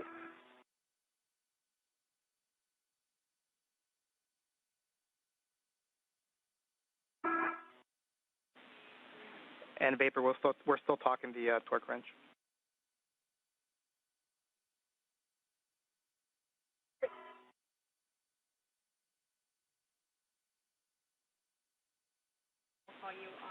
In Vapor, we're going to do the additional checks before calling it good. We're expecting 2 more turns. So with that, just let me know and we can go through some checks.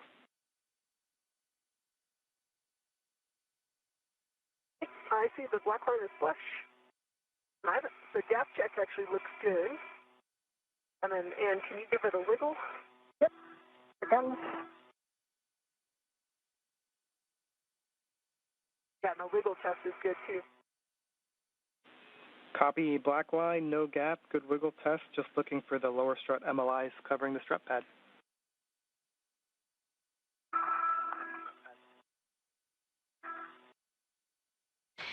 McLean and Air is now working to ensure that there is a good connection on that lower right strut.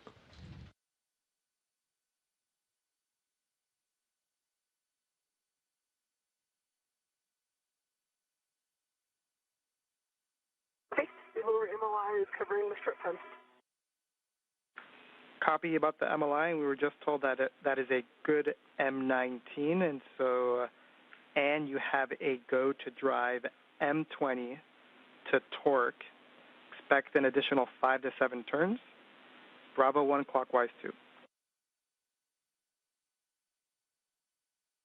Copy. Bravo 1 clockwise 2 set M20.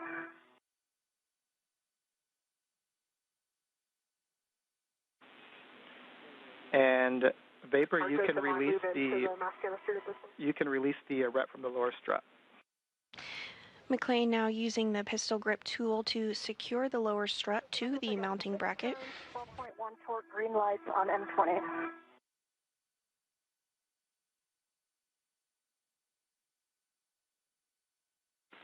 And we copy Ann and we're checking. And Ann, can you confirm that the black line is flush? Following this, the next step will be to cover the strut with multi-layer insulation, or MLI, and then route cables of the solar array in support of future spacewalks. Until we get a heck of view. It is black line is flush. Copy, that's a good M20, and you can stow your PGT, and then you now have to go to install that pit pin to the grounding block. Copy and work. Marcus, the ret is released from the lower right strut. Copy, Vapor. You can go ahead and translate to the right side pad location for the mid strut. The pit pin is installed, and I'll work on the MLI around.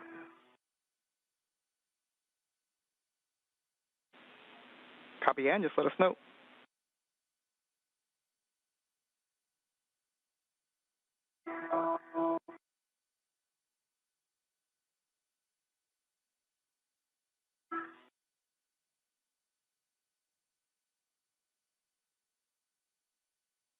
If you're just joining us this morning, we are approaching the 2-hour and 30-minute mark into today's spacewalk to install a support bracket called a modification kit in preparation for future installation and deployment of International Space Station Rollout Solar Arrays, or IROSAs. NASA astronauts Anne McLean and Nicole Ayers are working to install lower struts on a mass canister that they have already built on the upper triangle of the modification kit. And it's up to 40 pounds. Okay. 15 inches from the outer. We do not currently have views of Ayers and McLean, but expect to regain views of them in about 18 minutes from now. And we're currently just discussing things on the ground to look at the config of the mod kit. In the meantime, you do have a go to execute the IROSA cable routing on the right side.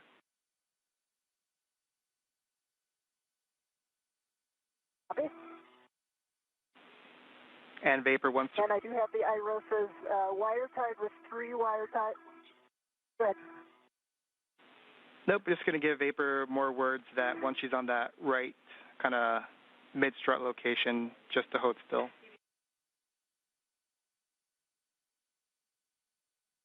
Here.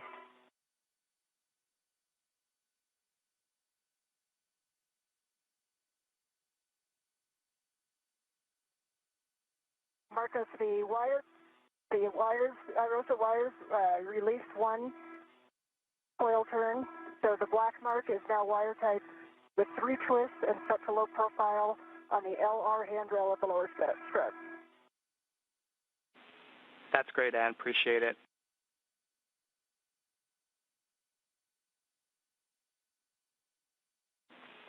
And Ann and Vapor... My red is stronger than the force that collapsed his back. Ann and Vapor, just wanted to give you an update for the day. We have reached min config. The target was 2:30 PET, and we're at 2:27, so we're about 3 minutes ahead of the timeline, and so we're going to proceed. Proceed with the day, and we'll get you more words on what we're doing next. Good news. Copy all. And just to be extra clear, we're going to pause right now to give you further words, but stand by. Okay, pausing.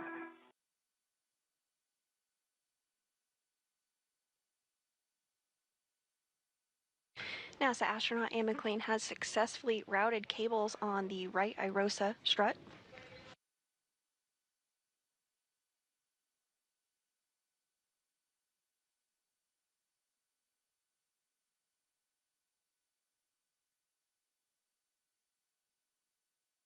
The crew is about 3 minutes ahead of the expected timeline for today.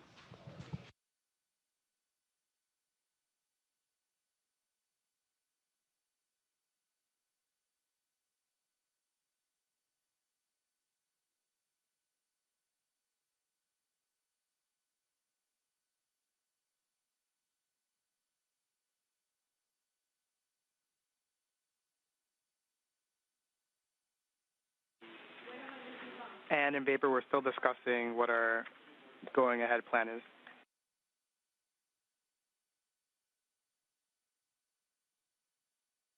See.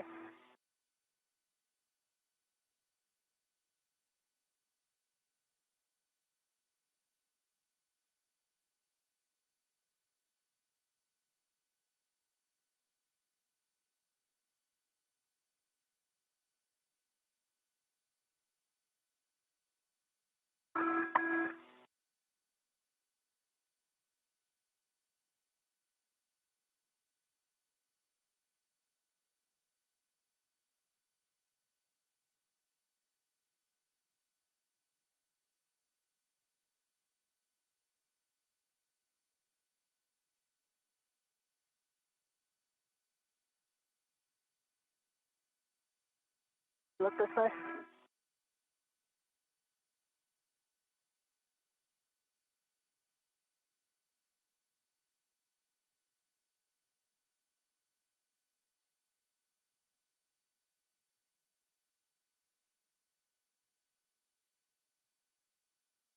I can lock this right out so it's not pulling it. Okay.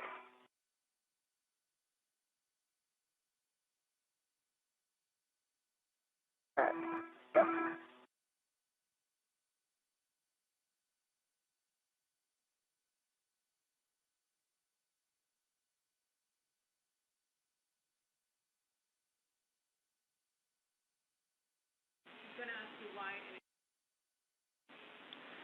Ann and Vapor, just an update. We have reached the min config.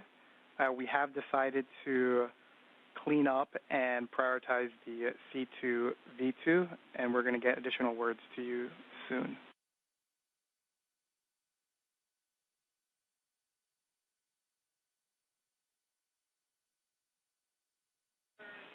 And Vapor, the rationale behind that is current limiting consumable is MEDOX for EV1, which is right now at a 630.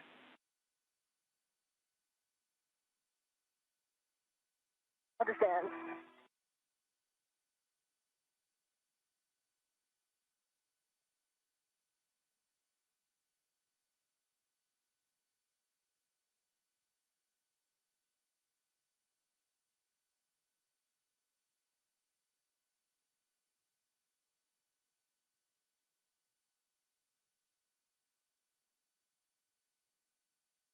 My way back down the chemistry. We are now 2 hours and 31 minutes into the 275th spacewalk outside the International Space Station. At this time, we'd like the mid-strut back in the strut bag, any free rets back in the cable bag, and the PGT and torque wrench in the cable bag.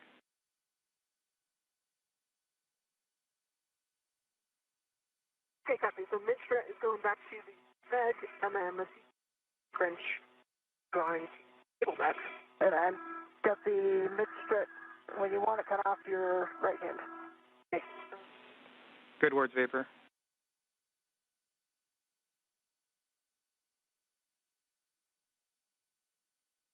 And I'm ready for it in. Got it. Okay, and my dirty ret's still on it. Okay. If I can get a red on it. Okay. And those words from the ground IV up to NASA astronaut Nicole Ayers, walking through some procedures to get the mid-strut cables and PGT put back in the cable bag ahead of the next steps in today's spacewalk. Got a bag ret on the mid-strut. Okay, I'm ready to send it back. We can just let go of it. Okay, I'll let it go.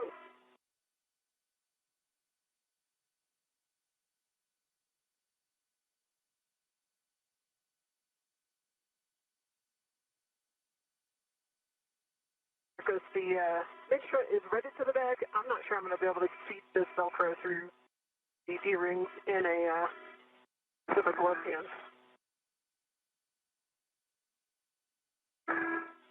Make sure that's okay. Yeah, Vapor in it. The strut does not need to be inside the Velcro. As long as it's inside the bag and secure, we're good with that. To be inside the Velcro, as long as it's inside the bag.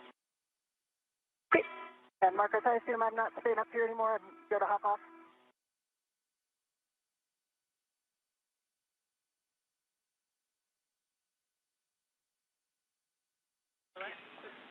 Stand down, Vapor, or correction, stand down.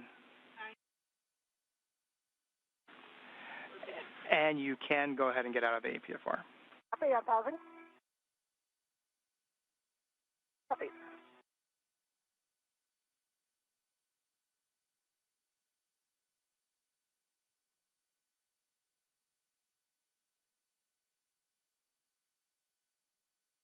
Yeah, I'm out of the APFR. Nice. Only took 1 calorie to get out.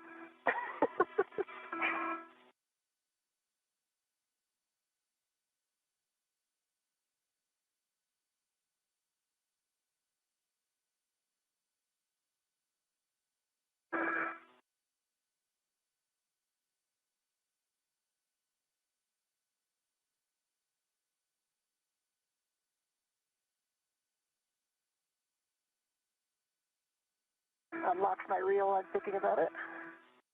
Get my reels unlocked. Oh. You have a free hand. Sorry? If you have a free hand, can you give me the end of that adjustable? Yes, I'm going to make my way down there now. Perfect.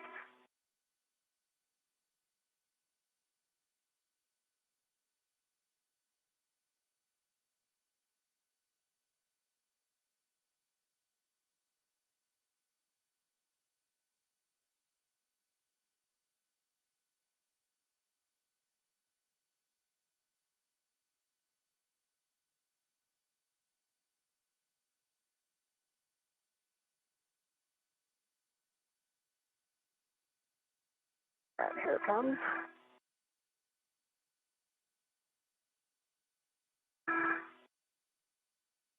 Going in the cable bag.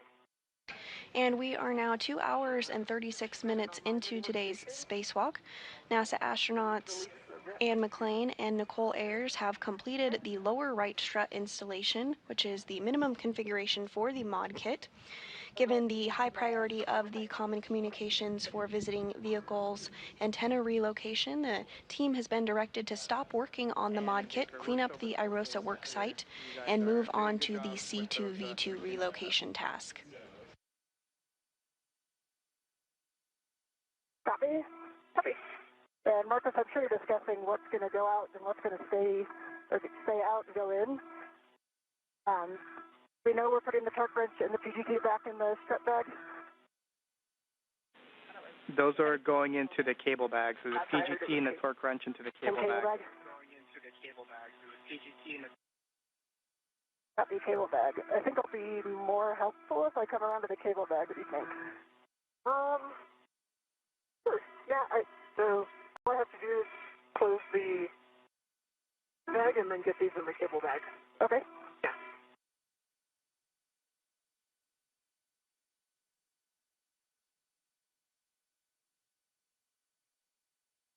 Probably be taking this HFR and with extended S. Yeah, I think that actually might be more. I don't know if I need to ever hear about a cable bag just too.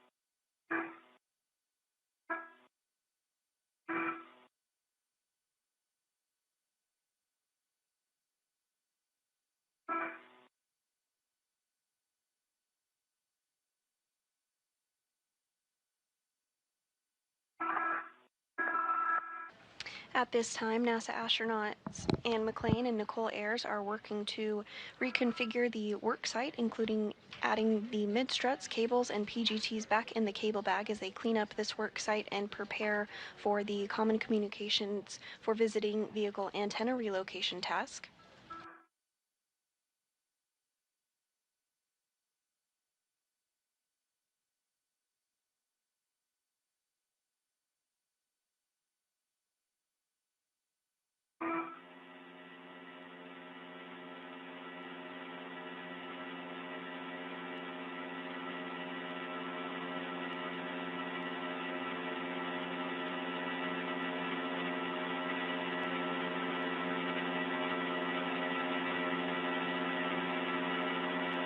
Okay, I've got the PGT and my torque wrench in the cable bag. Copy.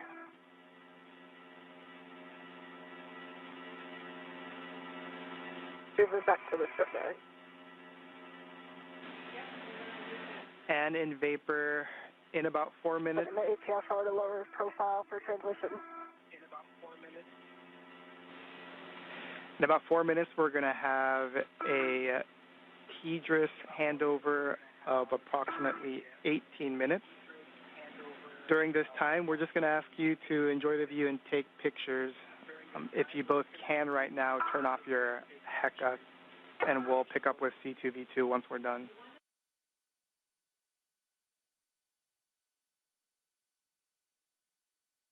Okay, do I understand 18 minutes? 18, 1-8, different.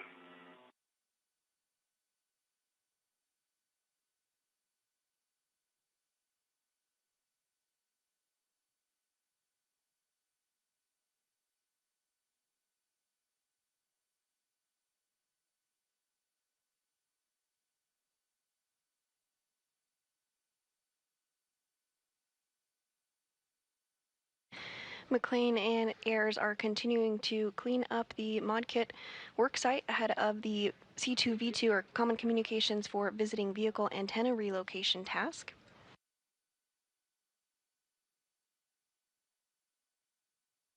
Given the higher priority of the C2V2 relocation task, the team has been directed to stop the work on the modification kit, clean up the IROSA worksite, and move on to the C2V2 relocation task. Tighten it down.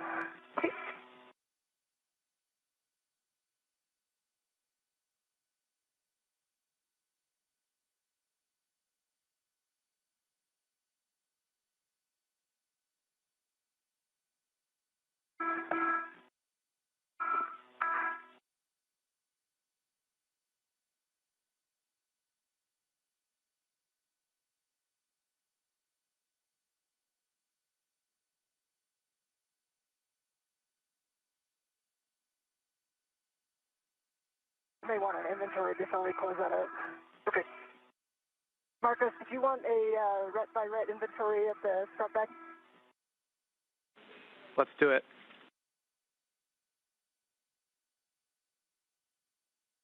All right. I'll sit on this end. And we've got 2 minutes until that handover. That's going to last 18 minutes.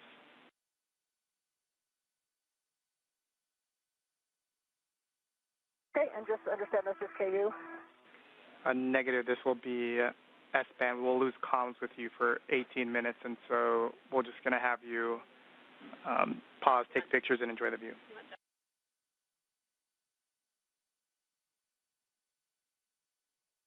Okay, we have number 14 on the outside of the bag. We have number 10.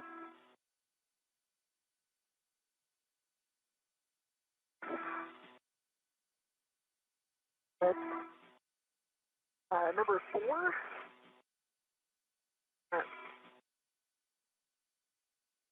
Number 1. Number 2.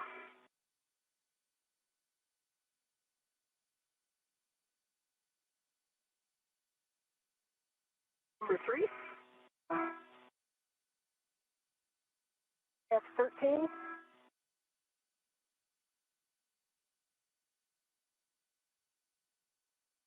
Get this guy number 7. Number 11.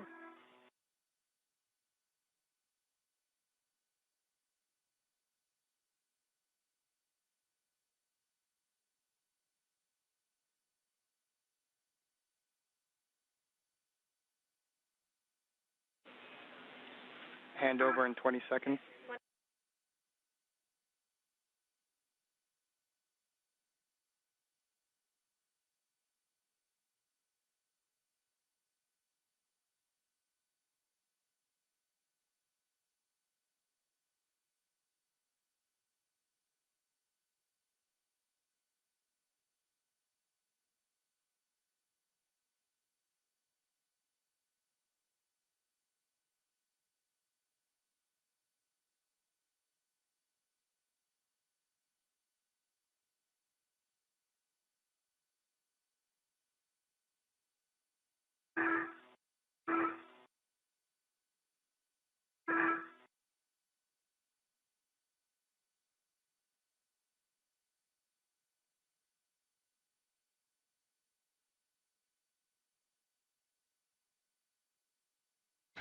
And at this time, we do have a approximately 18-minute long time period where we do not have communications or views of the crew due to a handover period between our satellites. So the crew has been directed to enjoy the view and hang tight, and we'll see them on the other side of this handover.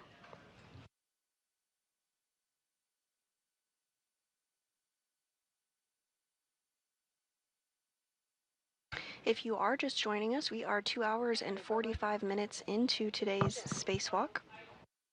NASA astronauts Anne McLean and Nicole Ayers worked to install a support bracket called a modification kit on the International Space Station. As part of this, they installed and built the upper triangle and attached it to the mass canister and installed the right lower struts and upper struts as well. This is what is considered the minimum configuration for the mod kit. Given the higher priority of the Common Communications for Visiting Vehicles relocation task, the team was directed to stop working on the mod kit, clean up the IROSA work site in this configuration, and move on to the C2V2 relocation task.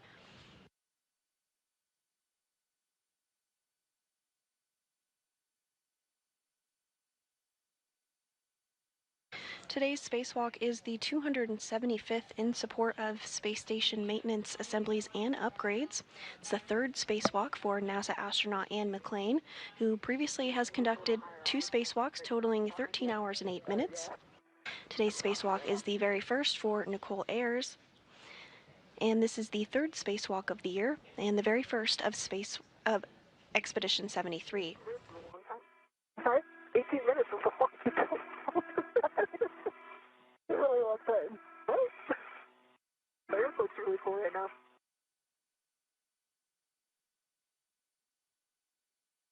Ayers and McClain arrived on the SpaceX Crew Dragon Endurance on March 15th following their launch the day prior.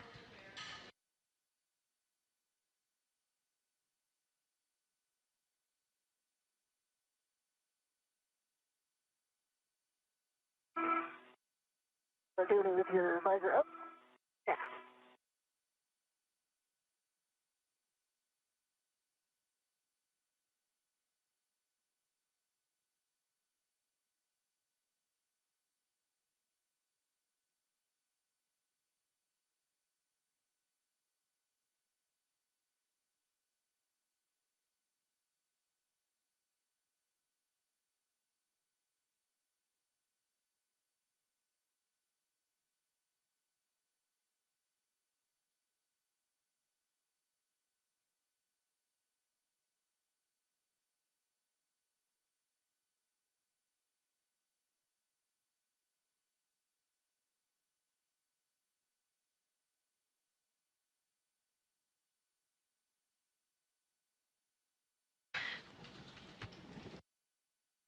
They're not too close, are they?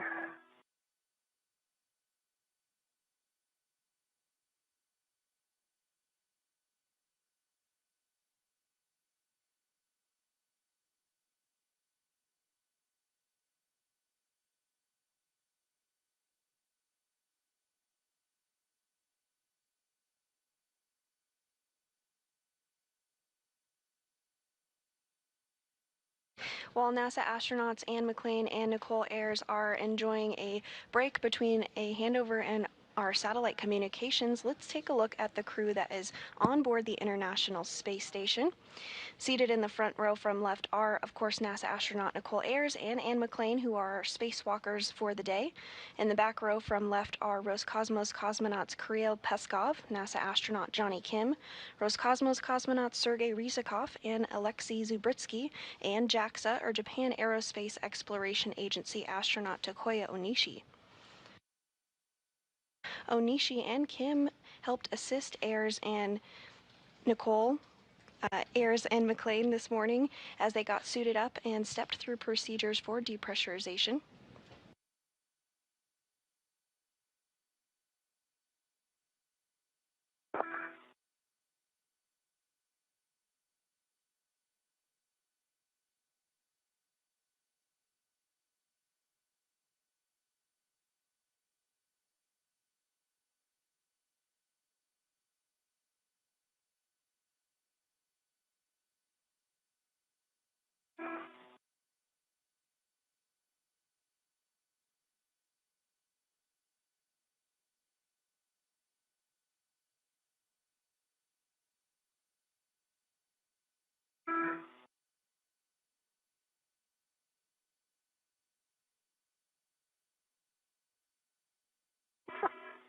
That's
one of the back? Okay. Do one of the back? I did. Yeah. Oh, you did one? Yeah. Okay. I think, well, as long as you get picked them up, but.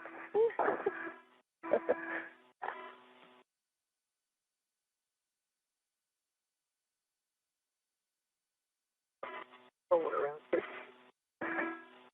that easy to do?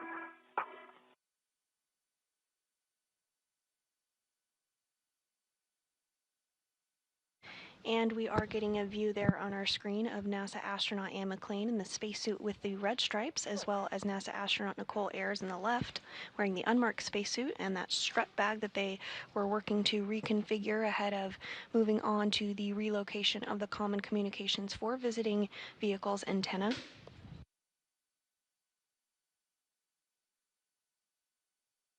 Towards the lower portion of your screen, you do see that upper triangle that Ayers built earlier this morning that is attached to the mass canister, as well as the lower strut that was successfully installed.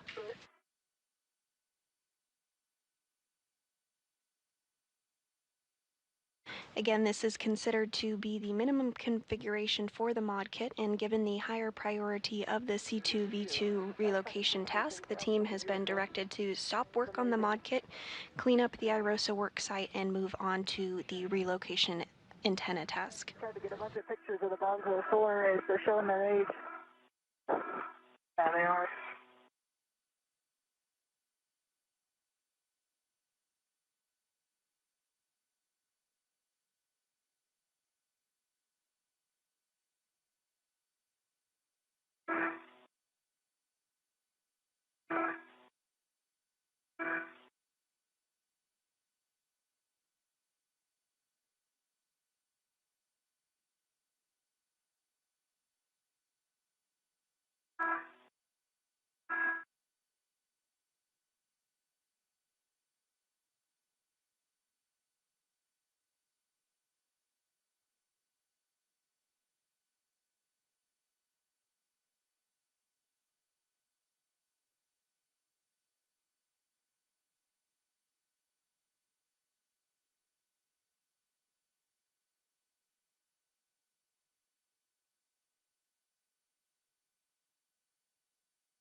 I think it's going to be impossible to get a selfie with two of us. Yeah, I guess. I think it might be impossible to get a selfie with two of us. You could peek over that bag. Oh, maybe not.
And as we have mentioned, Anne and Nicole have completed the lower right strut installation, which is the minimum configuration for the mod kit today. And given the higher priority of the common communications for visiting vehicles relocation task, the team has been directed to stop the work on the mod kit, clean up the IROSA work site, and move on to the C2V2 relocation task.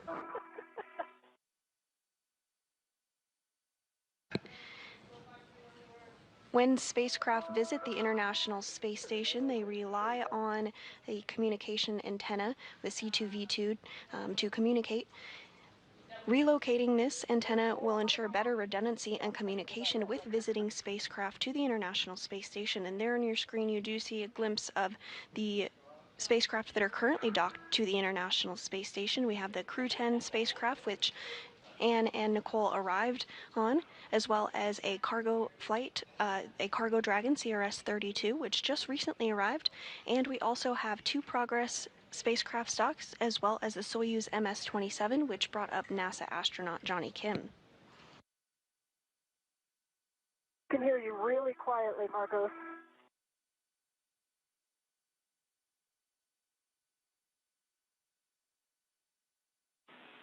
And in Vapor, this is Marcos, radio check. Very quiet. How do you hear him, Vapor? I've got you, yeah, very quiet. And one more time, user error on my part. Loud and clear. Same. All right, we have words for you. So we're going to perform or at least check that you accomplished some of the cleanup steps that we asked you to do before. Then we're going to do a glove and hap check, and then we're going to proceed with C2V2. Copy. All right, so you can just confirm for us that the right mid strut was returned to the strut bag. Confirm. That the free rets from the strut bag were transferred to the cable bag. Negative, we did not do that. And there's no, and we copy Add and Vapor, no need to do that now, and then that the EV3, PGT, and torque wrench were transferred to the cable bag. Vapor. All right, with that, we'll get a glove, hap, and gauntlet check from the both of you. Hey, EV1.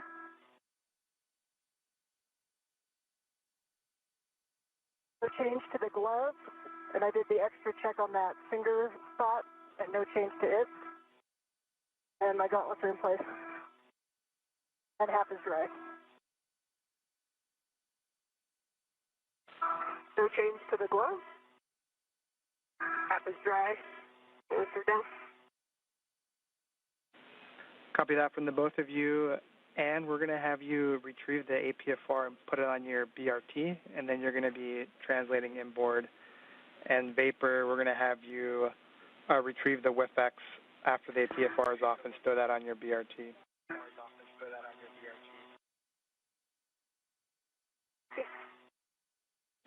And so just for your situational awareness, we're essentially executing C2V2 as written, and we'll come back for more cleanup.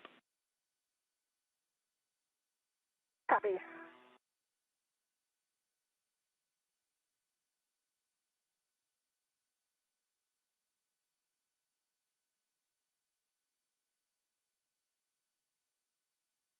And those words up to the crew, letting them know the plan forward.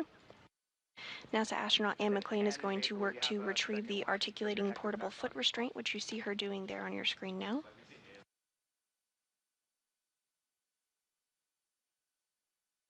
Meanwhile, Ayers is reconfiguring the tool bag and ensuring things are in a good place before they move on to the C2V2 antenna relocation.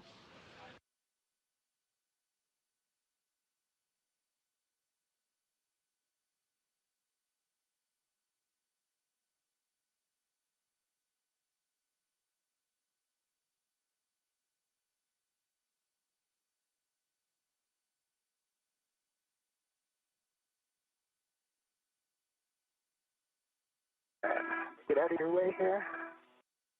HFR set.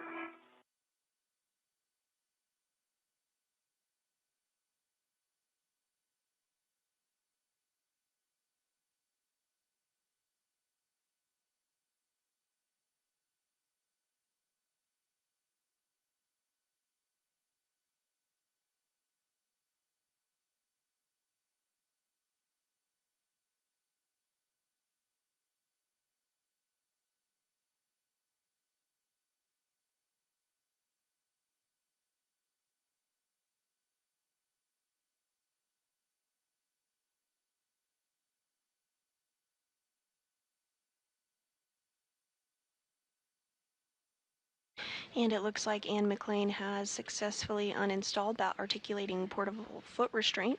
She now has it tethered to her. You see it floating just behind her. We are now 3 hours and 2 minutes into today's spacewalk. Today's spacewalk is the 275th in support of space station maintenance, assembly, and upgrades.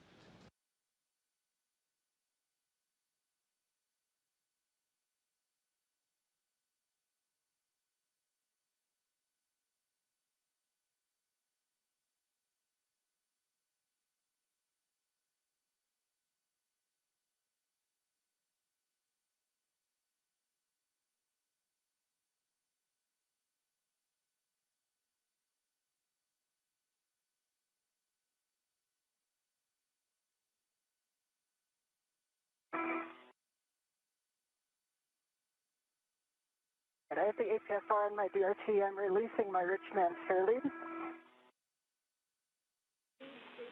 Copy, Ann. I've got the WIFX on my DRT. And we copy Vapor.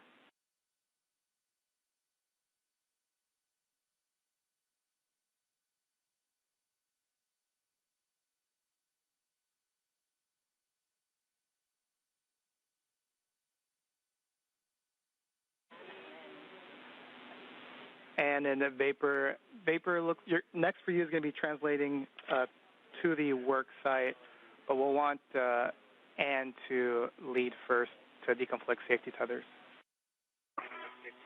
Yep, copy that. Family. Let me get the HFR in a better spot here.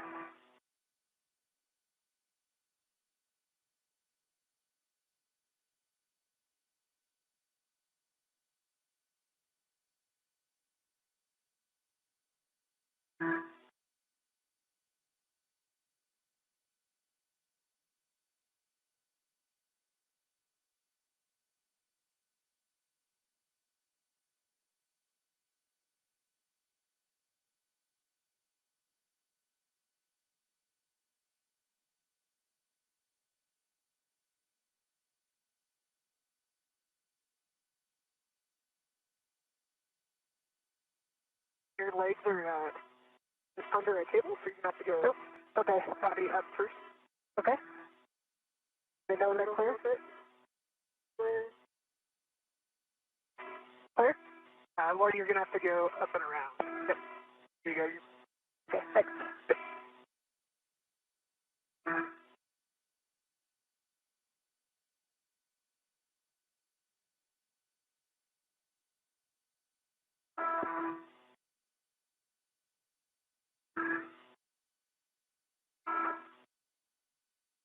I like how my safety tethers are on the HFR standby one.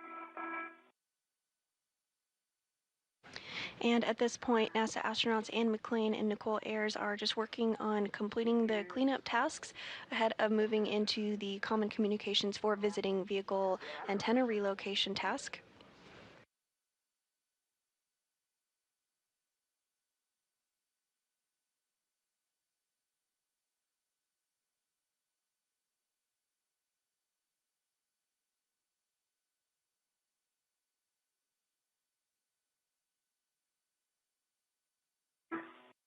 So let's get it.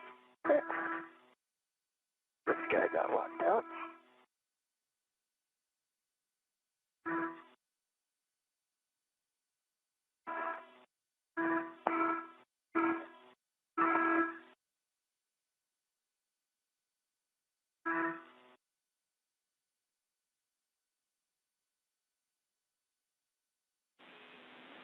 Good job, Anne. With that complete, you'll be headed inboard. You're going to be going back to phase 1 before going zenith and dropping off that APFR on with 10. Copy with 10.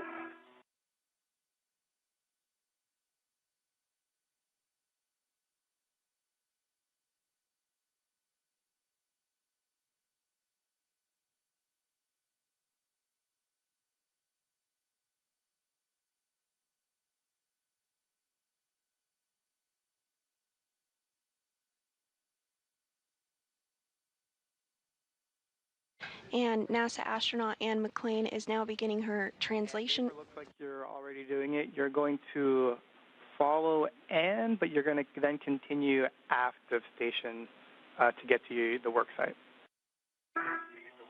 Copy. Yeah, I've got the CC antenna in sight. Anne McLean is continuing her translation process to install the articulating portable foot restraint at the new location. Meanwhile, NASA astronaut Nicole Ayers is also beginning her translation process.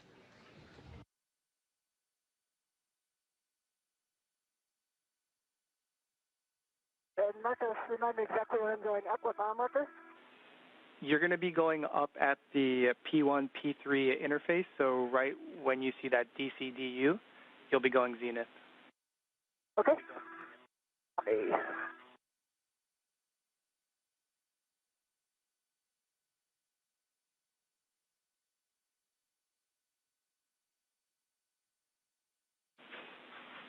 Vapor, looks like you're making your way to the work site. Just real quick for you, since it's on your way, do not translate on the CAS, the Common Attachment System. That should be just outboard of the C2V2.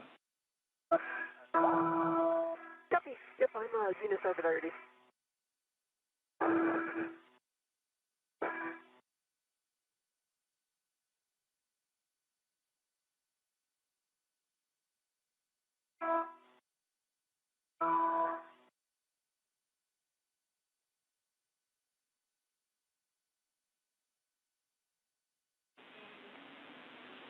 And we see you, and that is the correct translation.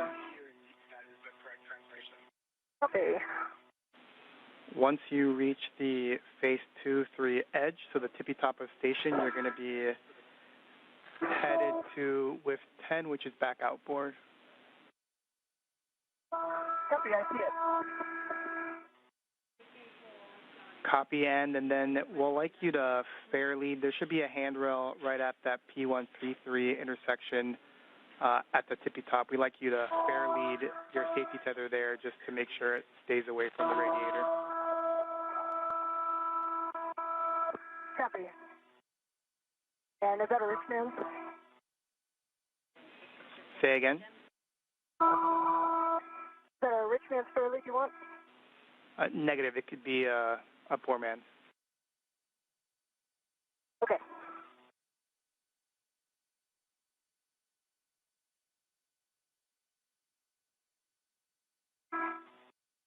Marcos, while EV1 is putting the QFR in, taking a look at these cables. Actually, so they're wire tied to this, or also wire tied to this.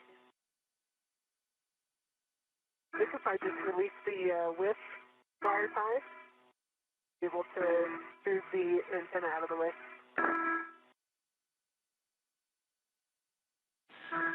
And Vapor, thank you for the view and those words. We concur with your plan where you're going to untie the cables at the base of the antenna, and that should give you enough room.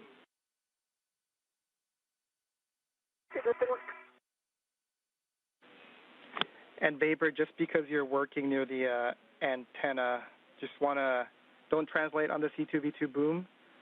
We've got the retro reflectors and do not touch the glass. Don't touch the radome paint on the actual antennas.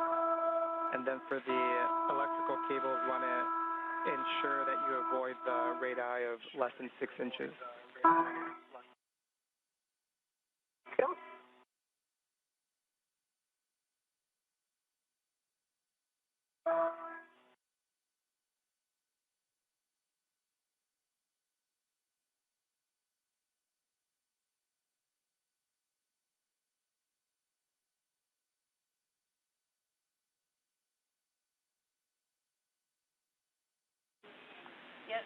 And we see you working the APFR. Once that's secure and you think it's out of the way, you could head aft to the worksite.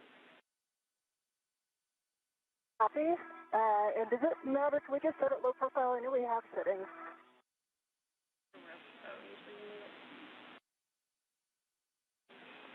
Checking and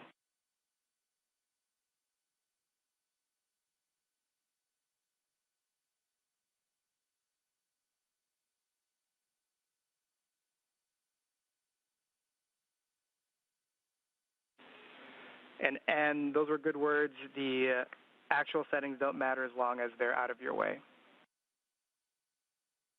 Copy.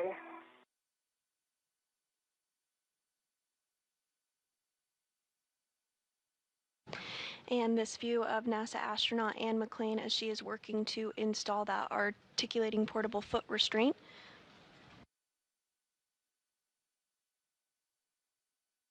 You can see she has the PGT or pistol grip tool attached to her side. This has been utilized quite frequently today during the spacewalk.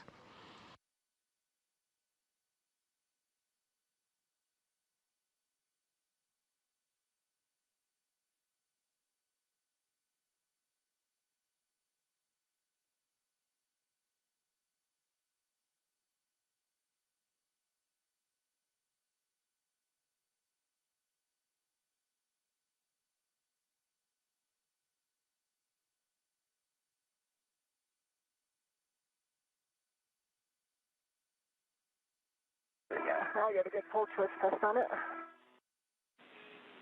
And we copy Ann.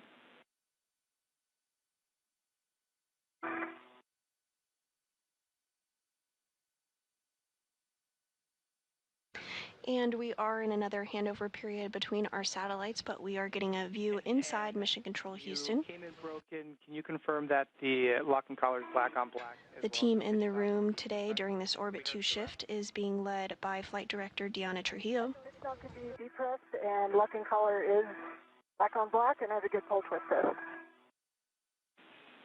And we copy that. So you can head aft to the workstation, and just for both of your essays, we currently don't have a video feed. Copy. And Anne, for you, I read some of these for vapor. Just want to repeat because there are a lot of no-touch zones in this area. You want to avoid the dry lube that's on the shaft of the grapple fixture. For the C2V2 boom, don't translate on it, don't kick it, don't touch the glass on the reflectors, and don't touch the radome paint.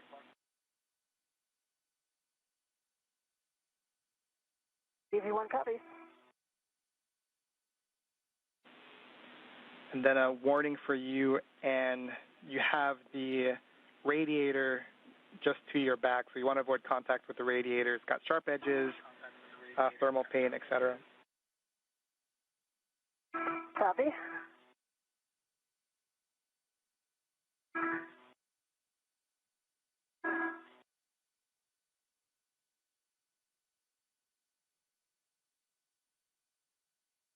Is the preferred translation path right along the radiator? You can, from the APFR, you can use the diagonal strut that connects, that's on phase 3. That should take you towards the radiator for a second, but then it should take you diagonally down towards vapor. Copy. There's no handrails on it. We agree, we concur. You'll have to use the I-beam.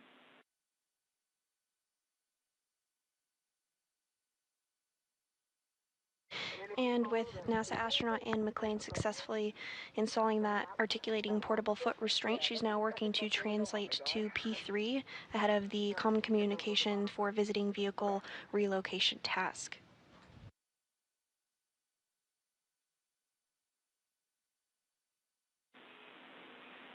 And Weber, can you confirm that you've released the cables from the base of the boom? And there's handrails right on the other side of this guy? Yes. Big long one. And on the other side. Oh, down there? NASA astronaut Nicole Ayers is already in the location of the C2V2 antenna relocation.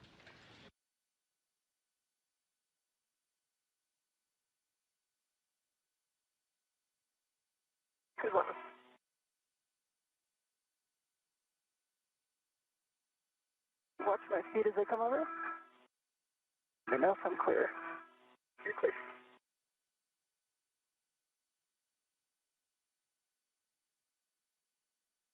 The Common Communications for Visiting Vehicles, or C2V2 antenna, is being relocated 1.5 feet to ensure better redundancy and communication with visiting spacecraft to the International Space Station.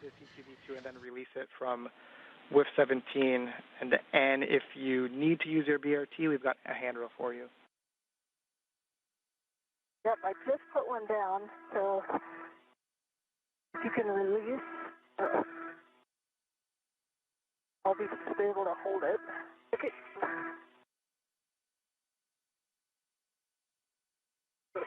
Got on it? Yeah, hold it on me. Up here. And do you want me to wrap to it? Okay. Can you reach it? Maybe.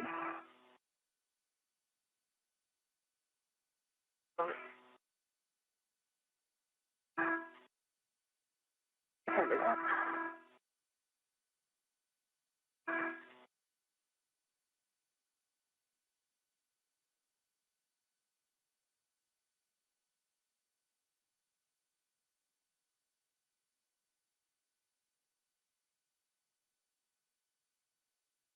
And we are getting some views of the Earth as the International Space Station flies 268 statute miles over Argentina.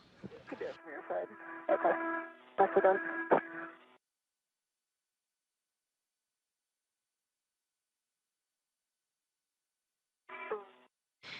This view showing NASA astronaut Nicole Ayers on the right of your screen and Ann McLean on the left working together to relocate that Common Communications for Visiting Vehicles antenna.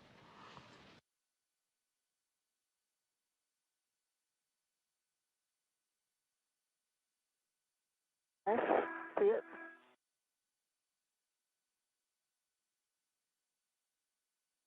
Stop, there.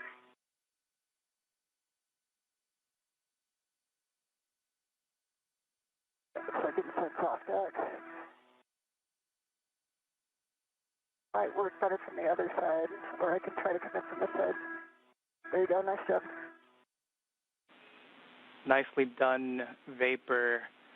And we're going to have you tend the boom and kind of head inboard, and then Vapor, you'll be grabbing the WIF-X from your BRT.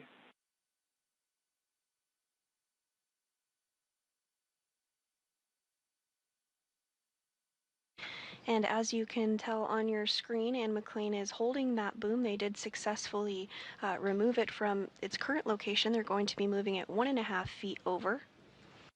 Vapor, it'll be a pitch setting of alpha.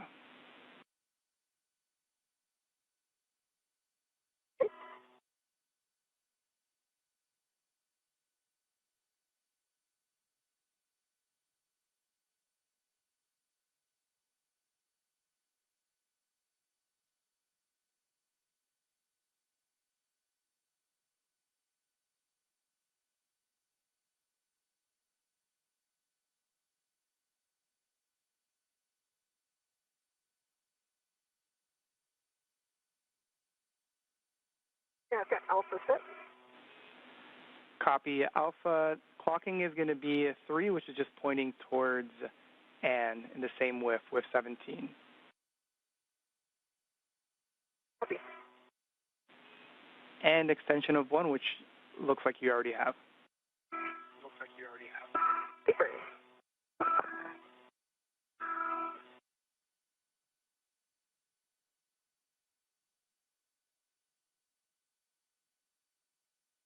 We're clocking a 3 pixel and foot test. The locking color is lock on black. All right, that's great, Vapor. Next is going to be to install the C2V2 on the WIF-X. Cool. So I might need you to help push it. There's, I think some of the cable is pulling it back your way. Yeah, actually, so it's pretty strong. Now that we're here, I'm going to have to release. Yeah, it's just stay right one.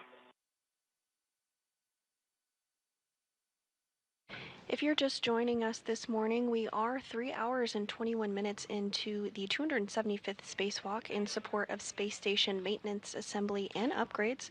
NASA astronauts Anne McClain on the left of your screen and Nicole Ayers on the right of your screen are currently working to relocate a common communications for visiting vehicle antenna. Pointed aft, which looks like it is. By moving the antenna over 1.5 feet, it will ensure better redundancy for visiting spacecraft arriving to the International Space Station.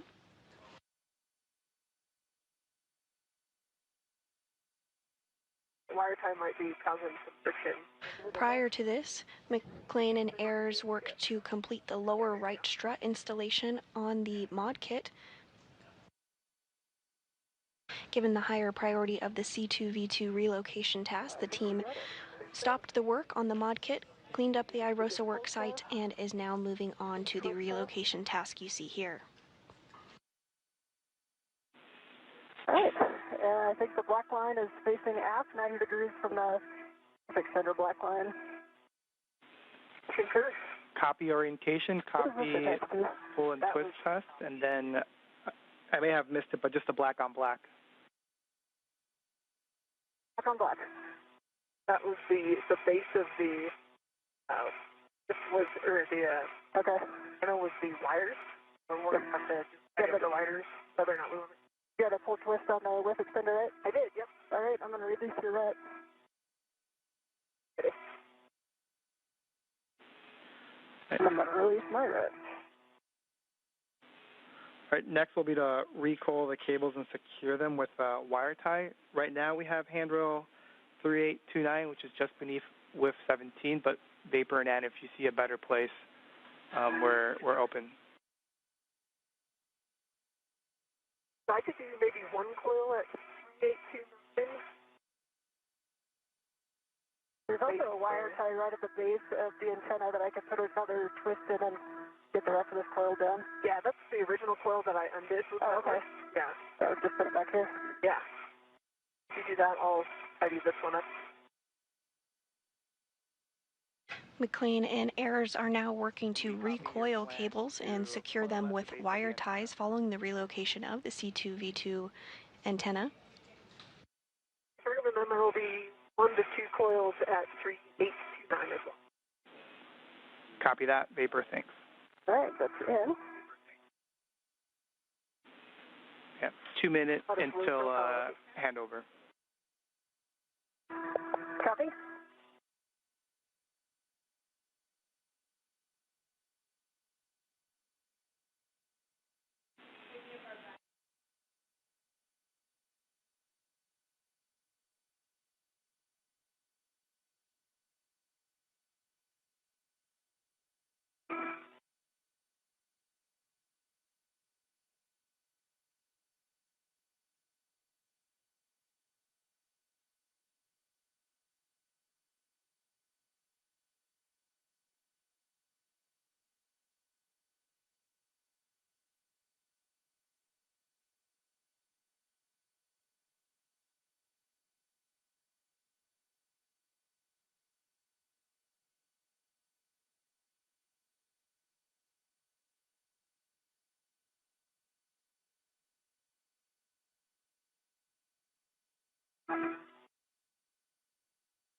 Once that's complete, we'll get a glove and hap check from the both of you.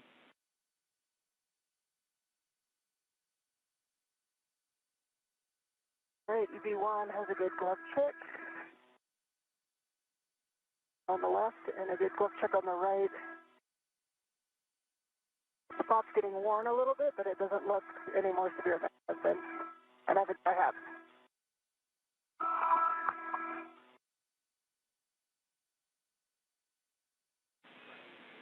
And EB2, there is no change to the glove. Use your eye hat.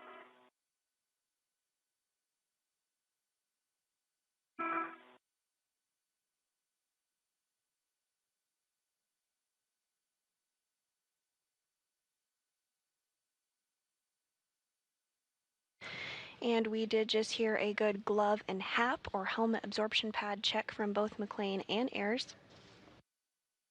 These checks are done periodically throughout spacewalks to ensure everything is looking as expected.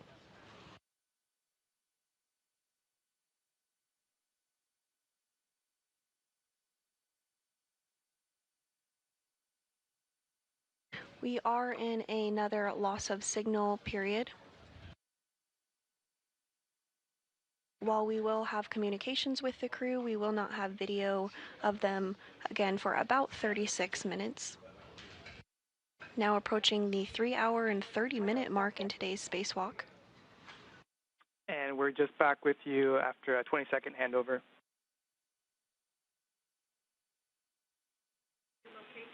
Great, we'll get you some words here in about 30 seconds.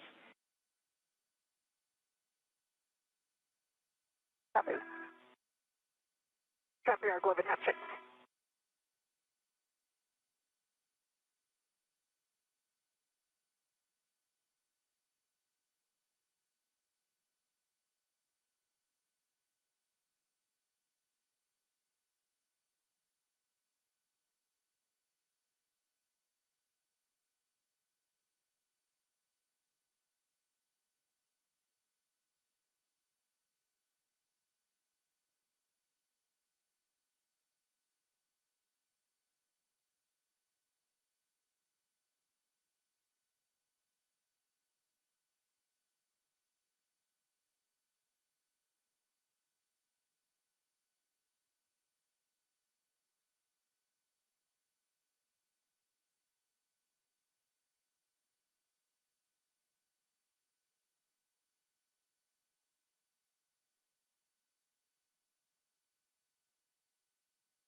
And in vapor, we're still discussing. We'll get back to you.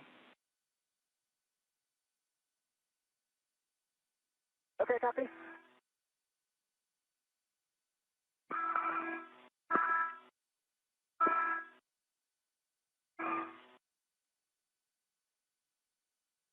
And following the successful relocation of the Common Communications for Visiting Vehicles antenna, the team on the ground is discussing next steps for NASA astronauts Anne McLean and Nicole Ayers, who are nearing the 3-hour and 30-minute mark of today's spacewalk.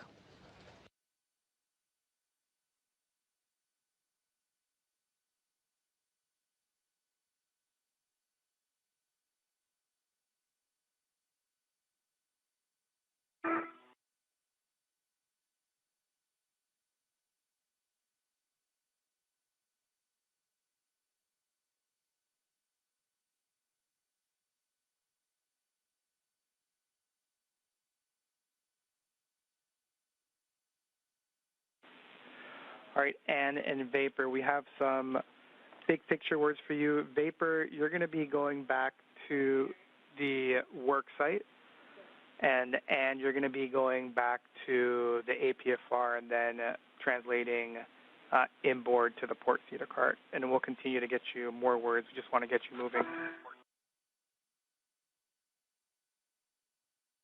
Okay, sounds good. Copy.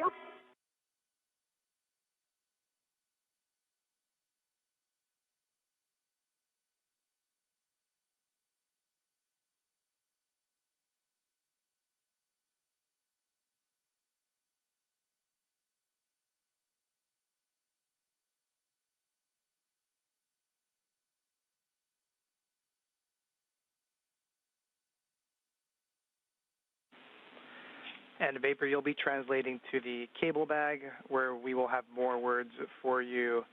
And I'm assuming you've started, but you'll be headed to the APFR and WIF 10, putting that on your BRT, and then picking up your green hook.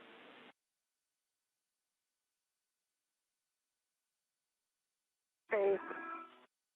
Copy. And just for the both of you, we are in a KU loss of signal for the next about 30 minutes, so we do not have video.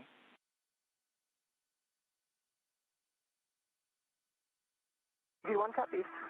Okay.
You're looking at a live view of Mission Control Houston as we are 3 hours and 32 minutes into today's spacewalk.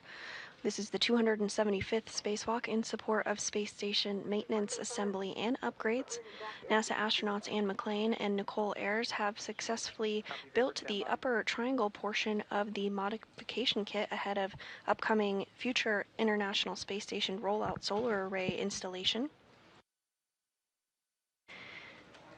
Additionally, they have successfully relocated the Common Communications for Visiting Vehicle antenna.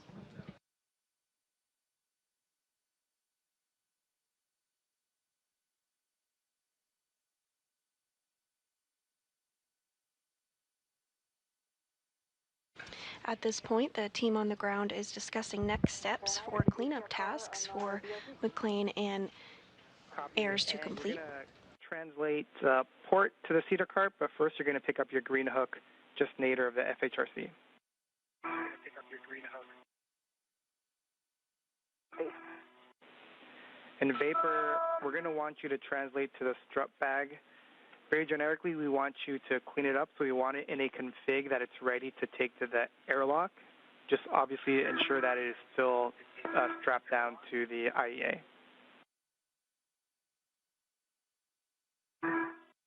Hey, copy. Do you want me to move the free ret disable bag?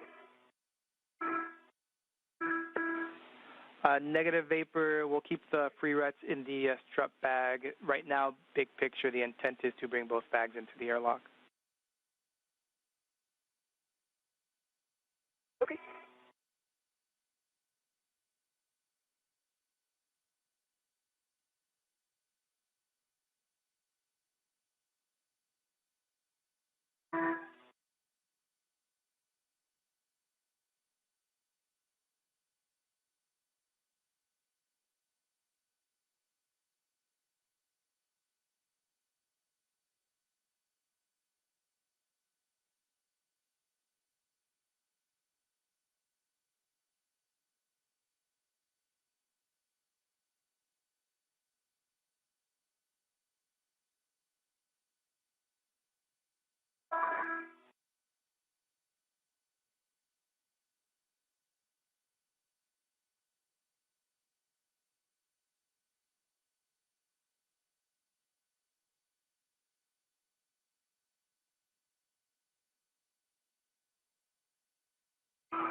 Okay, Marcos, the strut bag is cleaned up and closed, and it still has all three of its tie-downs, all three handrails.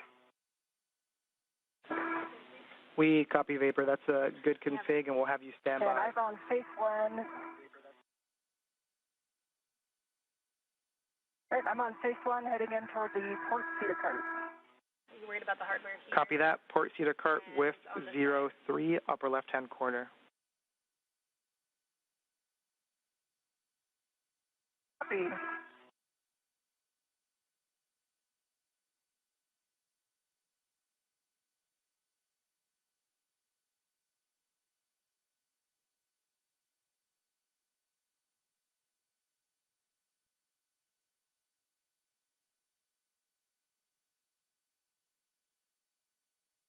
Bring up my green hook. Copy that?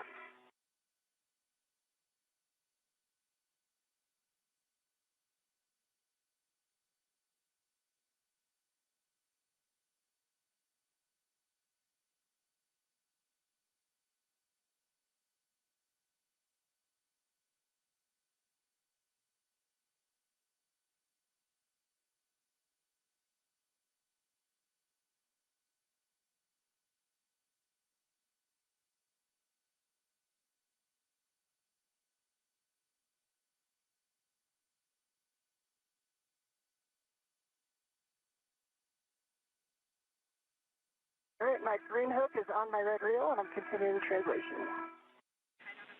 Copy, Ann.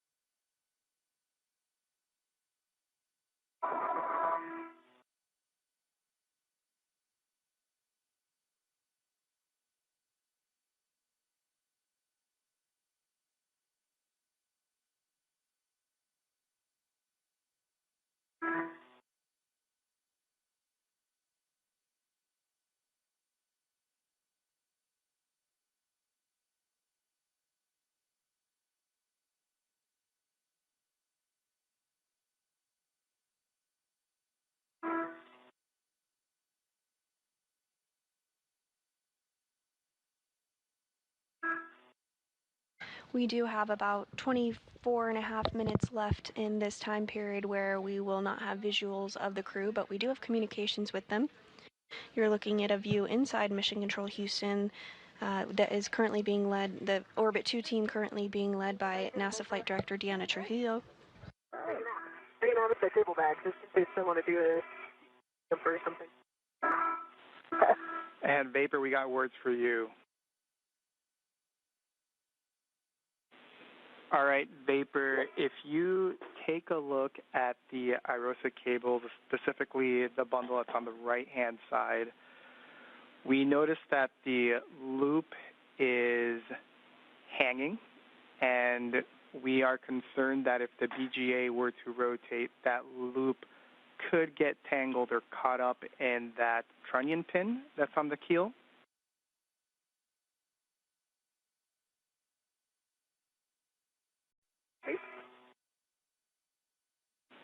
And so we have some words to have you tie down that bundle onto the lower strut. And so we would like you to translate very slowly at standby. That's just big picture, and we'll give you a final go here in a second, just so you know what's coming.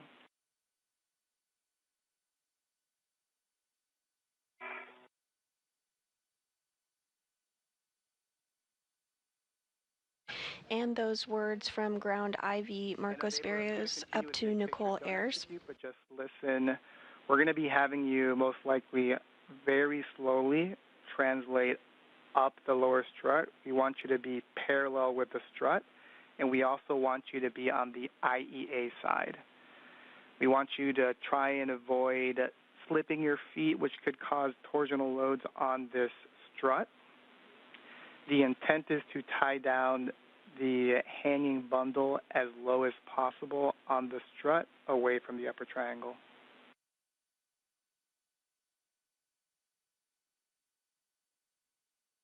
Okay. Well, if it doesn't work. And I'm just getting to the port not yet, Vapor. And copy, Ann, you're at the port seater cart with 3, upper left-hand corner. It'll be clocking of 6, Papa Papa Hotel 12. Copy for left.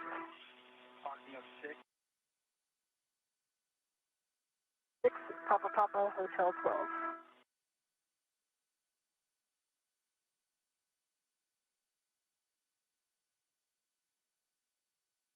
And with those words up to NASA astronaut Nicole Ayers discussing the next steps of today's procedures to clean up the IROSA cables. The handrails on the mod kit are illegal. Ayers will also work to ensure that the bundle is tied down on the lower strut as a precautionary measure. That is affirmative, Vapor, just minimize load. Meanwhile, NASA astronaut Anne McClain is working to install the articulating portable foot restraint in a different location on the International Space Station.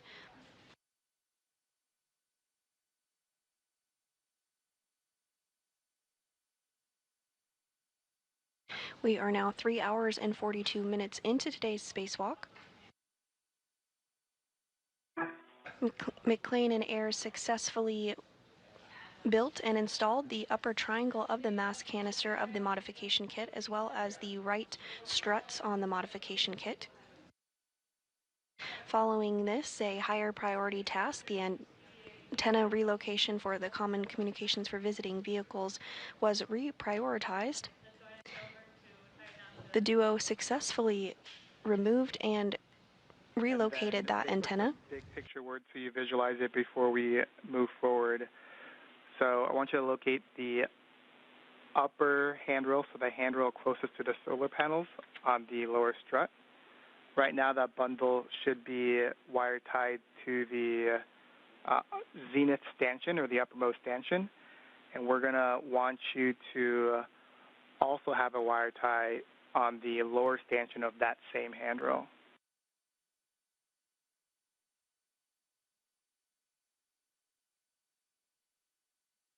Okay, I see that the right upper handrail already has the cable wire tied to it, so you just want me to add a second one to bundle the cable bundle to the bottom handrail. Those are good words, Vapor, and you have a go to proceed.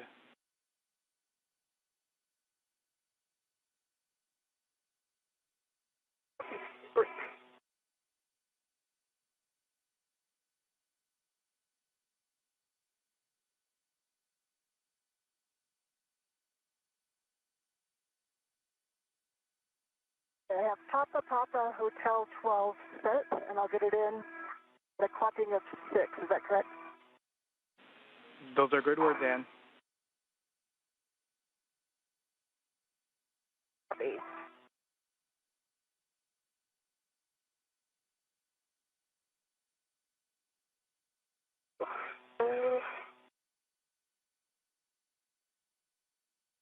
We do have about 19 minutes remaining in the loss of signal period where we do not have visual of the crew, but as you can hear, we do have communications with them. Not sure I can reach from handrail to handrail without moving my...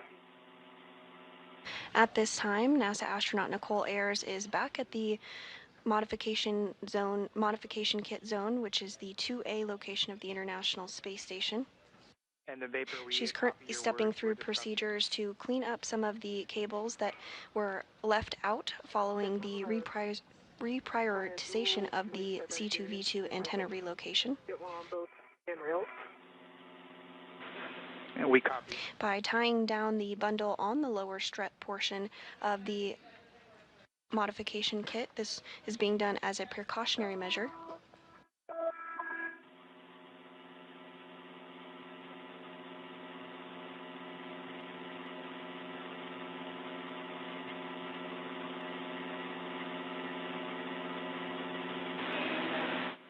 And once you're done there, we will need you to press the brake pedal release on the port Cedar cart as you make your way back to your green hook location. Copy. And hey, at 6 Papa Papa, if I try to get in a clock at 6, the Ingress aid is coming into contact with structure. Can I put it at 7 or 8? Checking.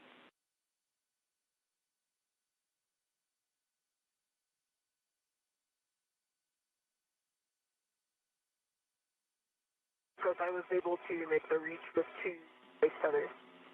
Nice job, Vapor. That's good news, Vapor. Appreciate it.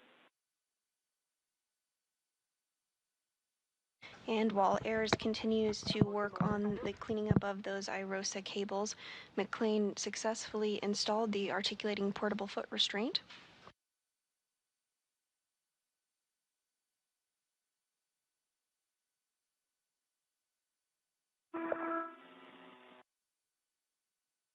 Marcus, there's a trunnion pin structure, and with the ingress aid, it's retracted, but it's laying down.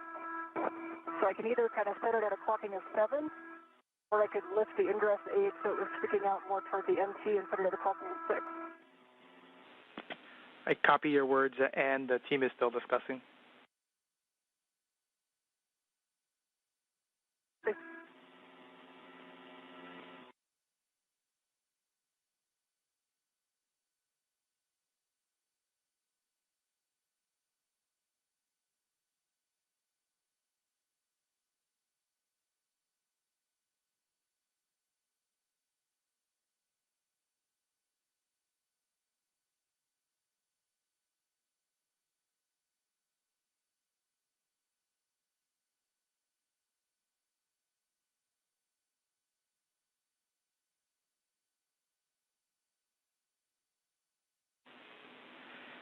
And we would like you to yaw the boot plate 180, and we're being told that that should get the ingress aid out of the way.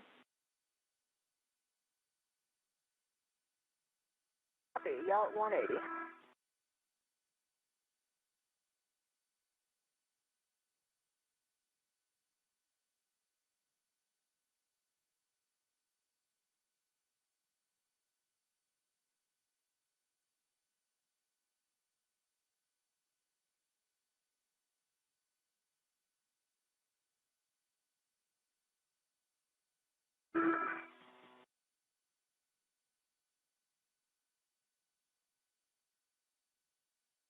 I see what you're talking about with the moon earlier, Ann.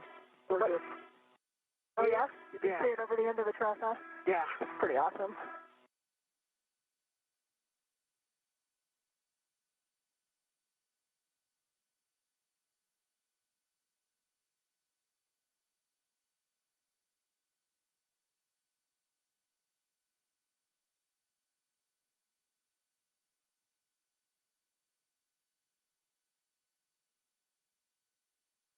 Okay, Marcos, we are at a clocking of 6, and we are now at a yaw of 6 also. I have black on black and a good pull twist fit. Copy that. And if you actuated the pitch axis, just make sure the knob can be depressed.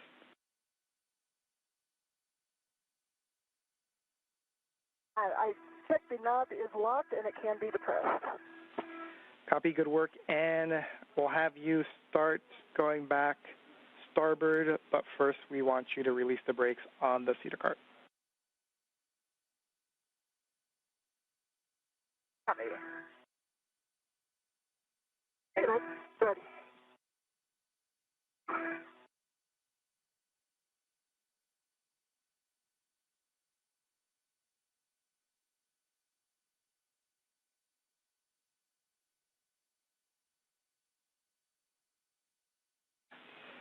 And Ann, I'm going to have you pause. I apologize.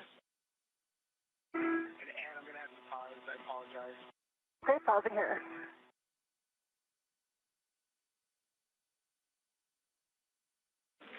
And Ann, can you confirm that your camera is in the bag, cable bag?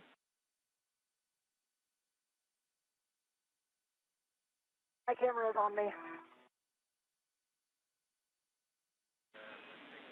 So we'd like you to take a picture of the final configuration where you dropped off the APFR. Okay.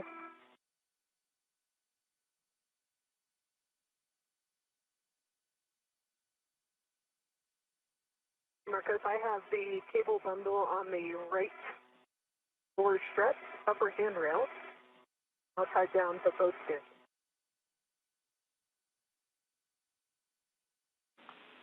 Copy. And Vapor, did you use one of your wire ties or was it an existing one? I used one of my long wire ties off my BRT. Perfect. Thanks, Vapor. We'll give you more words here. And then, Vapor, we'd like a photo of that final config if you could. Okay. I'm looking at the clearance of the trunnion pin. And then it almost seems like the NZGL connectors might need an extra wire tie. Copy. We appreciate those words, Vapor. Yeah. And copy. We appreciate those.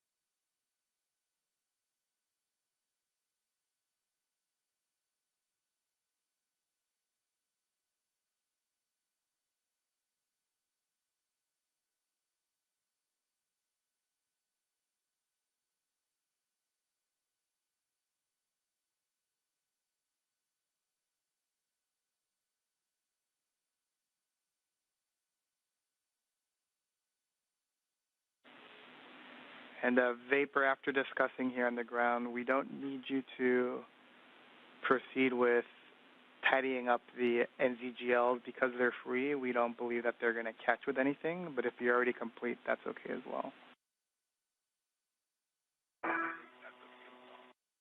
No, I was waiting for your words.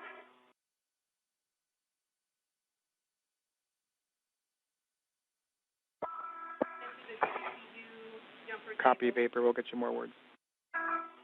Okay, and photos are complete, Marcos. Was that you, Vapor? Sorry, EV1, photos are complete.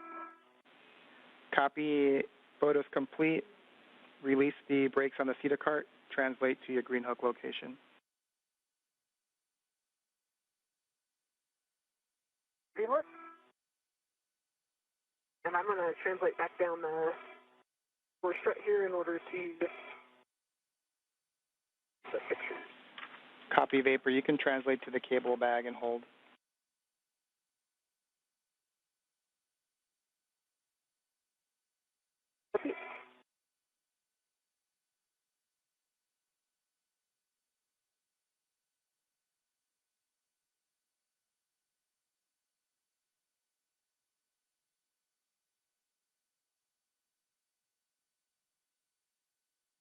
All right, I have two the pumps on the cedar brakes and translating out phase one. We copy and.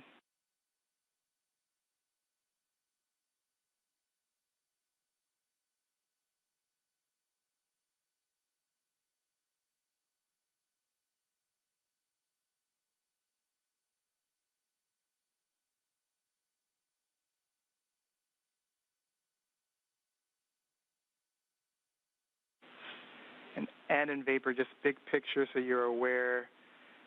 Vapor, you're translating to the cable bag. We'll have you hold, and you're going towards your green hook. We'll eventually have you go to the cable bag as well and hold. Right now we're deciding if we're going to continue with the jumper get ahead or if we're going to finalize cleanup and come back into the airlock.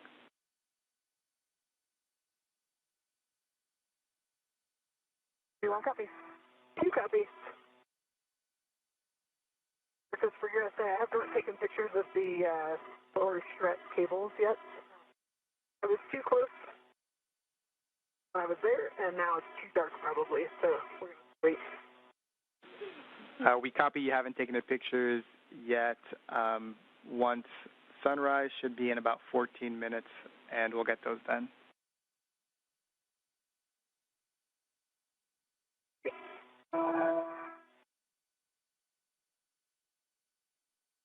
Marcos, for bad, did I hear right that we're taking both the bags in? Firm, right now that is the current plan. Okay.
Yeah, and add the green hook location.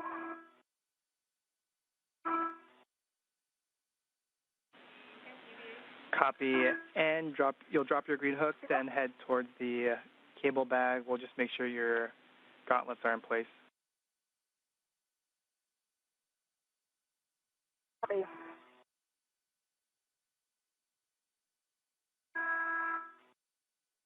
We are now at the 3-hour 58-minute mark of today's spacewalk, and NASA astronaut Nicole Ayers has completed work to secure cables near the IROSA location, as well as tie them down on the lower strut as a precautionary measure.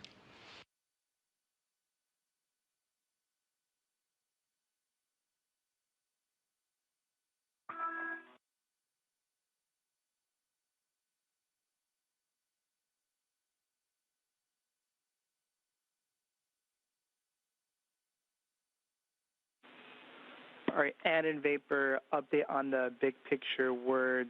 We are going to proceed with accomplishing the 2 get-aheads. So Vapor, you'll be doing the jumper, and then Ann, you'll be doing the MMOD cover.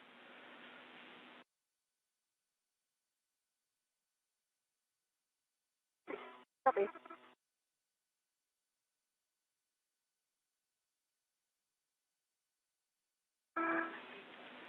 And we're going to be accounting additional time, an extra 30 minutes to account for the fact that we are bringing in the strut bag into the airlock. And so all this together puts us at a PET of 610 with that extra margin. And right now, our limiting consumable continues to be the Medox, and it's about a 630, 645, almost 7 now.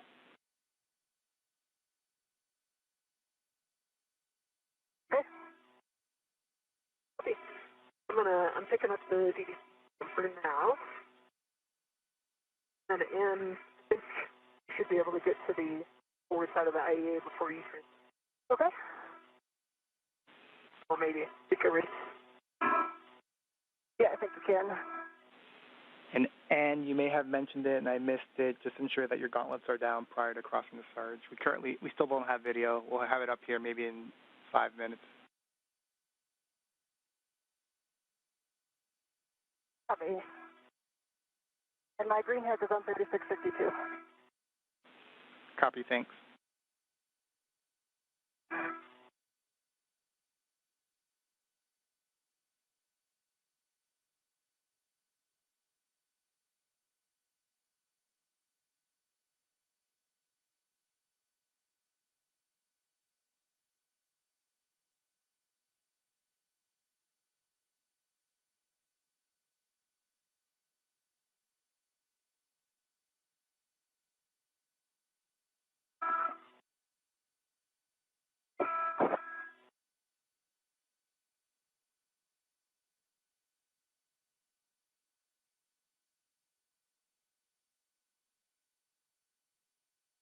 All right, what's your status paper?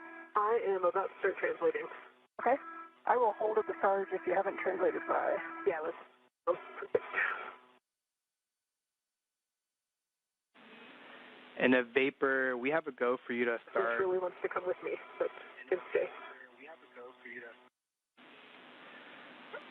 2 minutes until teacher's handover. We have a go Vapor for you to get the jumpers, put them on your mini workstation, and start translating for the get-ahead, and we'll get those pictures of the lower strut once you're complete with the get-ahead.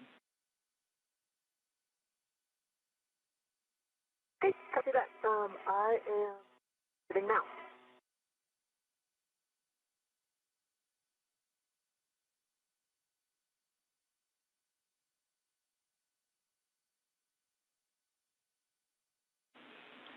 And then Vapor, can you just verify that you have the Canon connector tool with the jumper?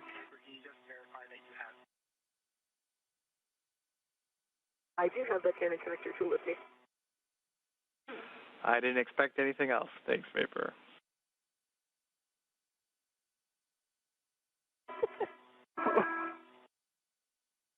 Hello.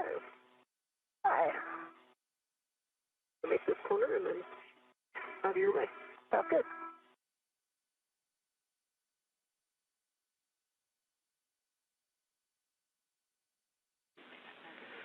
And Vapor, my guess is you're doing this, but just to give you words, you'll be translating to your work site via the radiator side of the IEA, so the kind of left mod kit side.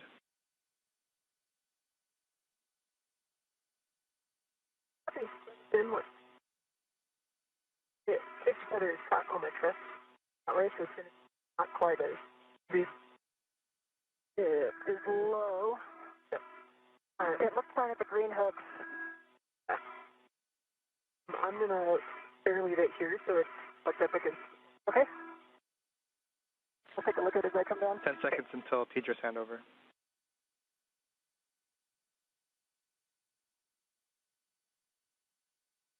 And we do expect to get view of the crew here again shortly. We're 4 hours and 3 minutes into today's spacewalk. Following the relocation of the Common Communication for Visiting Vehicles antenna, there's a couple get-ahead tasks that McLean and Ayers are now going to be working on. NASA astronaut Anne McLean is going to work to remove a bolt on an MMOD cover.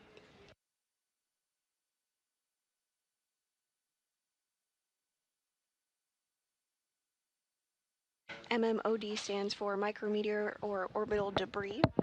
She's going to remove this bolt using the pistol grip tool. Vapor, I saw it was caught on and got it off. Thank you. Yep.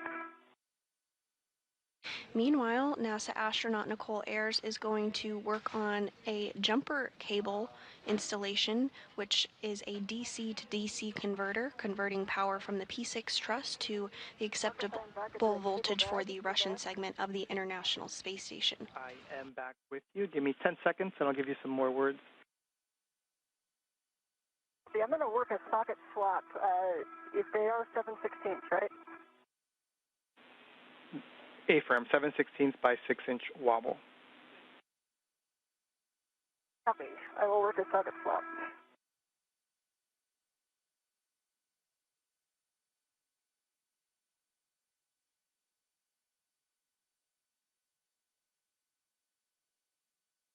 And this is a helmet cam from NASA astronaut Anne McLean as she works to translate to the P4 MMOD cover to remove that bolt.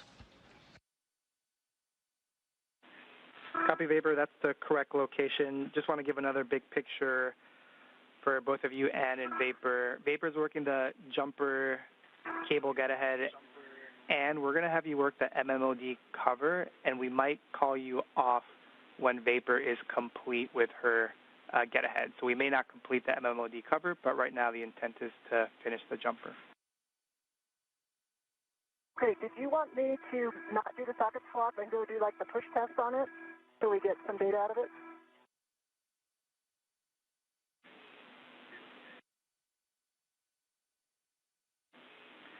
And we prefer the socket swap right now, and then continue to get the data. Copy, and work. And Vapor, I'm back with you. You're at the correct location. I heard 158 and 157, and next for you is to tether to those dummy caps. Okay. And I'm going to tether one at a time. I have one free in. Copy that. Recommend copy. The order matters.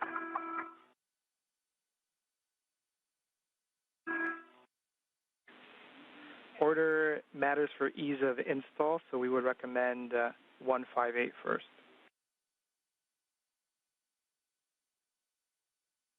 I'm 3258 cap.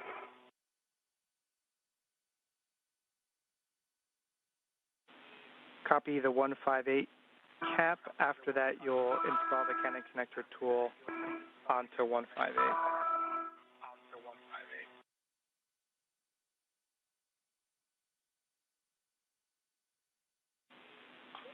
There should be a white... Canon connector tool installed to the...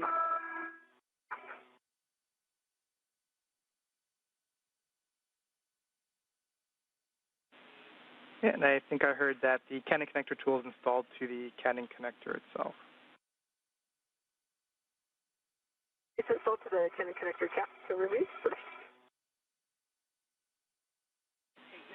And you have a go, rotate 90 degrees counterclockwise. And this view on your screen of NASA astronaut Nicole Ayers' helmet camera as she works to complete a get-ahead task to install a jumper cable, which is a DC to DC converter, converting power from the P6 truss to an acceptable voltage for the Russian segment of the International Space Station. Okay, cap is removed. The tool to 158. Copy. At this time, she is installing a Canon connector tool, which will help mate the new jumper connectors to each other.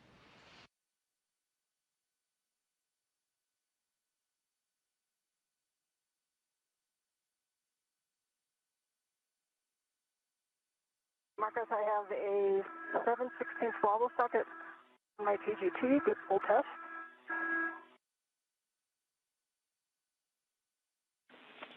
And copy, and next will be to translate to the Bolt 3 location, and let me know if you need words. Okay. I know a couple options if you want to run them. I know we can come down the inside and then translate out. And that there's not a lot of handrails, if I remember. We concur. So an option is to go zenith. And here we are getting a view of both NASA astronaut Anne McClain on the left from her helmet camera and Nicole Ayers on the right as they both work to complete their respective get-ahead tasks. Anne McClain is working to remove a bolt on a micrometeoroid orbital debris area.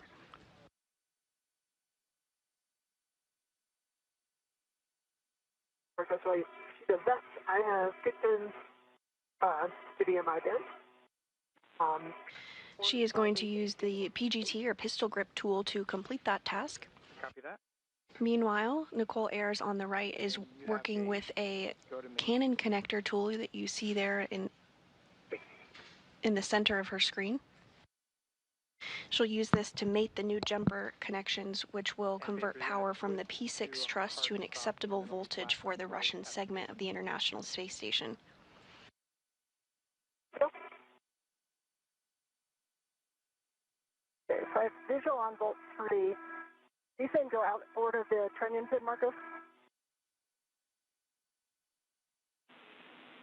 Say that one more time. There's a structure with a trunnion pin. Is your recommendation to translate outboard of that?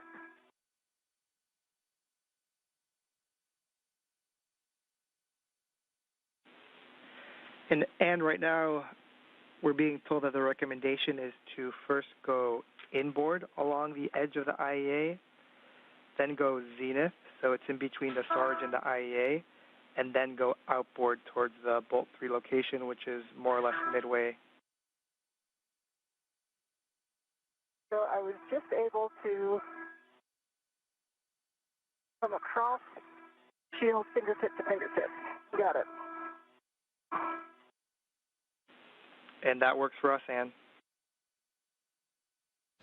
And we are getting a view there of NASA astronaut Nicole Ayers, who is working on that jumper cable installation. And we copy. And then just a note for you, Anne, that the bolts will pop up when they are fully released. Okay, and so I'm ready for my bolt 3 action. Well, first we'll have you get stable, so BRT to handrail close by. We've got 5124, and we're going to perform the cover rigidity test. Okay. And it's a 5125. 5125 on there. Marcos, I've got the P158 mated to J158. Good full test, and it's white on black. And we copy Vapor. You have a go to continue with 157. Okay, Marcus, I am VOT'd to 5125. I have a hand in the middle of the shield. And Ayers is working to mate those new jumper connectors. We are ready for you to press inward on the MMOD covered. So center between the micro squares like you have between the rivet lines.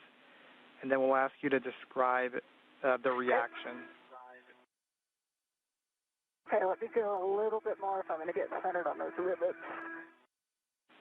Copy.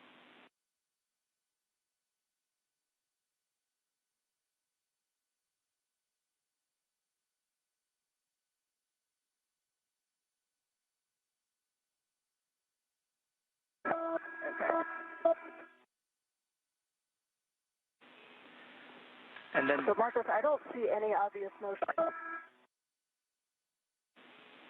Copy, no obvious motion. I kind of pressed down on it and it didn't move, and then I kind of keep my hand on it and try to import a push force, and there's no noticeable motion to me. Copy, push force as well as hand on it and no noticeable motion. Yeah, the one thing I do notice, if I press toward the outboard, like 6 inches along the edges, it's solid. If I kind of push in the middle, I feel like a kind of a vibrating that comes. It's not actually moving. It just feels like there's a vibration that goes through it. We copy, would you say like a high frequency vibration? I would describe it as such, yes. And copy N, appreciate those words. We're checking. We'll have you stand by. Please stand by.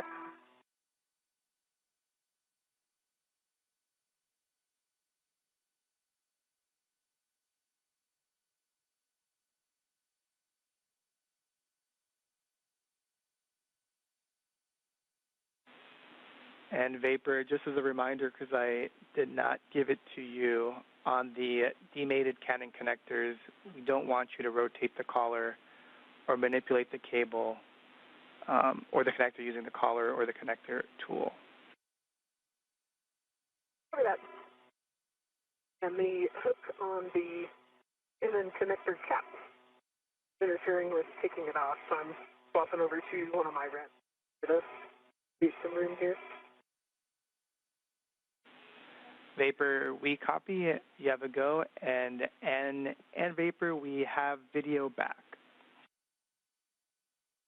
Copy. And NASA astronaut Anne McLean is working through procedures to inspect the MMOD cover. She reported out her findings to the team here on the ground, who are discussing. And we're still waiting on. Meanwhile, Nicole Ayers on the right continues work to install the jumper cables.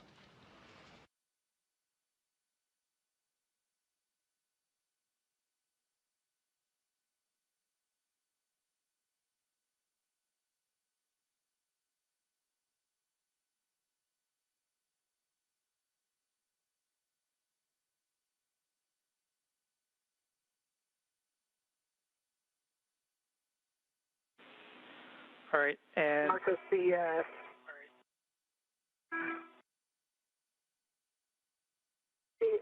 DDC free cable has quite a bit of memory in it, so it's not going to lay flat like the picture had.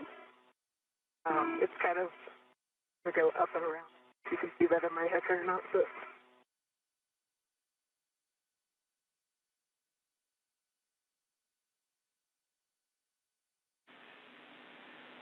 And Vapor, we have a good view on your HECA. We see it, and we might need to use a wire tie to secure that after the installation. And we have a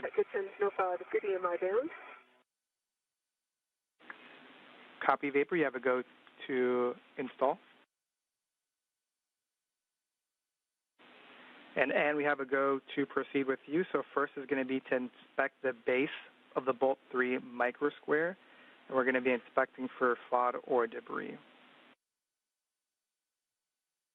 Copy. I see no FOD or debris on the inside of that bolt anywhere. And Egress has successfully mated one set of the jumper connectors. She's now working on the second. Bravo 2, counter 2.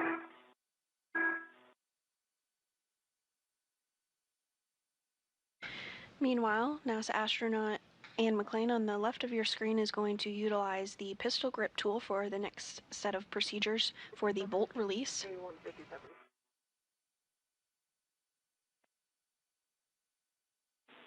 And copy Vapor.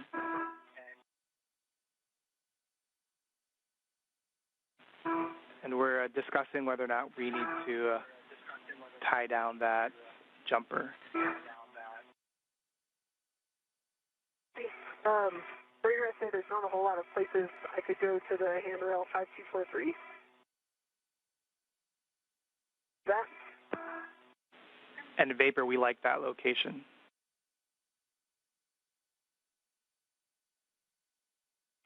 I'll put a wire tie on 5246.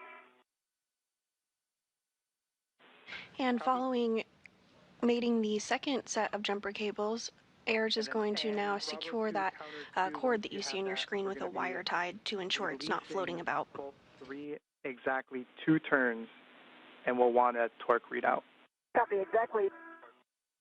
Okay, I have Bravo 2, counter 2 set. Understand exactly 2 turns.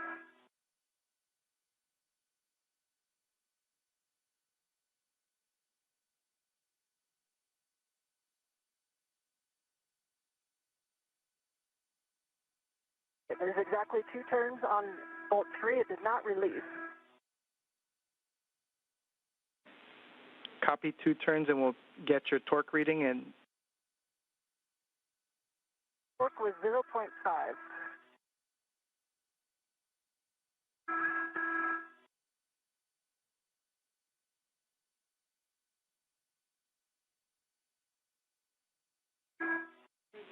Copy.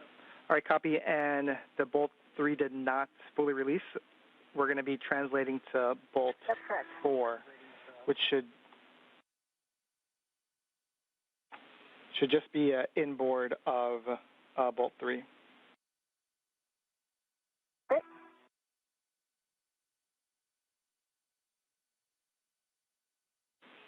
Once you're at bolt 4, we'll just have you reset either the torque or the speed collar just so that you can clear the torque reading from your PGT. Okay. Good. McLean now translating to another bolt location. The bolt she was previously on, bolt 3, did not release following the pistol grip tool attempt.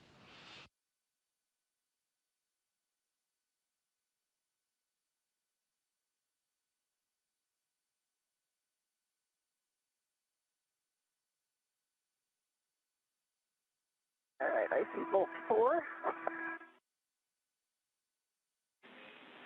Copy bolt 4. We'll have you inspect the base of bolt 4 for FOD and debris as well. Okay.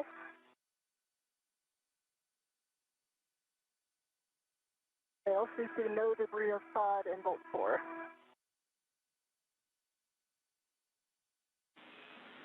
Copy, and we'll have you reset the torque or speed collar just so that we get accurate torque reading. And we're going to have you release bolt 4 approximately 9 turns, and it should be popping out. 9 turns. And this view of NASA astronaut Nicole Ayers as she works to secure that cable there with a wire tie following the successful mating and connection of jumper cables to provide power from the P6 truss to an acceptable voltage for the Russian segment of the International Space Station.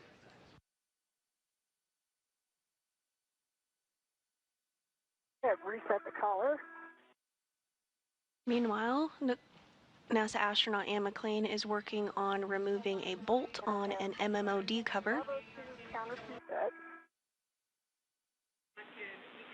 Copy, Bravo 2, counter 2, approximately 9 turns.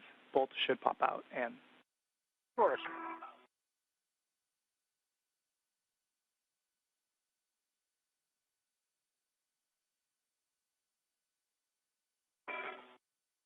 Okay, set the for wire time. 243. Feel free to call Johnny. And Vapor, that looks good. We're going to have you make sure you have your Canon connector tool, the 2 caps, and any tethers from the jumpers on your person, on your mini workstation. Okay. And Marcos, I did exactly 9 turns. It popped out at 8, and it has a 5.0 torque. Copy, the bolt popped out. 8 turns, 5.0 on torque. We'll have you translate to bolt 1. Copy, bolt 1. Which should be just nadir. I see both. Yeah, I need to go back out just to get my safety tether straight. Just for ED2, I've got both adjustables, both Canon connector caps, and the tool all on my mini. Copy, Vapor. You can start translating back towards the cable bag. And with that, NASA astronaut Nicole Ayers is going to make her way back to the cable bag following the successful installation of the DDCU jumper cable, which will provide power from the P6 truss to an acceptable voltage to the Russian segment of the space station.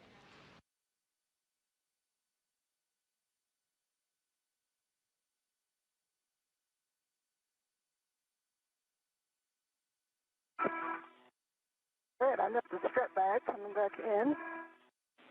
Bolt 1. Copy, Vapor. You're going to be putting all of that equipment inside the cable bag. Sorry, that was Anne. Sorry.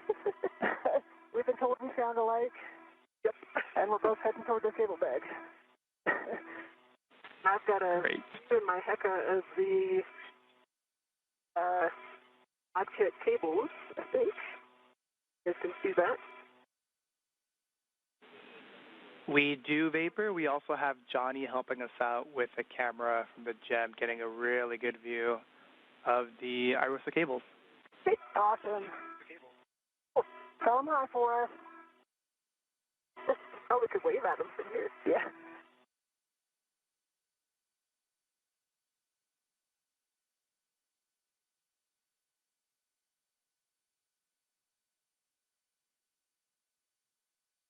Okay, I'm at bolt 1.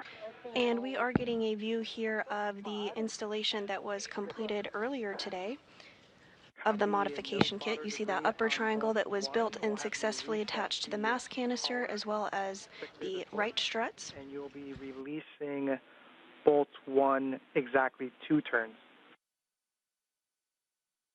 Exactly 2 turns. At this point, NASA astronaut Nicole Ayers is translating back over to that area to pick up a bag that will be going back with them inside of the airlock today. Vapor, once you have put the tools and the caps inside the cable bag, we'll have you do another assessment on the iROSA cables and see if you believe that they would be a snag hazard to the keel pin that's on the IEA. Okay, copy that. I'm going to hold at the inboard radiator side of the IEA just because our CC tethers already have one up in them, and I don't want to do it. And we copy. Thanks, Vapor.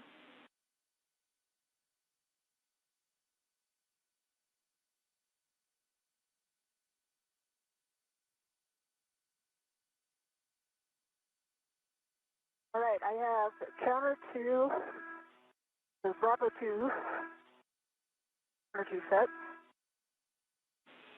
And a little bit of a tough reach. Copy Bravo 2, counter 2. You'll release bolt 1 exactly 2 turns after resetting the collar. Copy in 2 turns, you said. A-firm.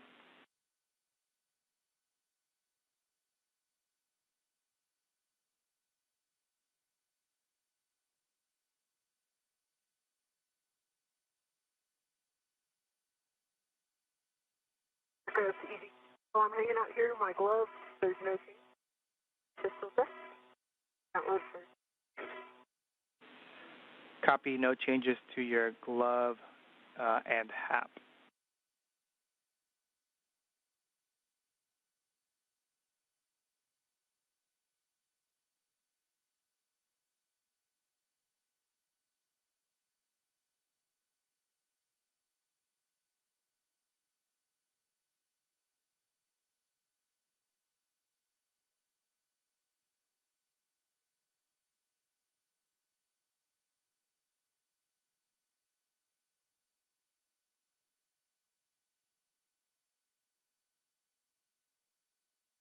If you're just joining us this morning, we are 4 hours and 28 minutes into today's spacewalk. NASA astronauts Anne McClain and Nicole Ayers successfully built and installed a support bracket called a Modification kit on the 2A location of the International Space Station. The crew also worked to relocate a communications antenna called the Common Communications for Visiting Vehicles, or C2V2 antenna, to ensure better redundancy in communication with visiting spacecraft to the space station. Following this, jumper cables were connected to route power from P6 to the Russian portion of the International Space Station. And at this time, NASA astronaut Anne McClain is working on removing bolts from a micrometeoroid orbital debris cover.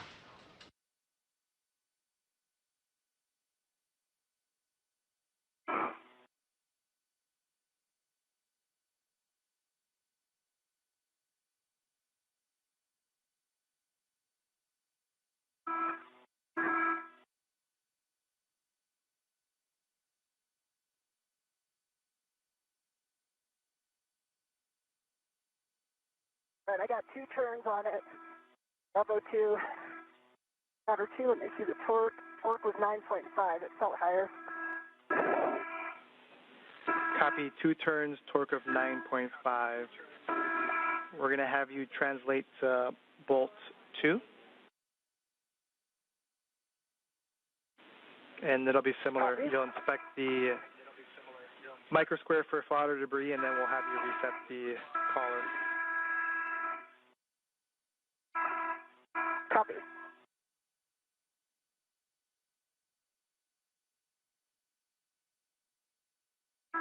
All right, Vapor, I got to check them out. No worries, Marcos, for you guys to say I'm climbing up to the A-frame here. I can get a good view of the cables while I wait. Appreciate that, Vapor.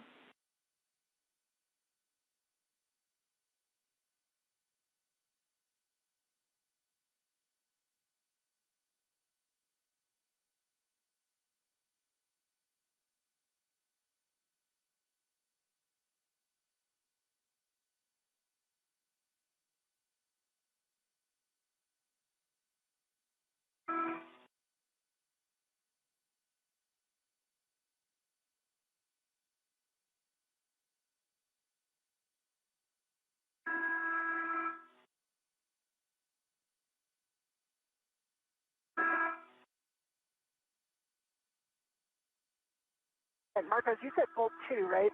Our last bolt? A-firm, bolt 2 is the last bolt. You would just be heading outboard from bolt 1. Okay, I'm there, and it is free of pod, and I've reset the collar.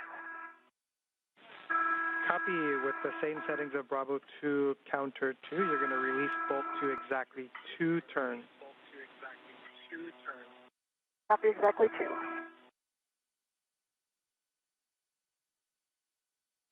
And McLean now working to remove the last bolt on this cover. Okay, at 2 turns on bolt 2, running torque was 4.8. 2 turns, 4.8.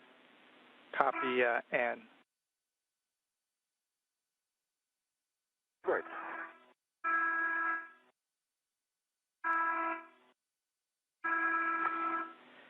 And you can appreciate the work on that get ahead. We can have you stow the PGT and do a glove and hap check for us. Copy.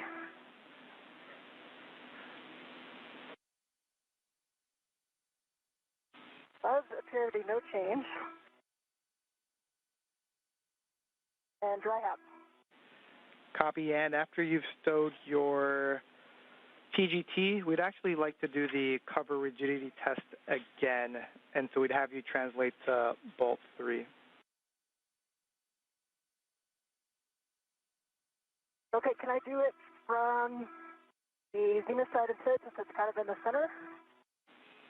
A-firm, and those are good words. You can do it from there. Okay, awesome, thanks. A little bit of a tricky translation.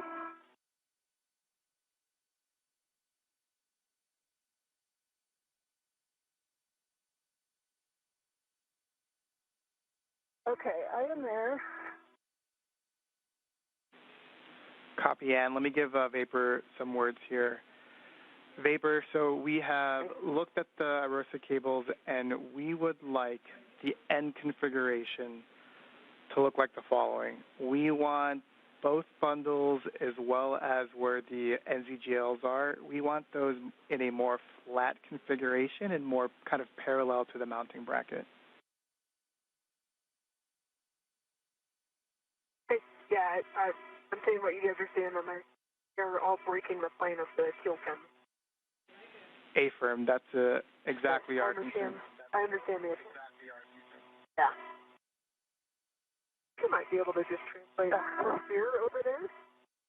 That way I can...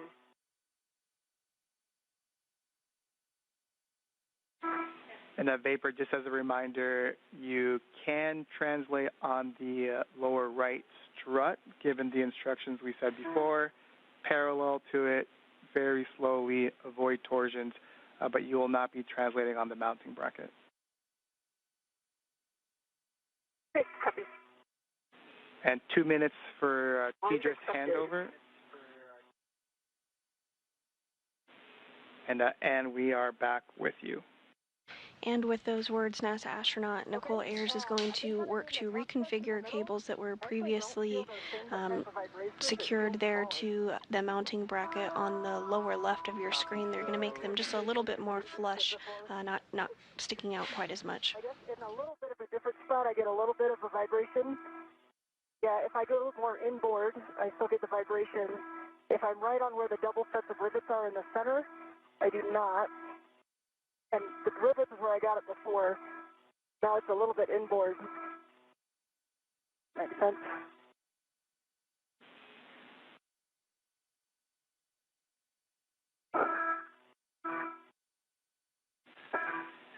And we copy all. That's a good description, and we are complete with this get ahead.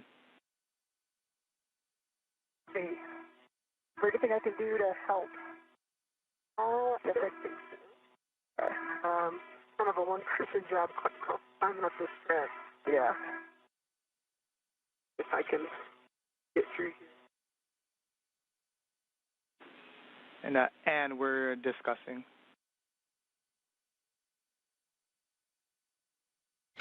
And NASA astronaut Anne McLean successfully removed bolts from that MMOD cover and inspected it, completing that get-ahead task.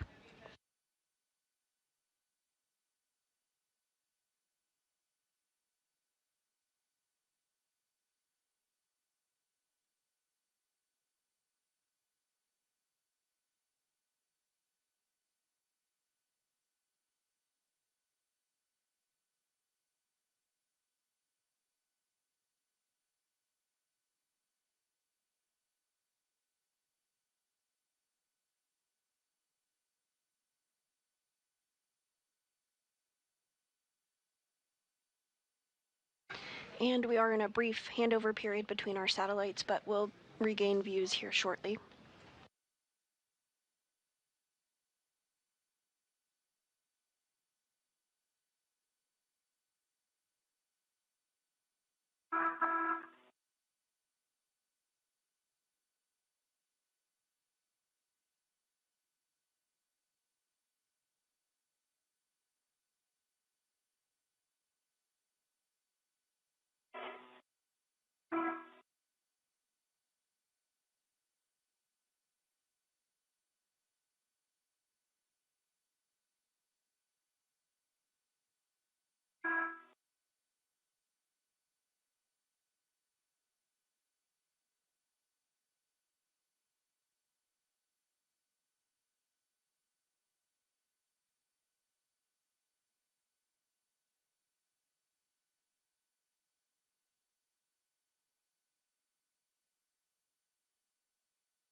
And as Vapor completes that task, we're just discussing here what our follow-on plans are. So we'll have words for you here shortly.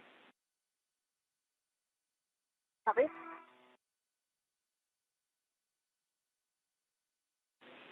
It looks like if you take that bundle that's to your left and just do one more loop on the... Okay. Yeah. Yeah, I'm wondering if the ones on the bracket look like they'll be clear.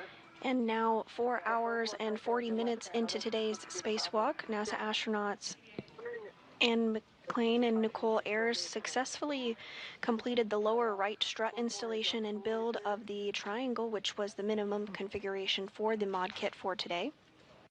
Following this, they worked to relocate a common communications for visiting vehicles antenna, completed 2 get-ahead tasks, including a P6 DDCU jumper cable connection, as well as removing bolts from an MMOD cover.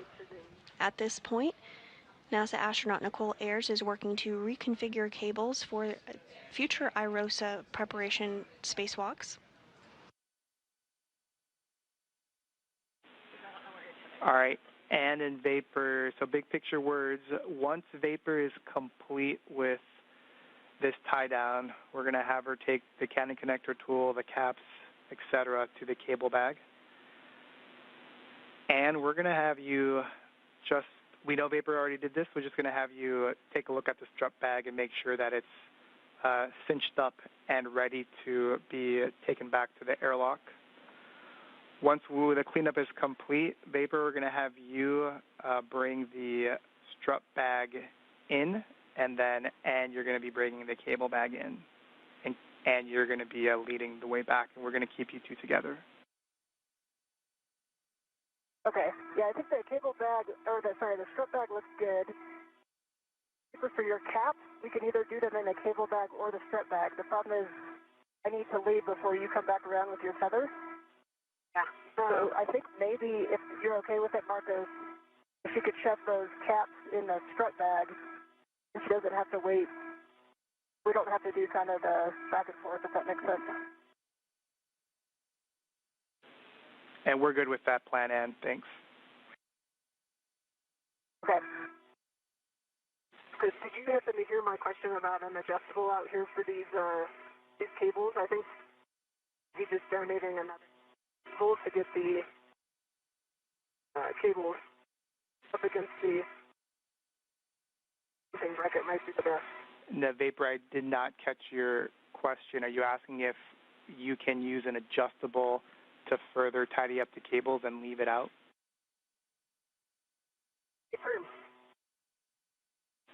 We're checking, and while we're checking, Ann, can we have you turn your HECA back on? Yep. All right. Bye.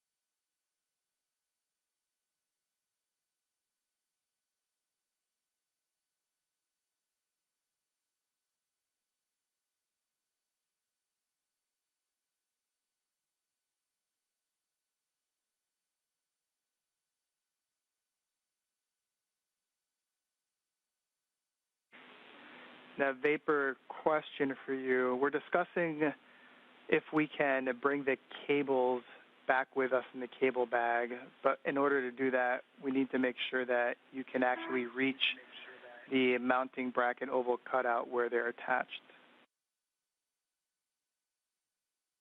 I can reach it.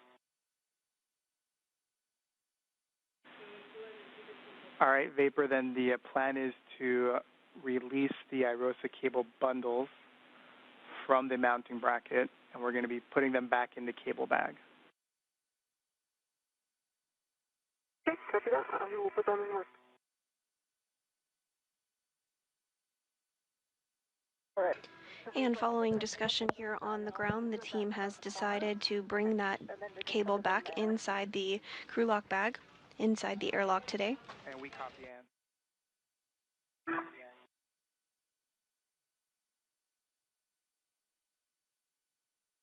Run out of risk here. Let's see. I've got one.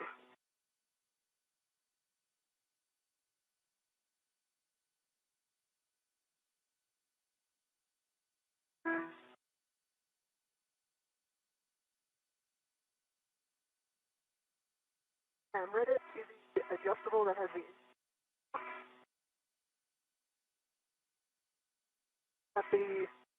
airtight done from the mount.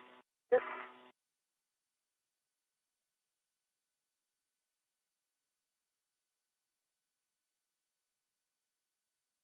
Just talking this out loud, Marco, so you guys can back me up here. Appreciate it.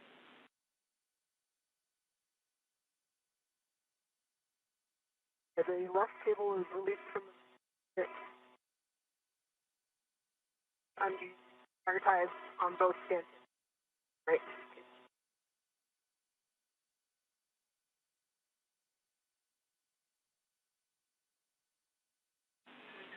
Good work, Vapor.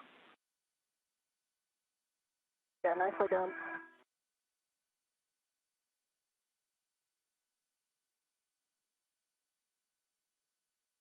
Marcos, do you want me to leave the wire ties on the handrail? A-firm. They each have 3 twists on the stanchion. That's correct, Vapor.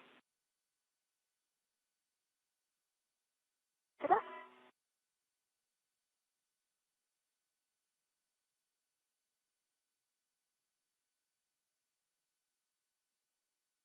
And actually, if you have a free hand, I ask you to come to the base of the strut and just take these cables off of me. Do what, sorry? And grab these cables from me so I can. Oh yeah. Hold on, let me come back outward. But I don't want Medusa on me while I'm trying to get that base again. Yeah, for sure.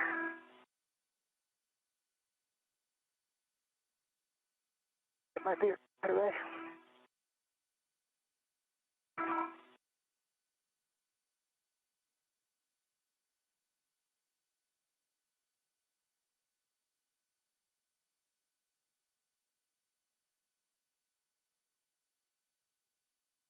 On the way.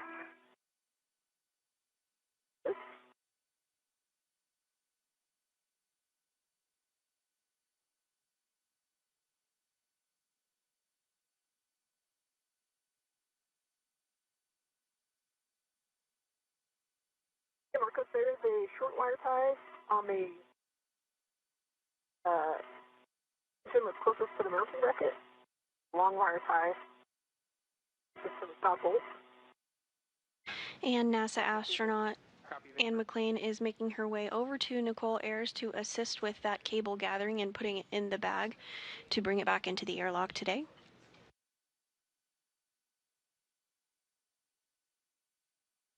All right, I'm coming up behind you. Okay. I'm going to try to make it real quick and then I'll hit him. All right, I see him.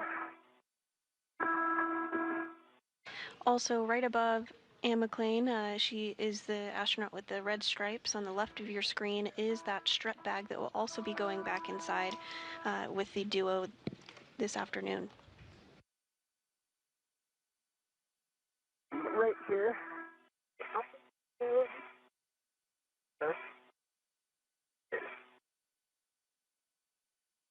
Right, I'm ready to the cable.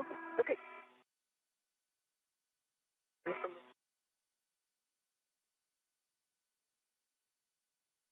They're not the prettiest, but they're. That was a fantastic grab. And Anne and Vapor, just for your awareness, Vapor, it seems like your safety tether is wrapped around that trunnion pin on the keel, just for awareness. Vapor, yeah. I'm going to go back that way. Copy that. Thanks for the heads up, Marcus. Yep, and I'll need to get this bag and go before you come around that corner. Okay. It'll take me a little while to get back. So. Yeah, it'll take me a sec to get these cables in the bag.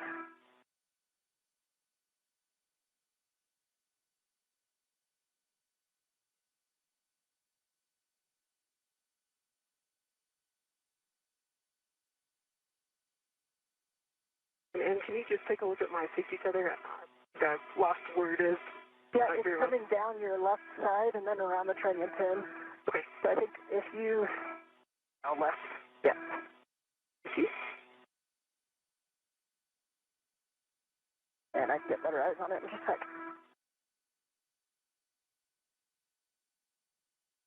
I've got it. I'll get it in place. Got it? That's good. Thank you.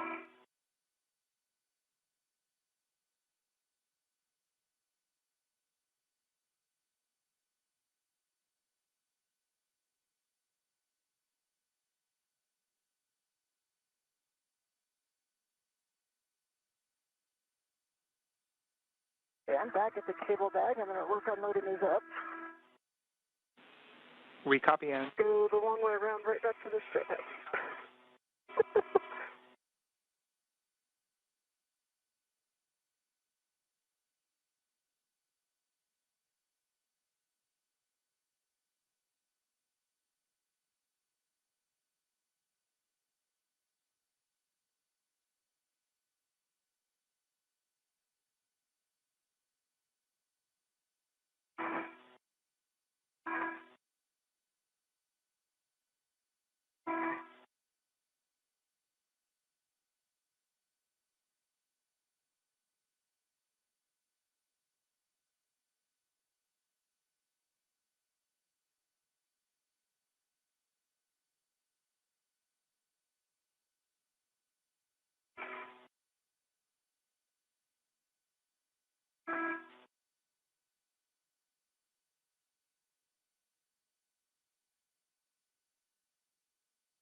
right, got the bag wrapped to the cable.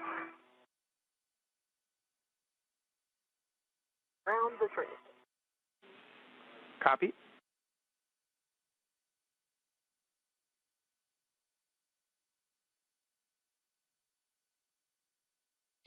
And Anne McLean is now working to put those IROSA cables back into the crew lock bag that will go inside the airlock with the duo. You can see that view on the left-hand side of your screen there of Anne McLean's helmet camera.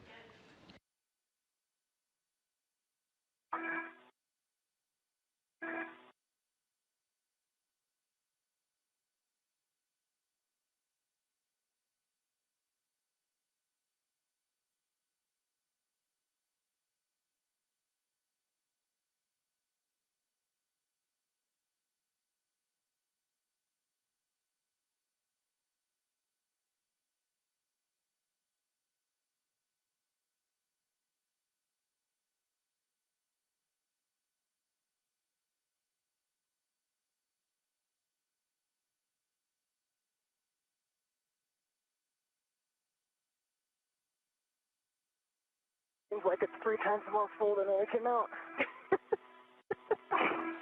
Oh, we agree with that, Anne.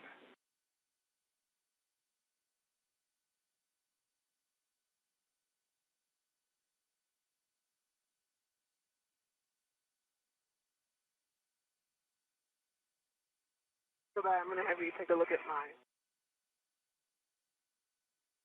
All right, I got the bag closed. Good work, Anne.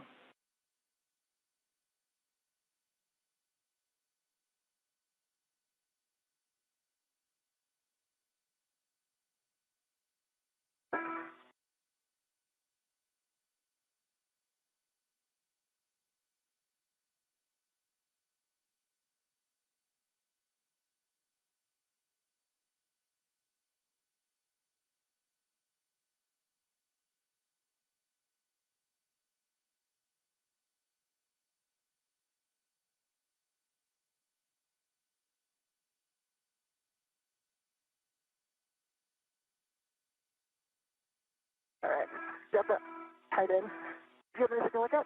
My right paper here, I quite feel whether it's down or not. I just want to do a quick check. It is down. Okay, yep. For all that crawling around, mark those both of my safer handles. If you're just joining us, we are 4 hours and 54 minutes into today's spacewalk. NASA astronauts Anne McLean and Nicole Ayers have worked to build a modification kit that will be used to install an ISS rollout solar array, or IROSA. The duo built and installed the upper triangle on the mass canister and also installed the right lower strut, which is the minimum configuration for the mod kit.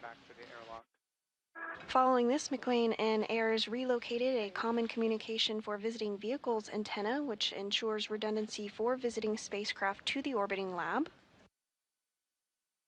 The two then completed 2 get-ahead tasks. One was to install a jumper cable to provide power from the P6 truss to the Russian segment of the International Space Station, and another get-ahead to remove bolts from a micrometeoroid cover.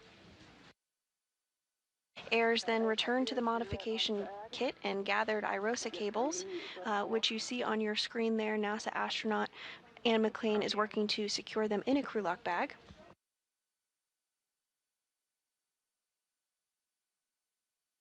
Following this, the duo will gather the strut bag and also bring that back with them to the airlock. The bag cinched down as much as I can.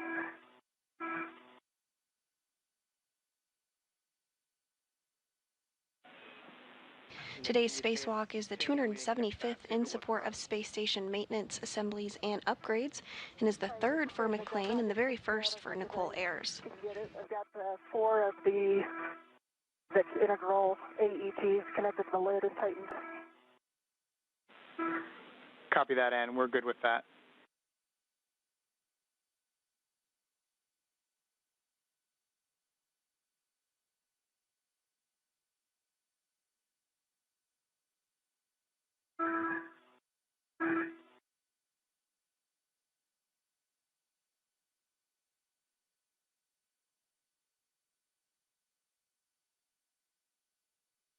All right, Vapor. I'm going to start moving here. Okay. I fairway my tether around the corner of the IEA here, so get out of your way. Okay. Really slow enough that you can go over it. All right, make sure my tethers are heading back in that direction.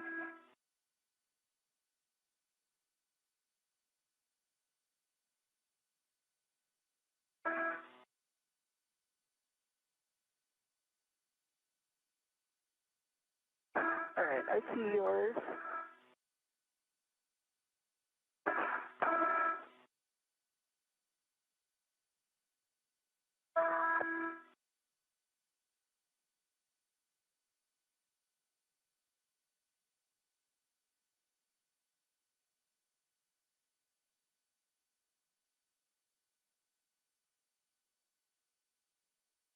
Down.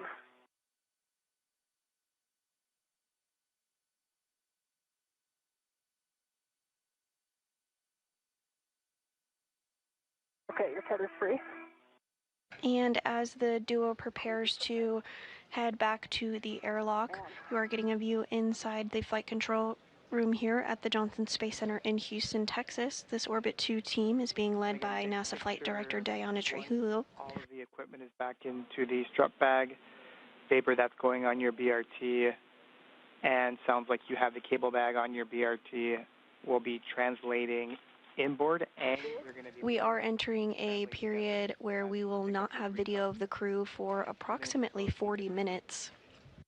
This is due to a handover period between our satellites. Your tether's clear, but I'm going to pause here before I pick up my green HUD in case I need to come back out. Thank you.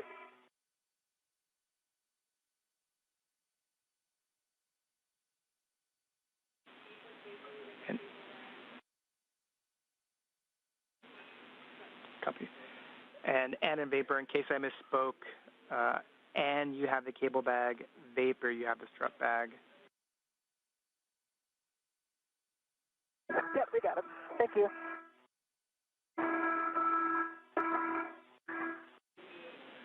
And also for your awareness, we are going to have a 45-minute KU band handover, so we will lose all video streams in 1 minute. Copy. Copy.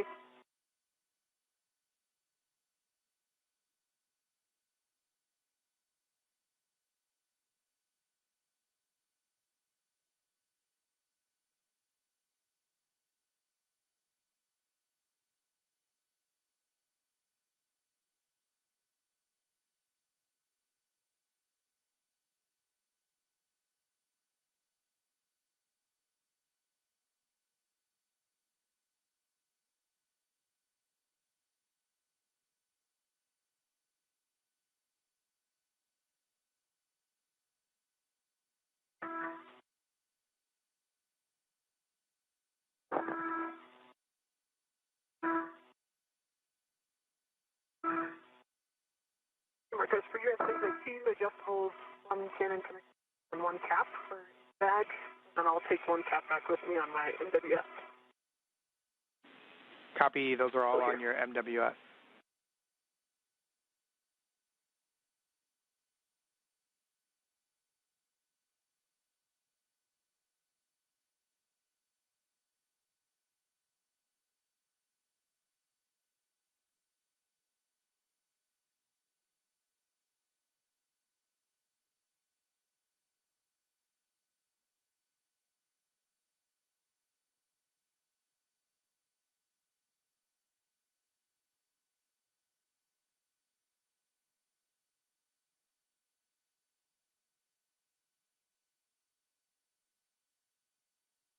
And at this point, NASA astronaut Ann McClain is working to retrieve the cable, the crew lock bag, and stow it on her body restraint tethers, and then will make her way back to the airlock.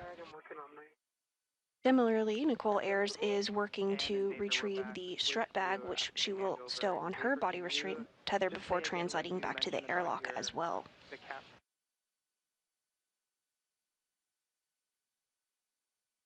I've got one one cap on my MWS, and then the two adjustables and cool, and the second cap are in the bag. And we copy all. Appreciate it, Vapor.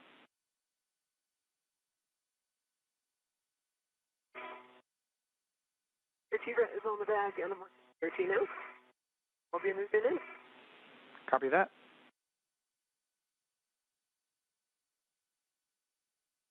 Okay, let me know when you're heading back this way, and I'll continue with my green hook. Okay.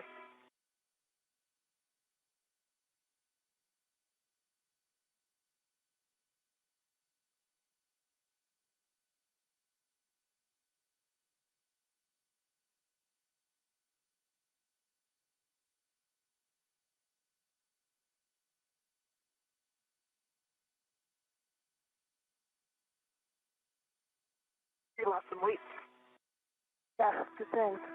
This one getting a little.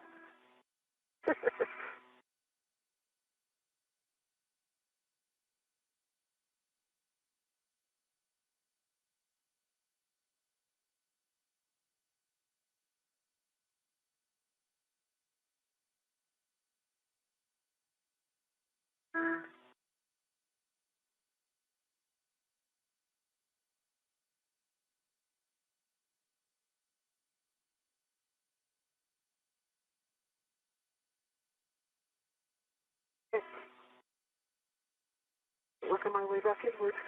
Okay.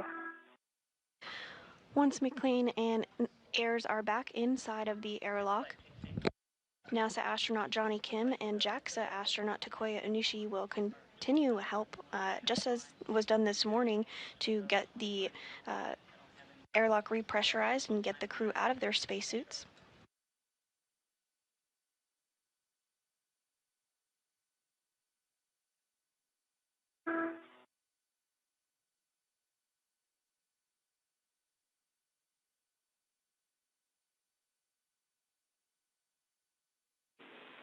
And in Vapor, just let us know once you're inboard of the IEA so we can work some BGA unlatching.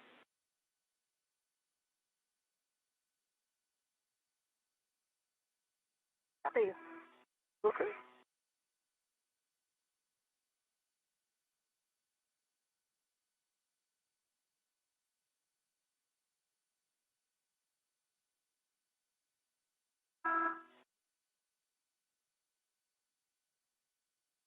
See a cable strip guy coming around. Assume you're with it. Damn. I'm picking up my green hook. And we copy Ann, picking up your green hook.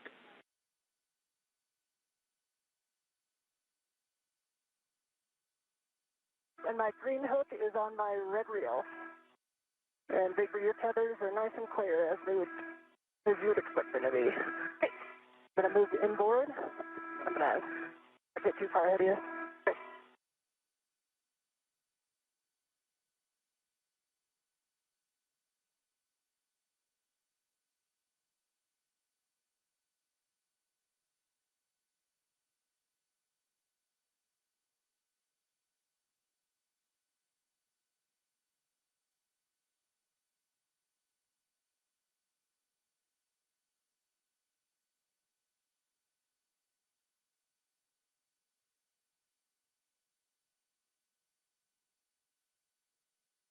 You have a small fair lead on the handrail down there. Sorry? There's a small fair lead on my DC tether on a handrail. It's not inside. It's outboard of the green. Can you kind of send a whip to it, get up? At this time, NASA astronauts Ann McLean and Nicole Ayers are making their way back to the airlock.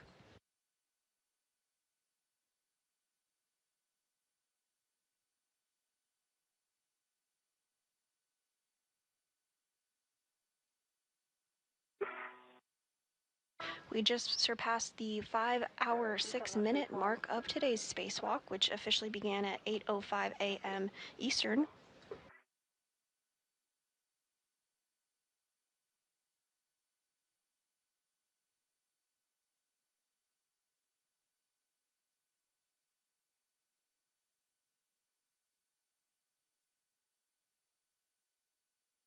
During today's spacewalk, NASA astronauts Anne McClain and Nicole Ayers worked to build a modification kit that will be used to install an ISS rollout solar array, or IROSA, as part of ongoing solar array upgrades. The duo built and installed the upper triangle on the mass canister and also installed the right lower strut, which is the minimum configuration for the modification kit. Following this, McClain and Ayers relocated a common communication for visiting vehicles antenna, which ensures redundancy for visiting spacecraft. The antenna was moved 1.5 feet over, again to provide that redundancy for spacecraft as they visit the orbiting lab. Then 2 get-ahead tasks were completed. One was to install a jumper cable to provide power from the P6 truss to the Russian segment of the space station, and another to remove bolts from a micrometeoroid cover. Following this, Ayers returned to the modification kit location, gathered the IROSA cables, and brought them back in a crew lock bag. And the duo is now translating and making their way back to the airlock as we speak.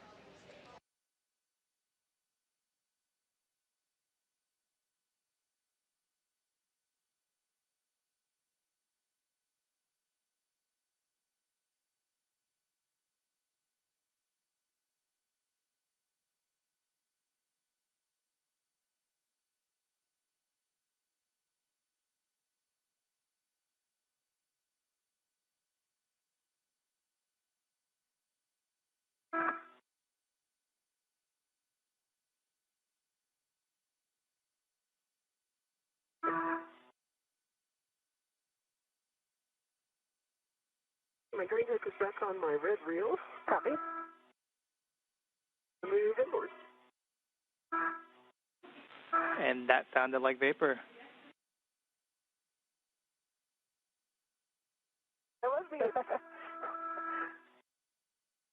guess I think you have a head start on keeping our voices apart. I agree, and I think that high pitch ending for vapor is my key.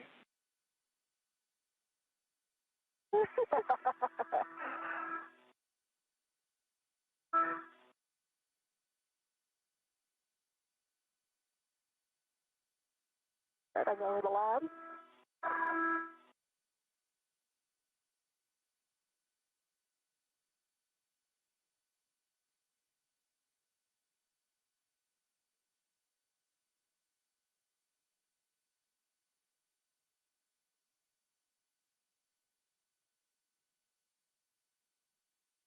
Thinking about Ingress vapor, I think almost just reverse of what we did. Like throw the cable bag in, I'll get in, pull get the end of the strut bag in, I can pull it in. And for your say, the going to be 1 ret on the D-ring, and then 1 ret is still on my hand. Okay. They're in 2 different spots. Copy. And in vapor, we can let you know what we thought of, and then you can compare and contrast, and you tell us what might work better. Take it. I'm on the CETA handrail going down.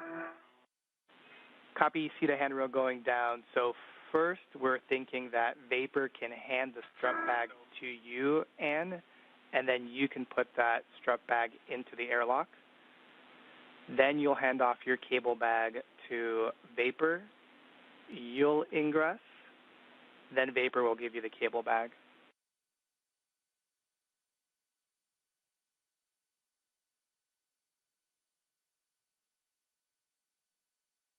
I'm thinking through that. Copy. So the cable bag, or the strut bag goes first before either of us? Affirm, that's what we're thinking. So definitely the strut bag first, and then we're thinking put in the bag in before either of you ingress.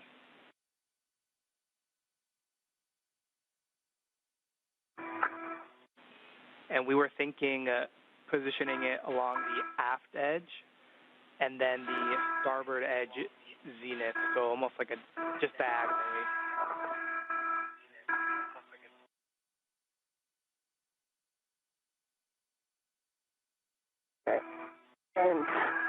Standby 1. Yeah, it's right behind your PG area. Clear? There we go. Yep.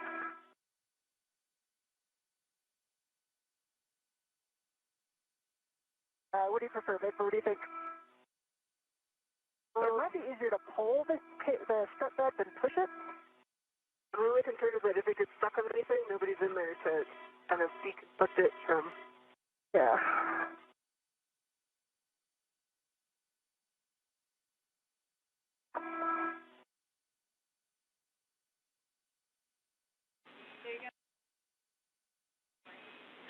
And Ann and Vapor, to be clear, we are okay with Ann, you going in first and pulling the bag in. So if you think that is the best way forward, you have a go. Okay. The thermal cover is open.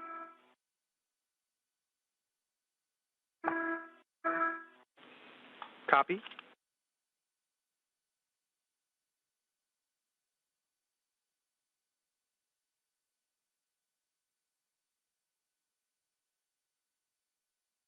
Vapor, I think I could get this one in before you come down. There's one less thing to worry about. Yep.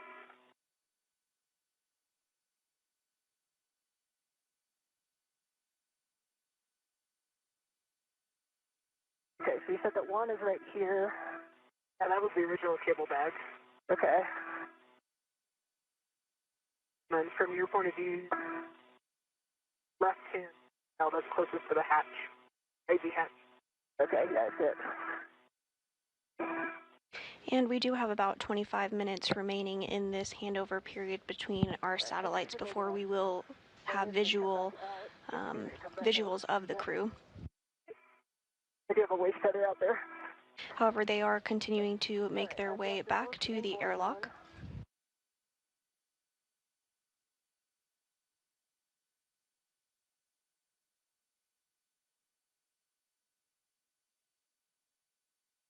All right, cable bag is secured inside the airlock. My BR2 at back. Copy.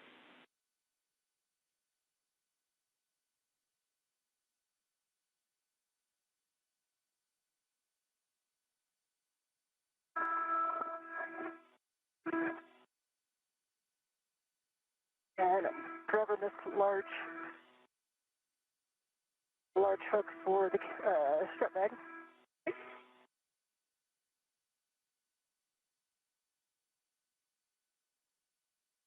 All right. And I'm coming back up. I had a little momentum, sorry, it's right away. All good. Things are, the earned their name is V3. Okay, it should be clear now. Okay.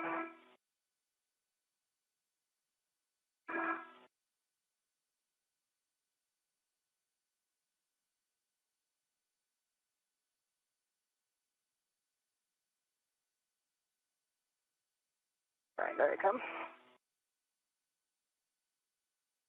I'm actually wondering if you could ingress from here. What? If you could just ingress from here, and then I could. Yeah, this, at least here's for the cable bag. Sorry, strut bag. Here's a D-ring coming your way. Okay. Okay, I see the strut bag on this. Okay, strut bag is redded to the airlock. Okay, I'm going to remove my BRT and my RET. Okay. So I think if I go in, I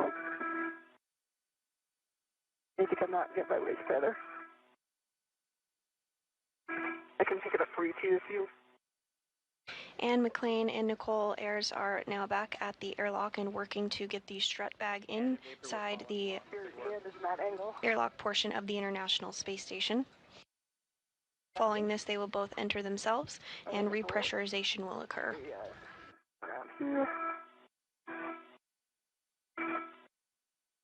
The lightning storm below us. It's so awesome. I just caught that flash. Whew.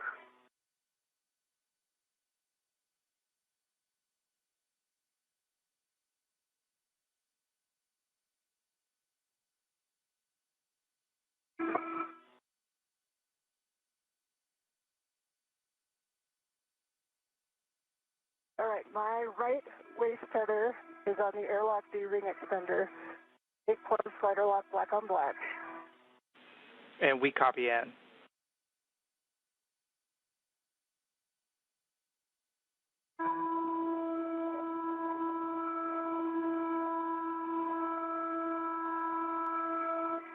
Okay, Vapor, I'm going to come in and get out of the way here. So, you feed it in.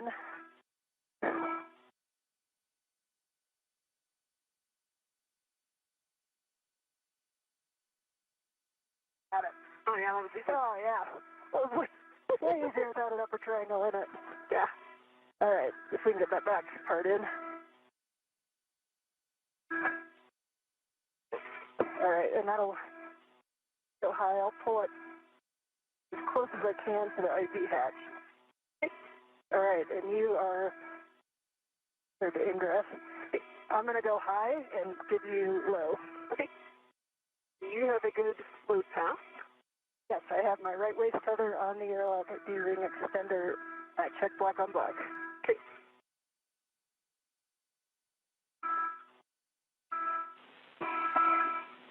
And Vapor, seems like you may be already be working it, but from Ann's go, you can attach Ann's anchor hook to your waist tether.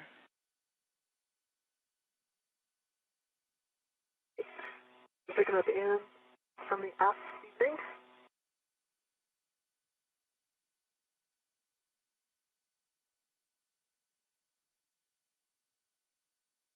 It is on my left waist tether.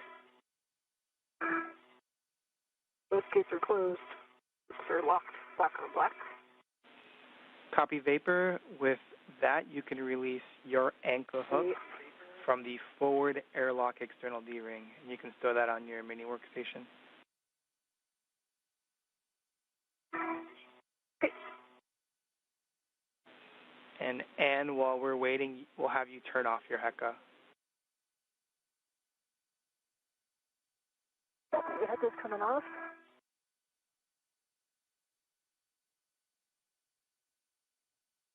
Okay, I'm for Ingress forward. Yes, and I am biased high and just forward, so not where I was. And we copy Vapor, you ingressing.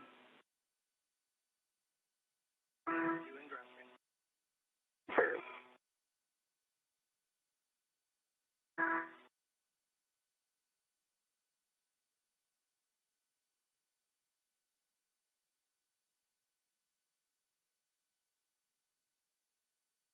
And as you get in, try to pull the tethers so they don't go between your leg and then also the SCU.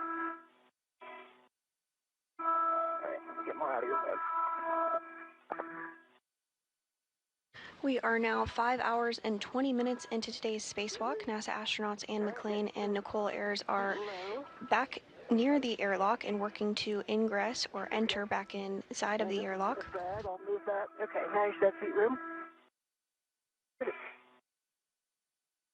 Alright, how's that feel? That feels pretty good. Okay, and I'm going to move this guy even more so you can come down when you do the catch. Yeah, I'm going to grab the thermal cover real quick. And as you two continue to work the ingress, just FYI, just make sure you have access to the SCU.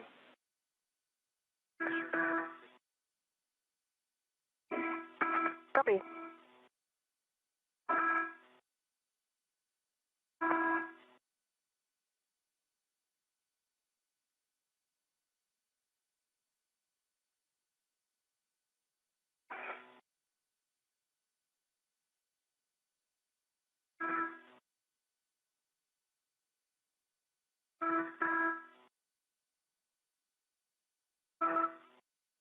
Alright, your SCU is nice and clear, and you're clear to come back in there.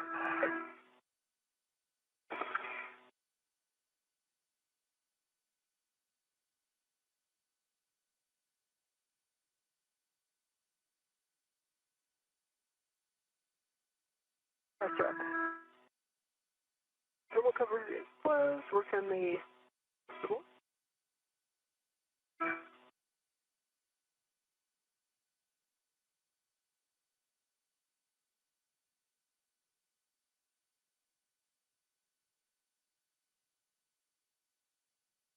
and my right foot feels like it's stuck on.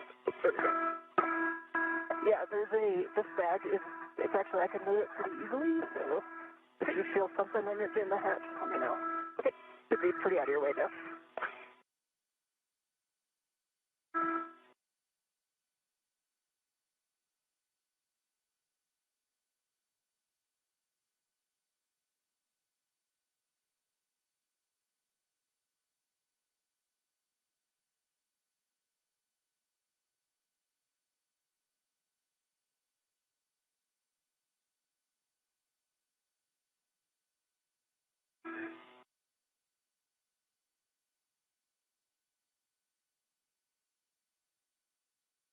I don't know if you got the camera or not, but I did.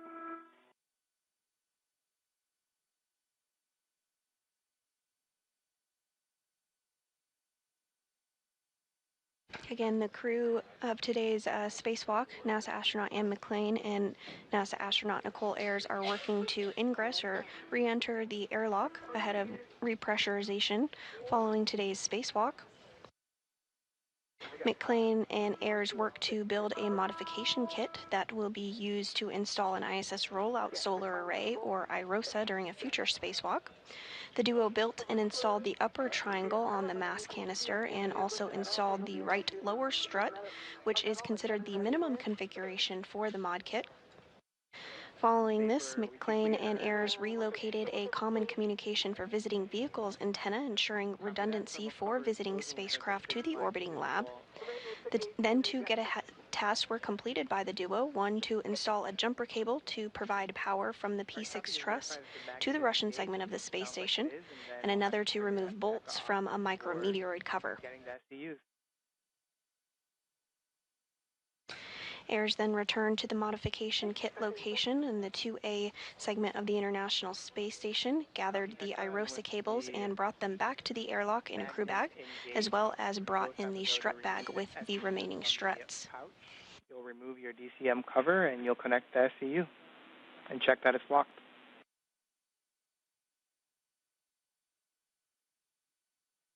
EV would work. EV want to work.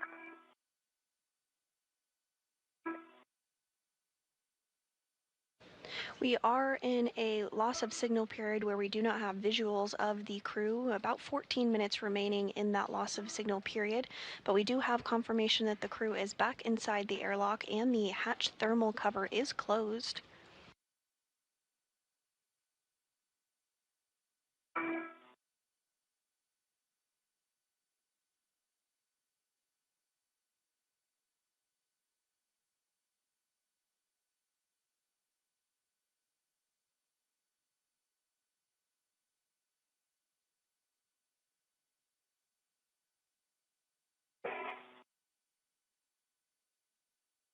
Inside the International Space Station, NASA astronaut Johnny Kim and JAXA, or Japan Aerospace Exploration Agency astronaut Takuya Onishi, will be stepping through procedures to help repressurize the airlock and get the crew out of their spacesuits this afternoon.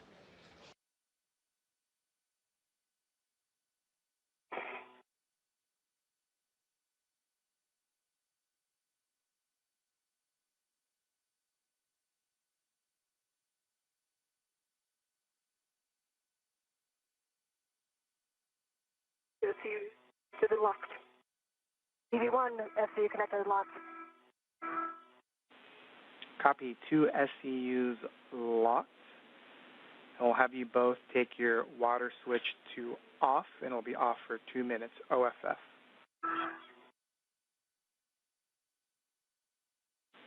You'll expect an H2 water off, OFF. Copy, expect EV1, a message. water off.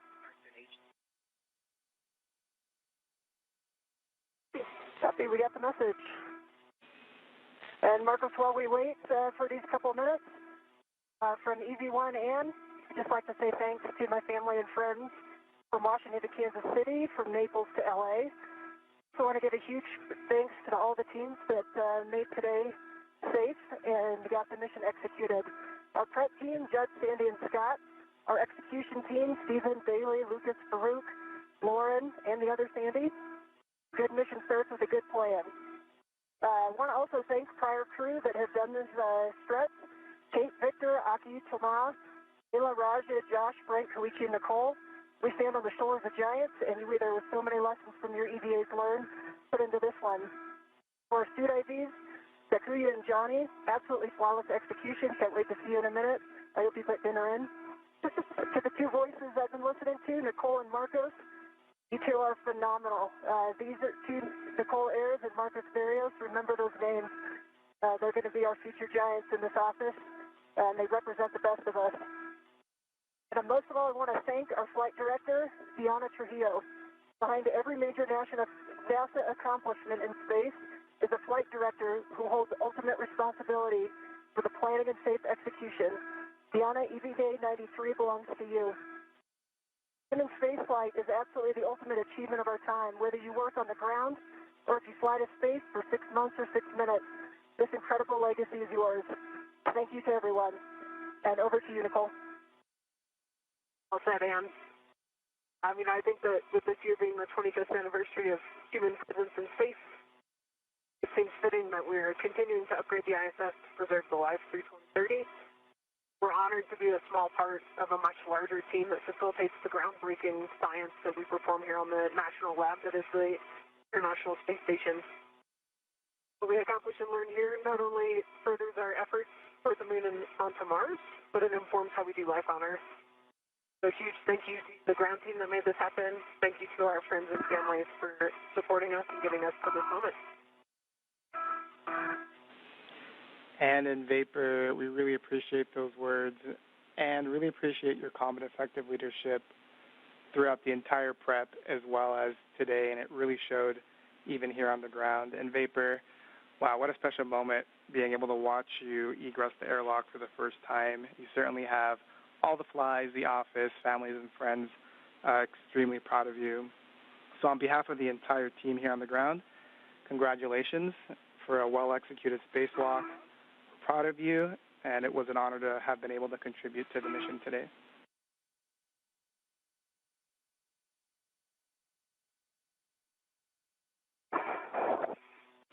And with that, the 2 minutes are up, so we're going to check that the EV hatch is closed and locked. I'll put that to work. All right, let me know how you want me to move. It does take a little more space on its tracks than you think. Yeah. And we'll just... I'm going to get this bag out of your way so your feet can move. Yeah, that'd be awesome. There we go. Now you got the room. Thank you.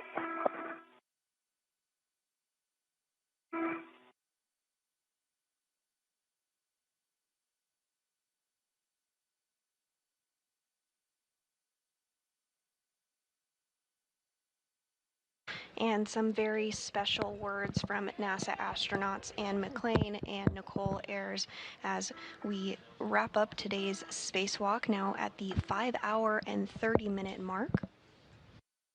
The crew is back inside the airlock and is going to work towards repressurization here shortly. And actually, if you just move it more center, I'm sorry? You just pull it more center. Pull it center? It's actually at the end of it. Go up.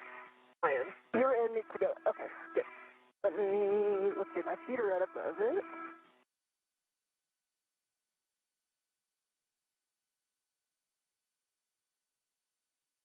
Is that helping at all? I know. Let's see. It is definitely here. Do this. Let's put it up right in between us. Yeah, I agree. Try to get out of its way here. All right, I've moved. Can you try pushing it over your shoulder?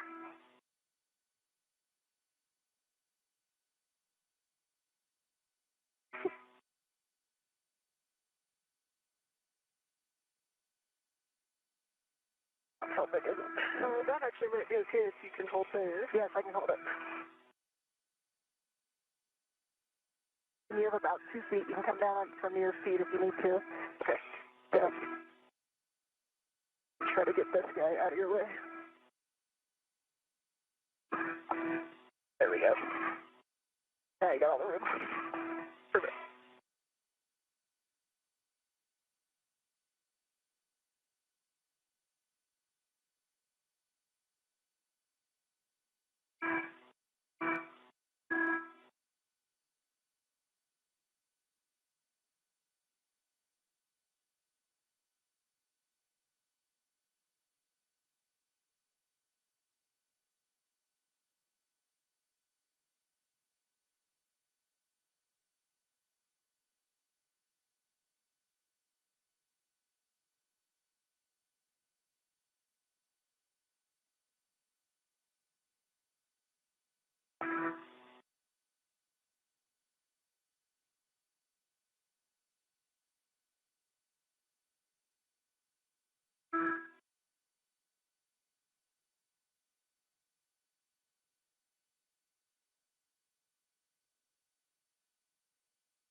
On the bag again.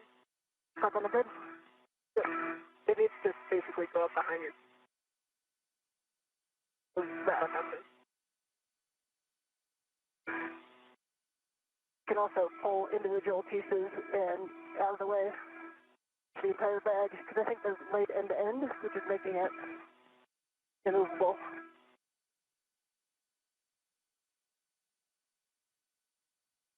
Able to see your height at all?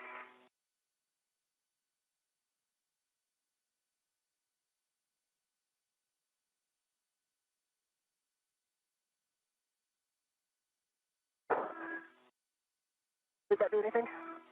So that might be okay. There. Okay, I'll try to hold it there.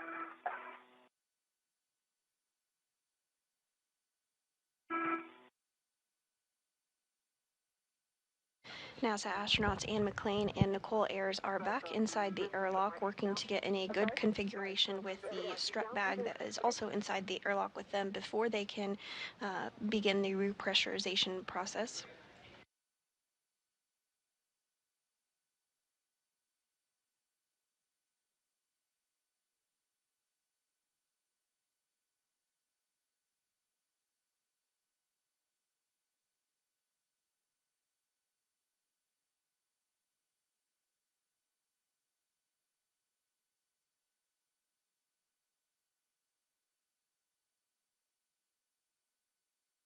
It's not.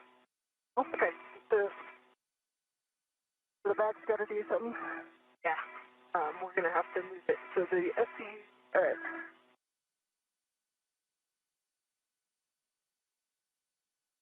There's a way for you to get the bag up to your right side. The high end up with you. That should work. All right, let me see if I can swap places with it.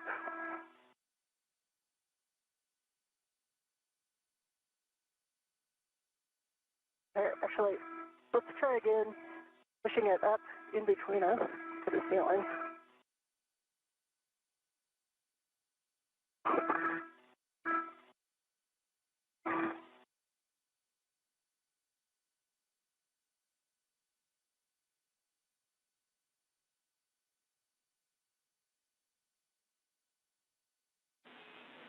And in vapor, if you have the bandwidth, you could kind of give us a high-level summary description of what's preventing you from closing the hatch.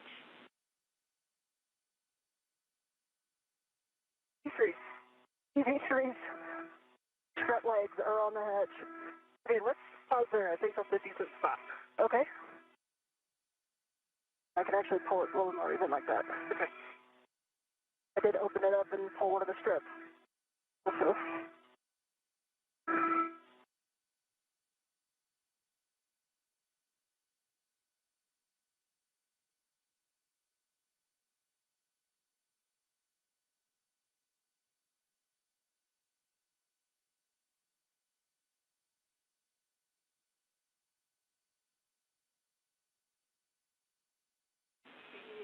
2 minutes until a teacher's handover.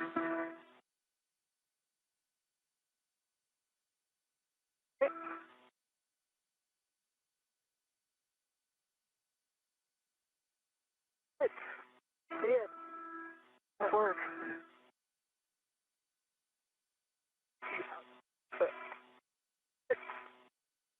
They're coming in, they're broken. I think everything is clear. Nice job.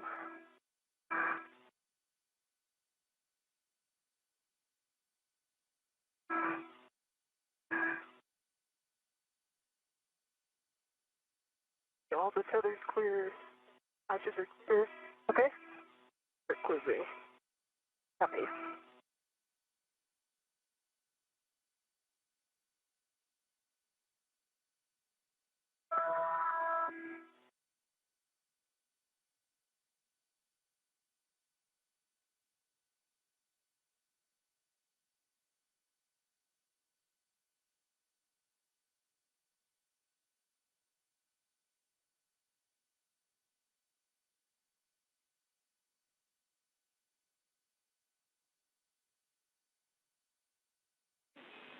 Seconds to handover. 40 seconds till Tedra's handover.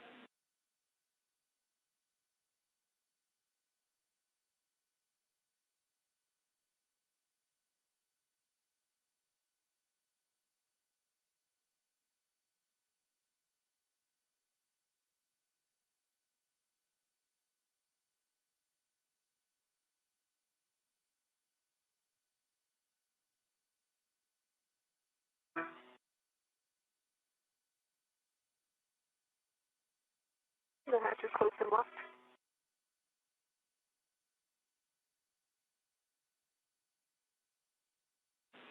Copy, hatch closed and locked. Really good job. We got a handover and...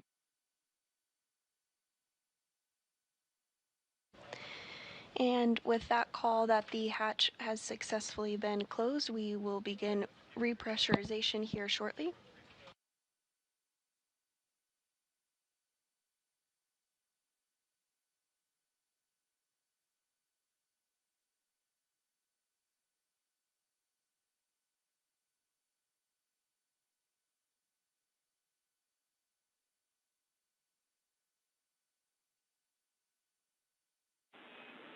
And in vapor comp check, I think we're back with you. We're back. Hatch is closed and locked. Copy. Excellent work. We're now going to get into the pre-repress cuff card, and so quickly we'll just check that both of your SEUs are still connected to the DCM. Vapor. V1 affirmative. Water switch is still OFF. It's been off for 2 minutes, and that the EV hatch is closed and locked. Water switch is off. OFF and locked. EV1, same thing. Water switch is off. Copy. And we're going to have you take the EMU 1 and 2 oxygen valves to open. Okay, EMU 1 and 2 oxygen are open. That's open. Copy. We'll take the power switch for EV1 and 2 on. Copy and work. And then you'll be checking that the EV1 and 2 EMU LEDs are on and that volts are 18 to 19. Right, EMU 1 is on, LED 18.6. EMU 2 is on, 18.6, good LED. And we'll have both of you take your power switch to SEU and expect a warning tone.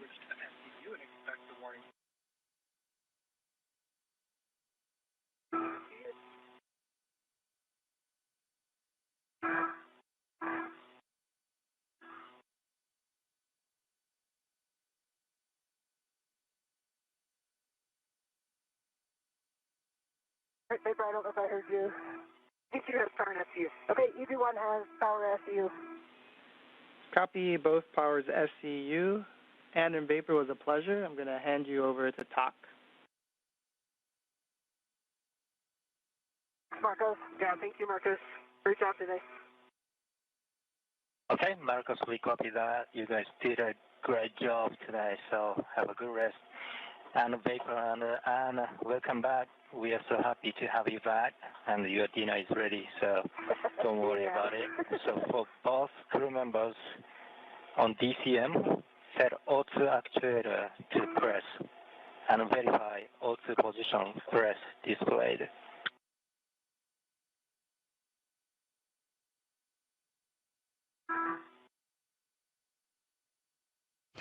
And that was the voice of JAXA, or Japan Aerospace Exploration Agency astronaut Takuya Onishi, who is going to be stepping through procedures alongside NASA astronaut Johnny Kim for repressurization.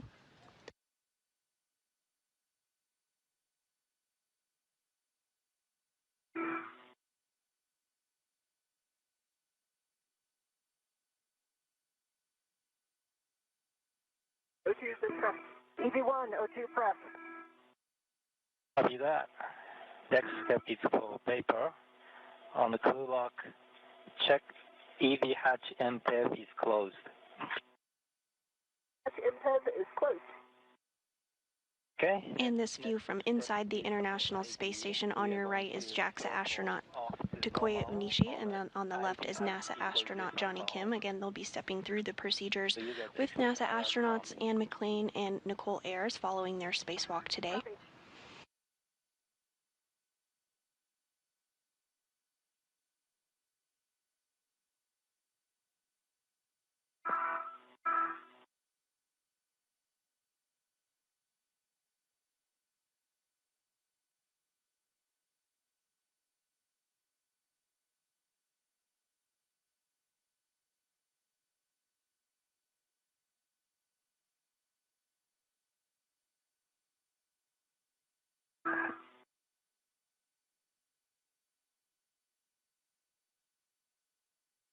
And repressurization is underway.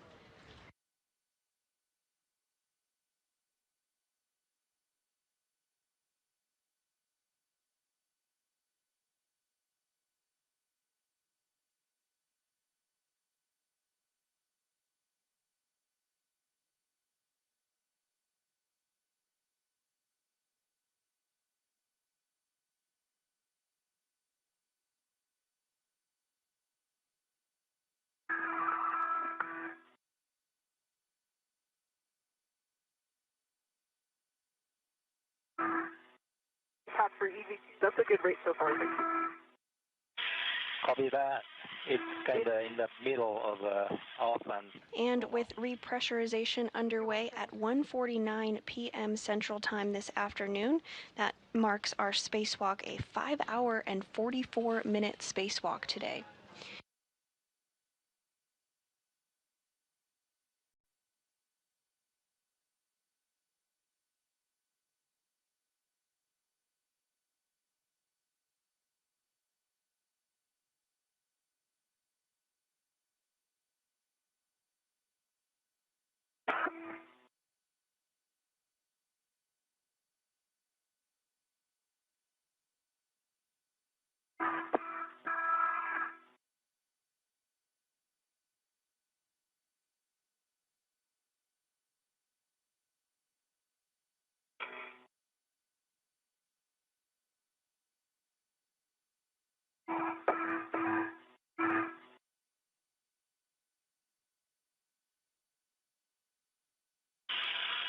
and on DC. Again, with repressurization underway, having begun at 1:49 p.m. Central Time this afternoon, today's spacewalk was 5 hours and 44 minutes.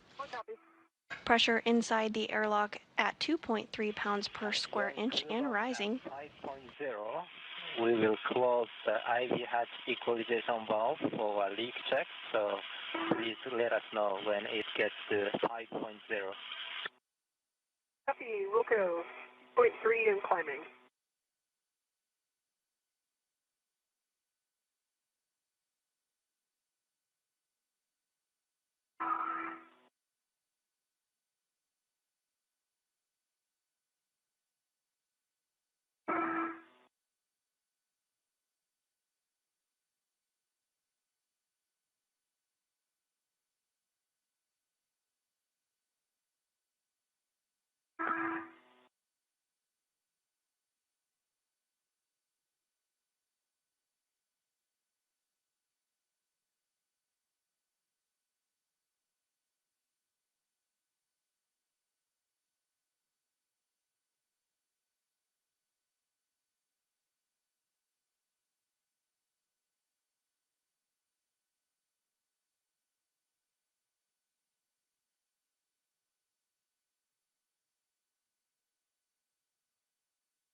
There's the 4.0 and alert zone.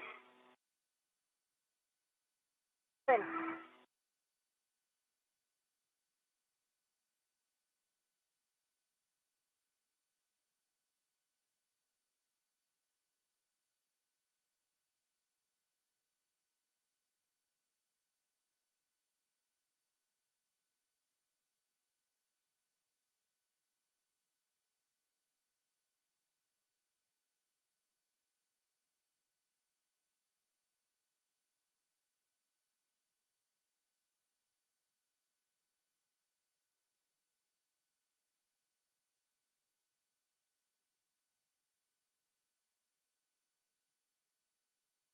And this view from inside the equipment airlock of the International Space Station. JAXA astronaut Takuya Onishi on the left and NASA astronaut Johnny Kim on the right. Pressure inside the crew lock, where NASA astronauts Anne McClain and Nicole Ayers are currently located, continues to rise, now at 5 pounds per square inch. Now, IV hatch equalization valve is now closed off. So we wait here for 2 minutes for crew lock pressure to stabilize. Then we'll do a 1 minute leak check. Yep.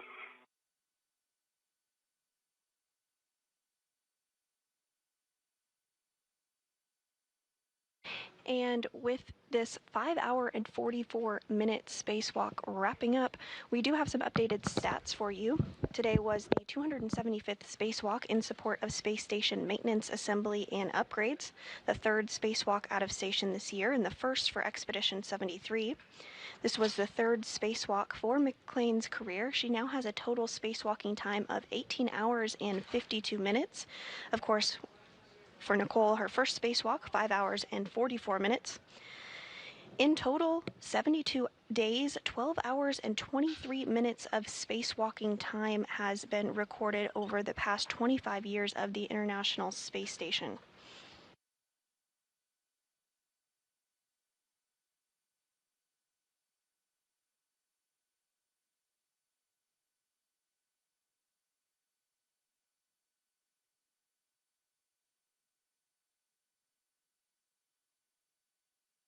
During today's spacewalk, NASA astronauts Anne McClain and Nicole Ayers worked to build a modification kit that will be used to install an ISS rollout solar array, or IROSA, during a future spacewalk.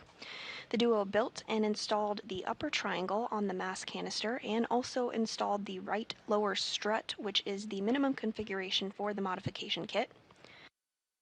Following this, McClain and Ayers relocated a common communication for visiting vehicles antenna to ensure redundancy for visiting spacecraft.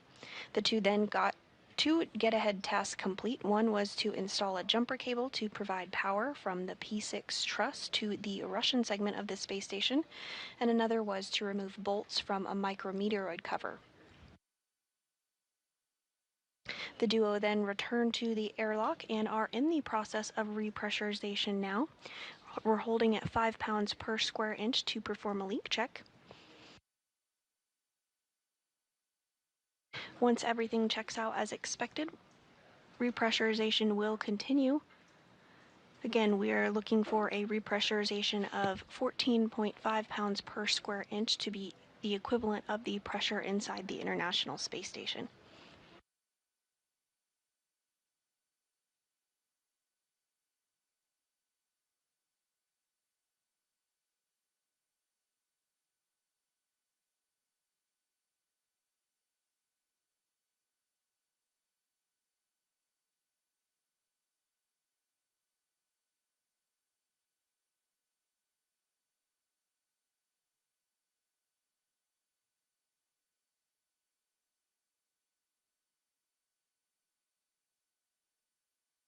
Piston airlock on spaceground 1. So P1 pressure is 260.03 and P2 the same. So we have a good leak check.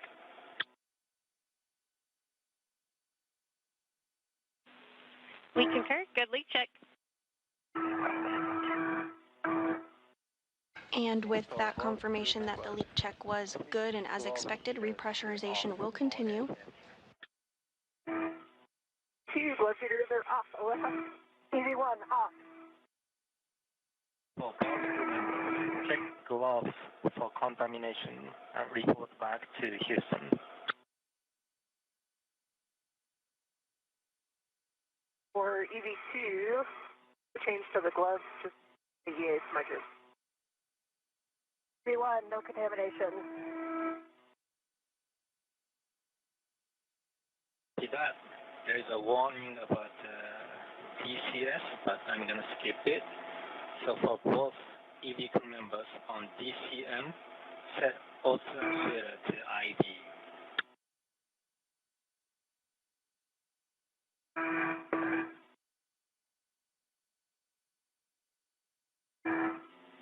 EV2, IV. EV1, IV. Next step is for IV crew.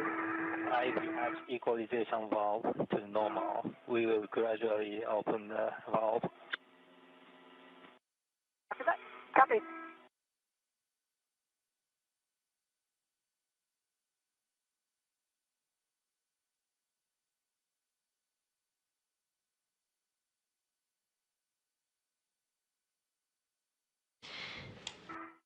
And repressurization has resumed.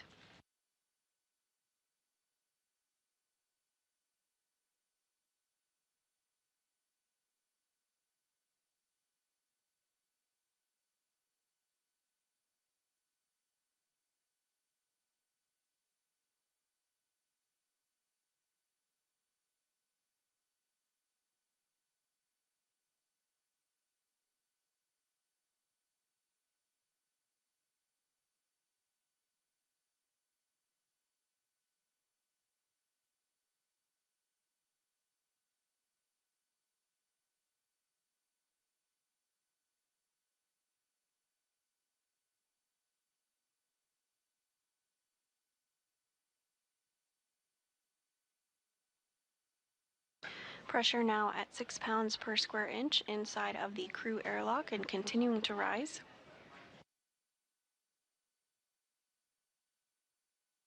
Expecting equalization between the crew lock and the airlock in about 9 minutes from now.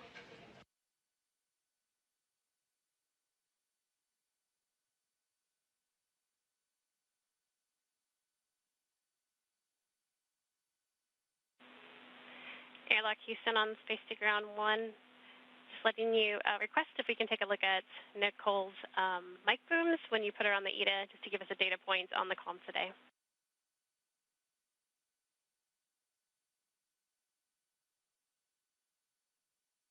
Sorry, can you repeat that? We would like you to take a look and report back on the placement of Vapor's mic booms, just so we have a data point on why some of the comm was cutting in and out. Copy that. We will make sure to take a note before we remove the helmet. That'd be great, and if you could take a photo, it would give you bonus points. Copy that.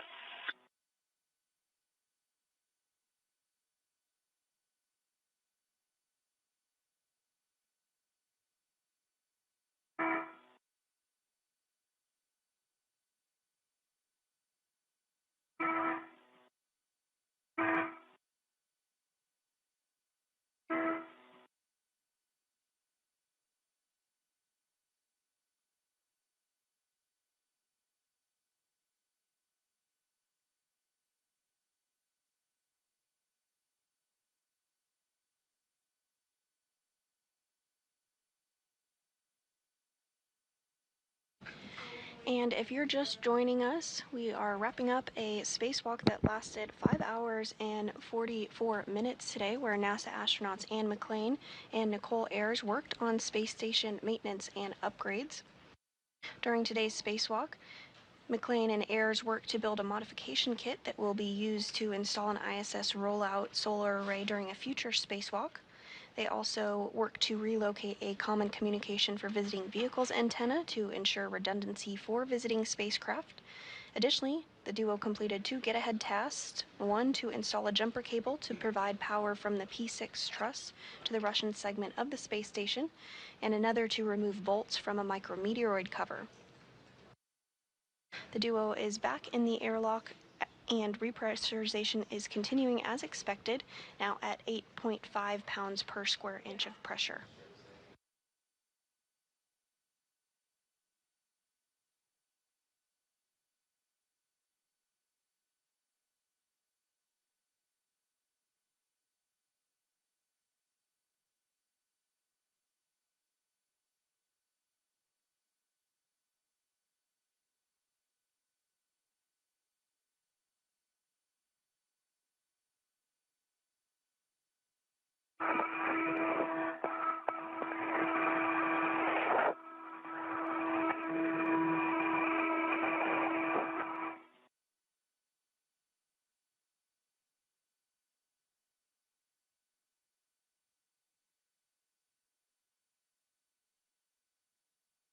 This view from inside the equipment airlock is showing JAXA, or Japan Aerospace Exploration Agency astronaut Takuya Onishi, as well as NASA astronaut Johnny Kim on the right, as they step through those repressurization procedures ahead of opening up the crew lock once pressure is equalized.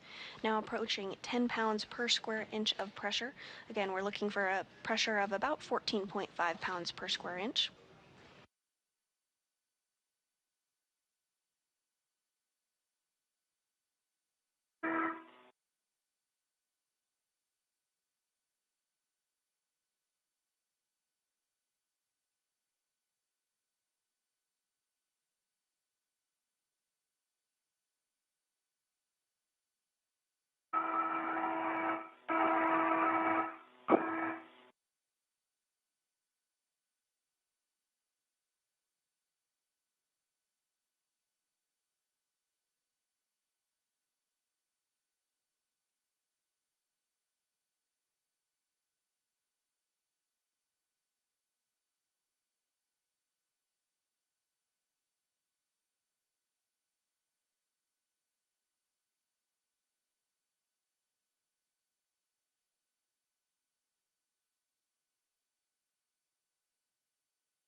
And you are getting a great view here on your screen of the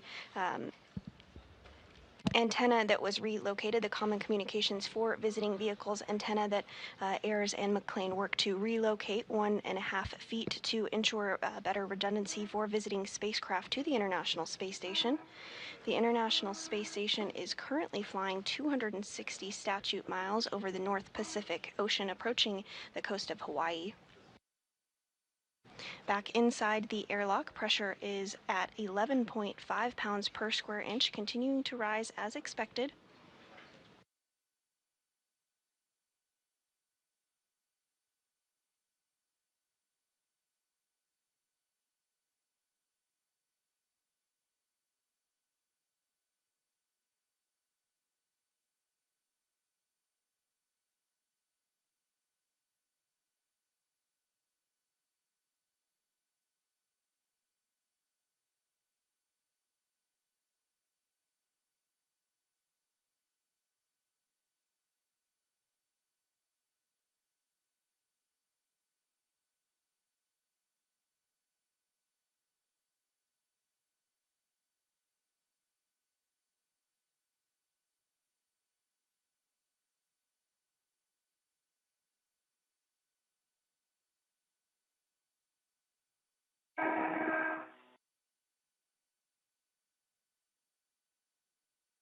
Pressure now at 12.2 pounds per square inch, closing in on our 14.5 pounds per square inch target.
We're now at 13 pounds of pressure inside the crew lock portion of the International Space Station.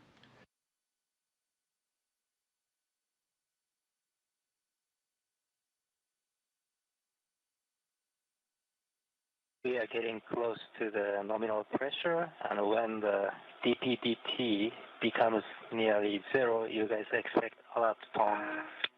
Copy. Copy. Once equalization complete, we will open the hatch and perform safer doffing and suit doffing. Sounds great. EV1 copy.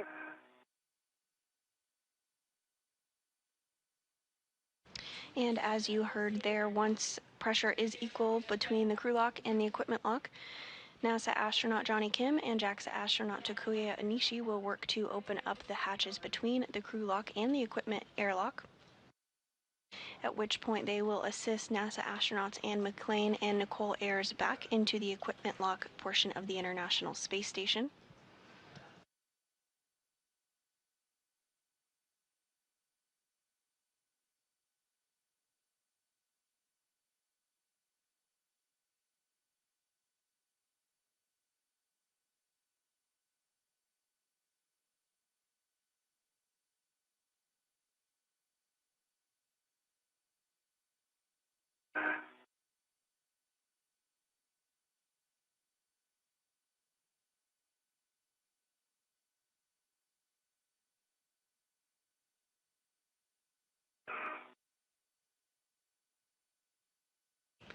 Pressure now at 13.9 pounds per square inch.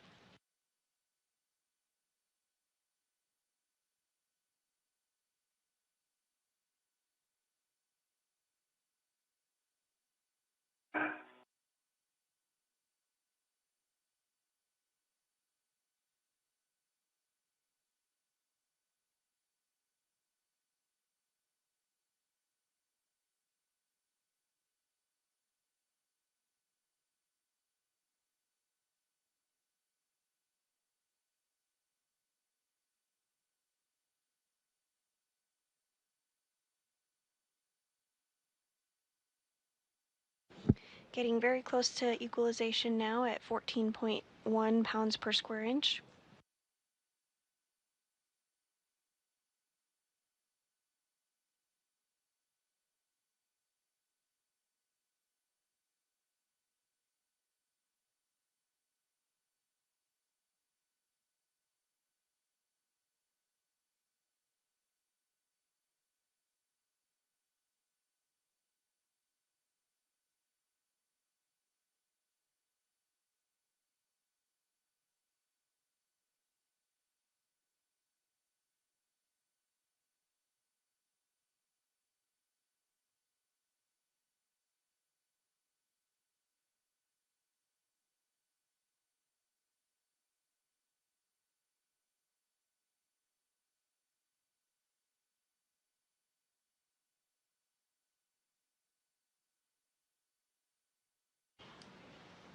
And it looks like NASA astronaut Johnny Kim is now going to work on opening up the hatch between the equipment lock and the crew lock.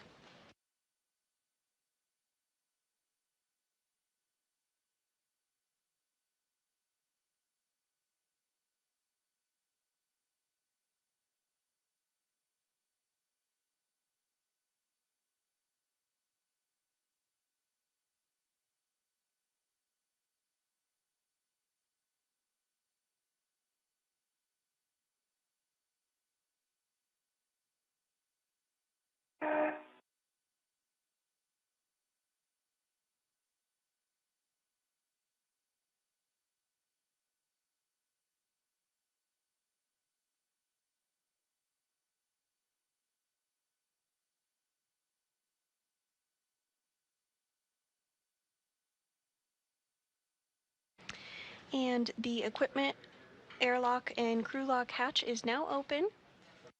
First inside, it looks like it will be NASA astronaut Anne McClain. She's wearing that spacesuit with the red stripes.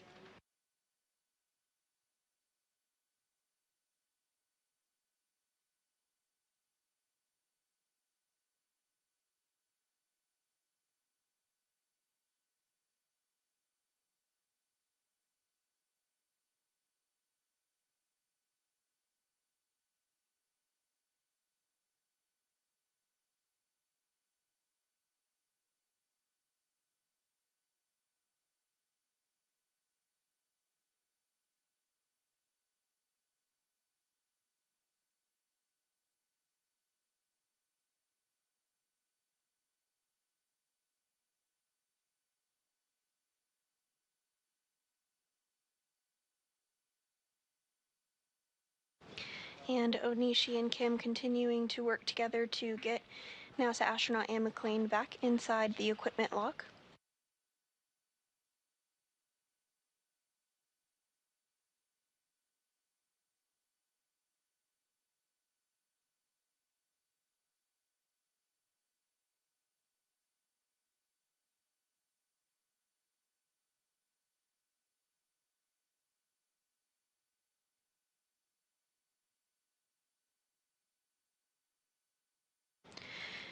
They're now working to remove the safer or simplified aid for EVA rescue from McClain's backpack, or spacesuit rather.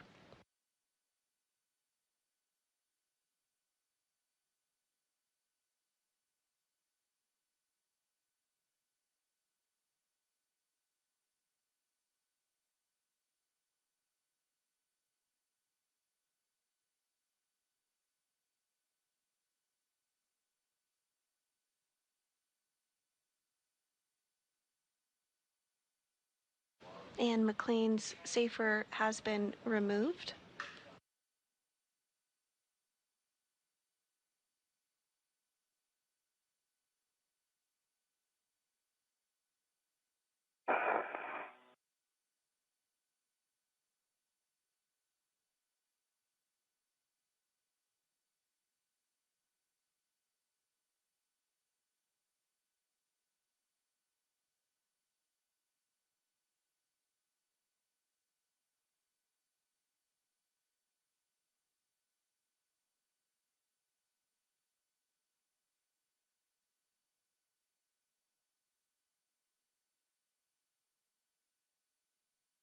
Today was the third spacewalk for NASA astronaut Anne McClain.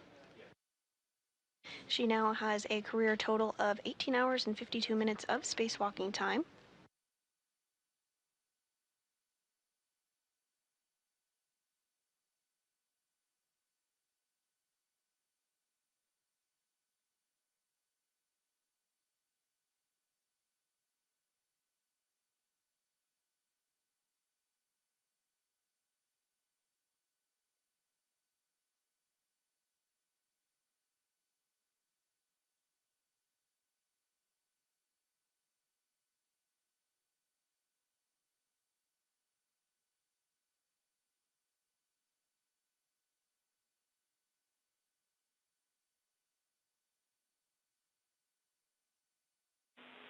Airlock Houston on 1. EV crew are no longer hot mic. Copy, thumbs up.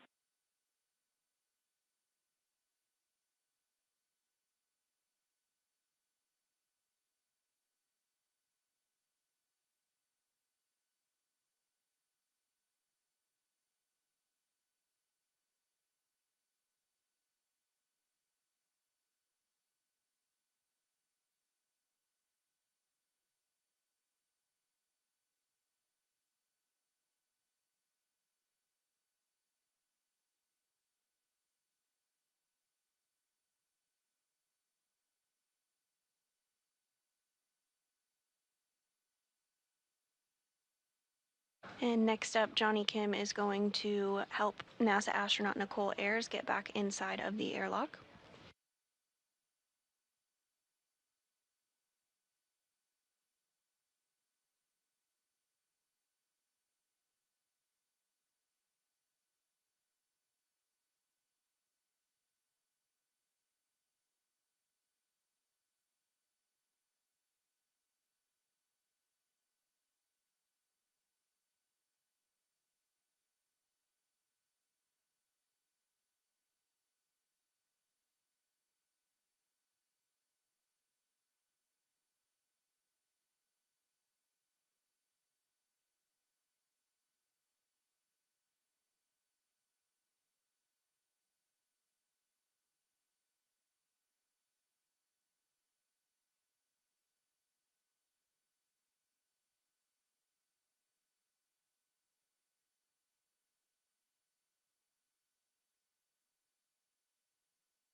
and NASA astronaut Johnny Kim now working to get Nicole Ayers' safer, simplified aid for EVA rescue off of her spacesuit.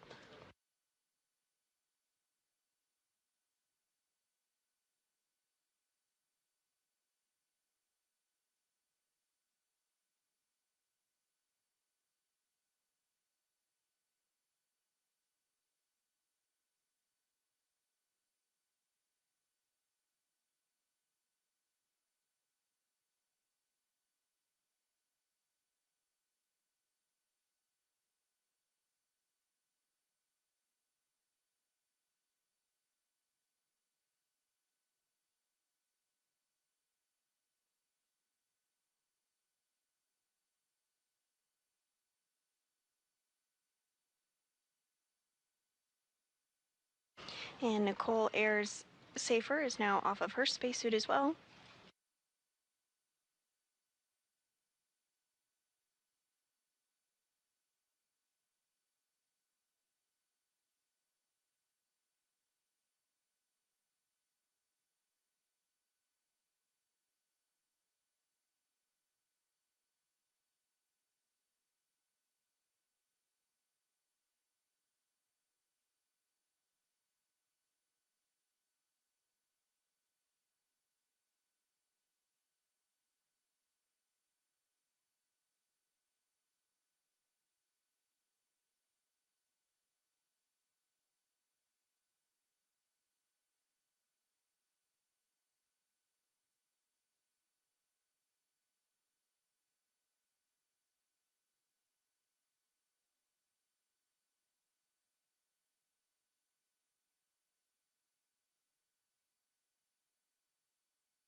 Again, today's spacewalk was 5 hours and 44 minutes long and was the 275th spacewalk in support of space station maintenance, assembly, and upgrades.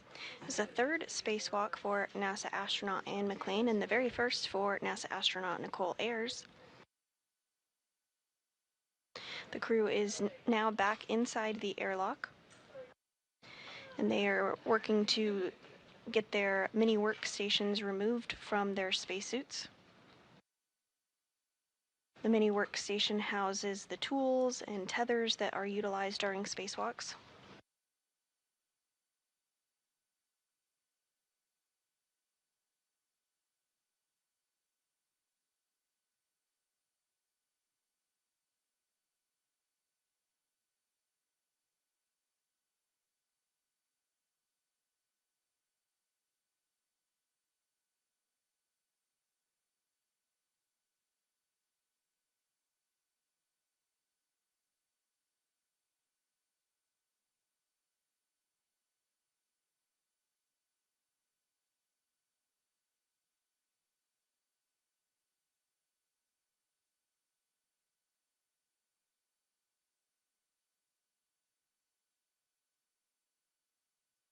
Station on set 1.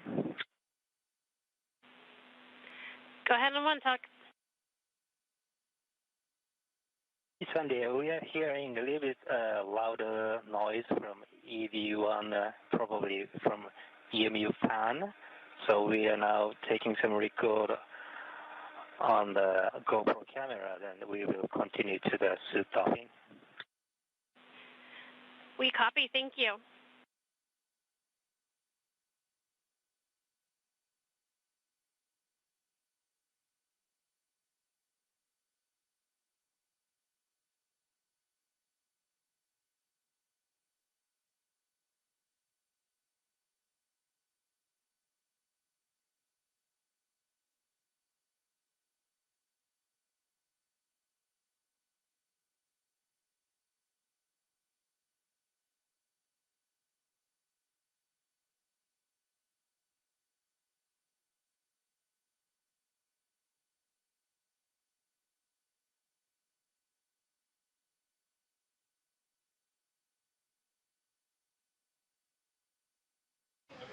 And JAXA astronaut Takoya Onishi has removed the mini workstation from Nicole Ayers' spacesuit.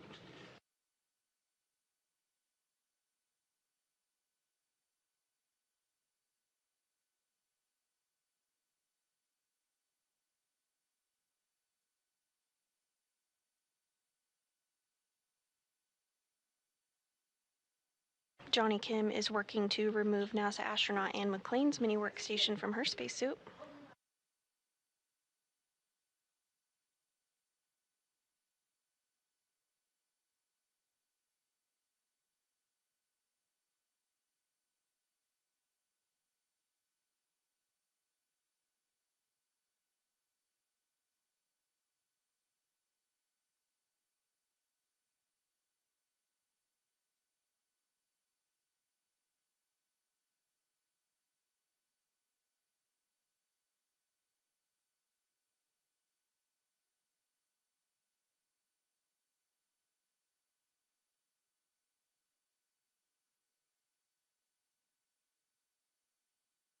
And Anne McClain's mini workstation has also been removed from her spacesuit.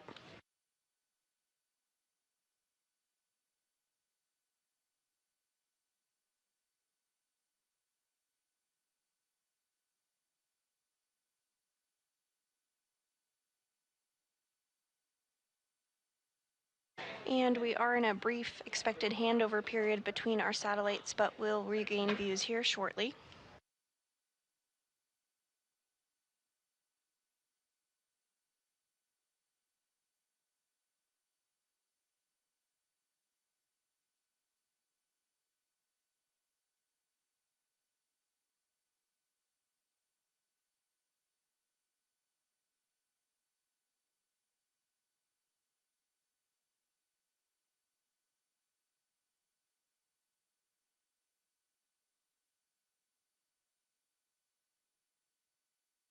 You're looking at a live view of the flight control room here at the International Space Station Flight Control Room at the Johnson Space Center in Houston, Texas. Today's Orbit 2 team has been led by Diana Trujillo during this 5-hour and 44-minute spacewalk. In the center of your screen there is also the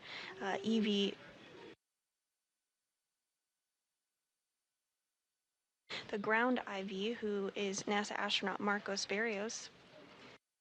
During the spacewalk, he was the individual who was communicating with McClain and Ayers.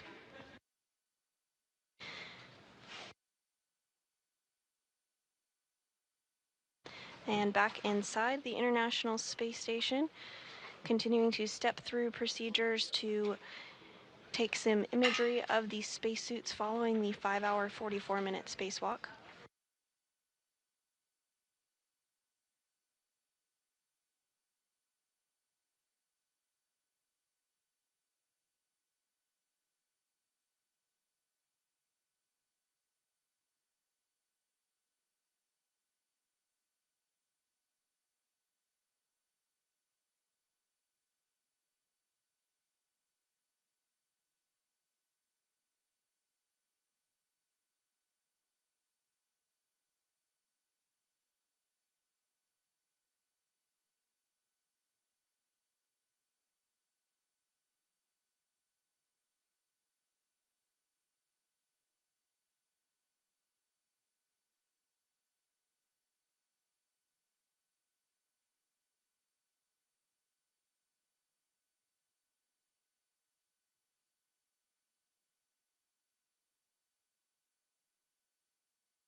JAXA astronaut Takoya Onishi on the left of your screen there is working with NASA astronaut Anne McClain and will soon be able to remove her helmet.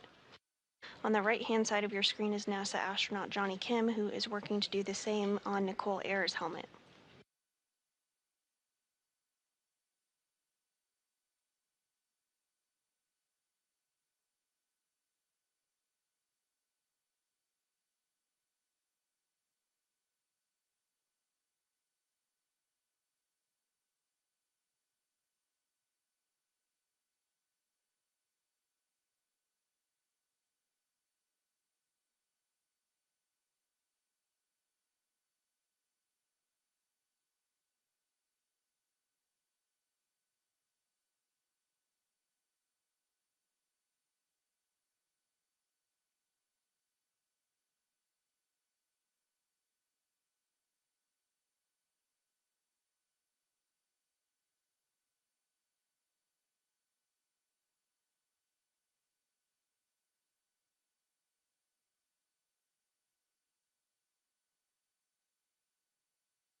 Continuing to step through procedures on the International Space Station to remove the helmets and gloves of the spacewalkers today after their 5-hour and 44-minute spacewalk.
And NASA astronaut Johnny Kim working to remove the gloves from Nicole Ayers during her very first spacewalk today, lasting 5 hours, 44 minutes.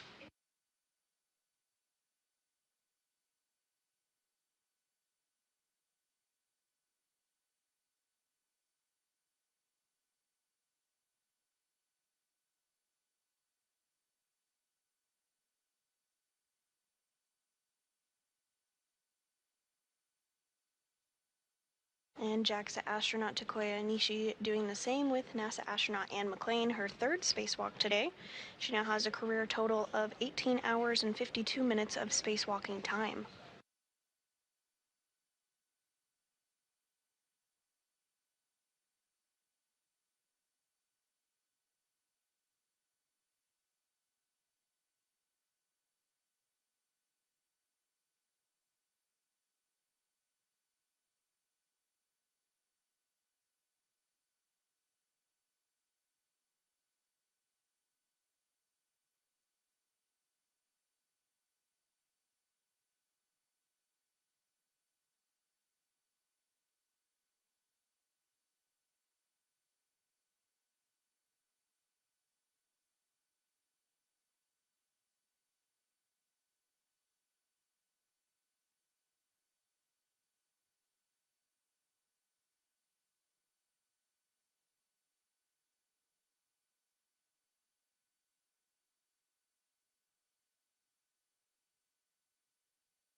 Both gloves off of Anne McClain.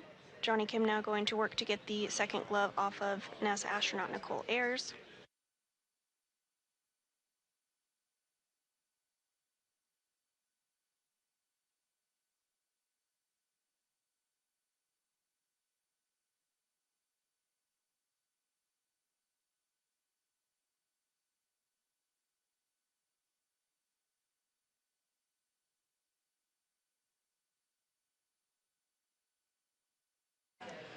And Anne McClain's helmet is now off.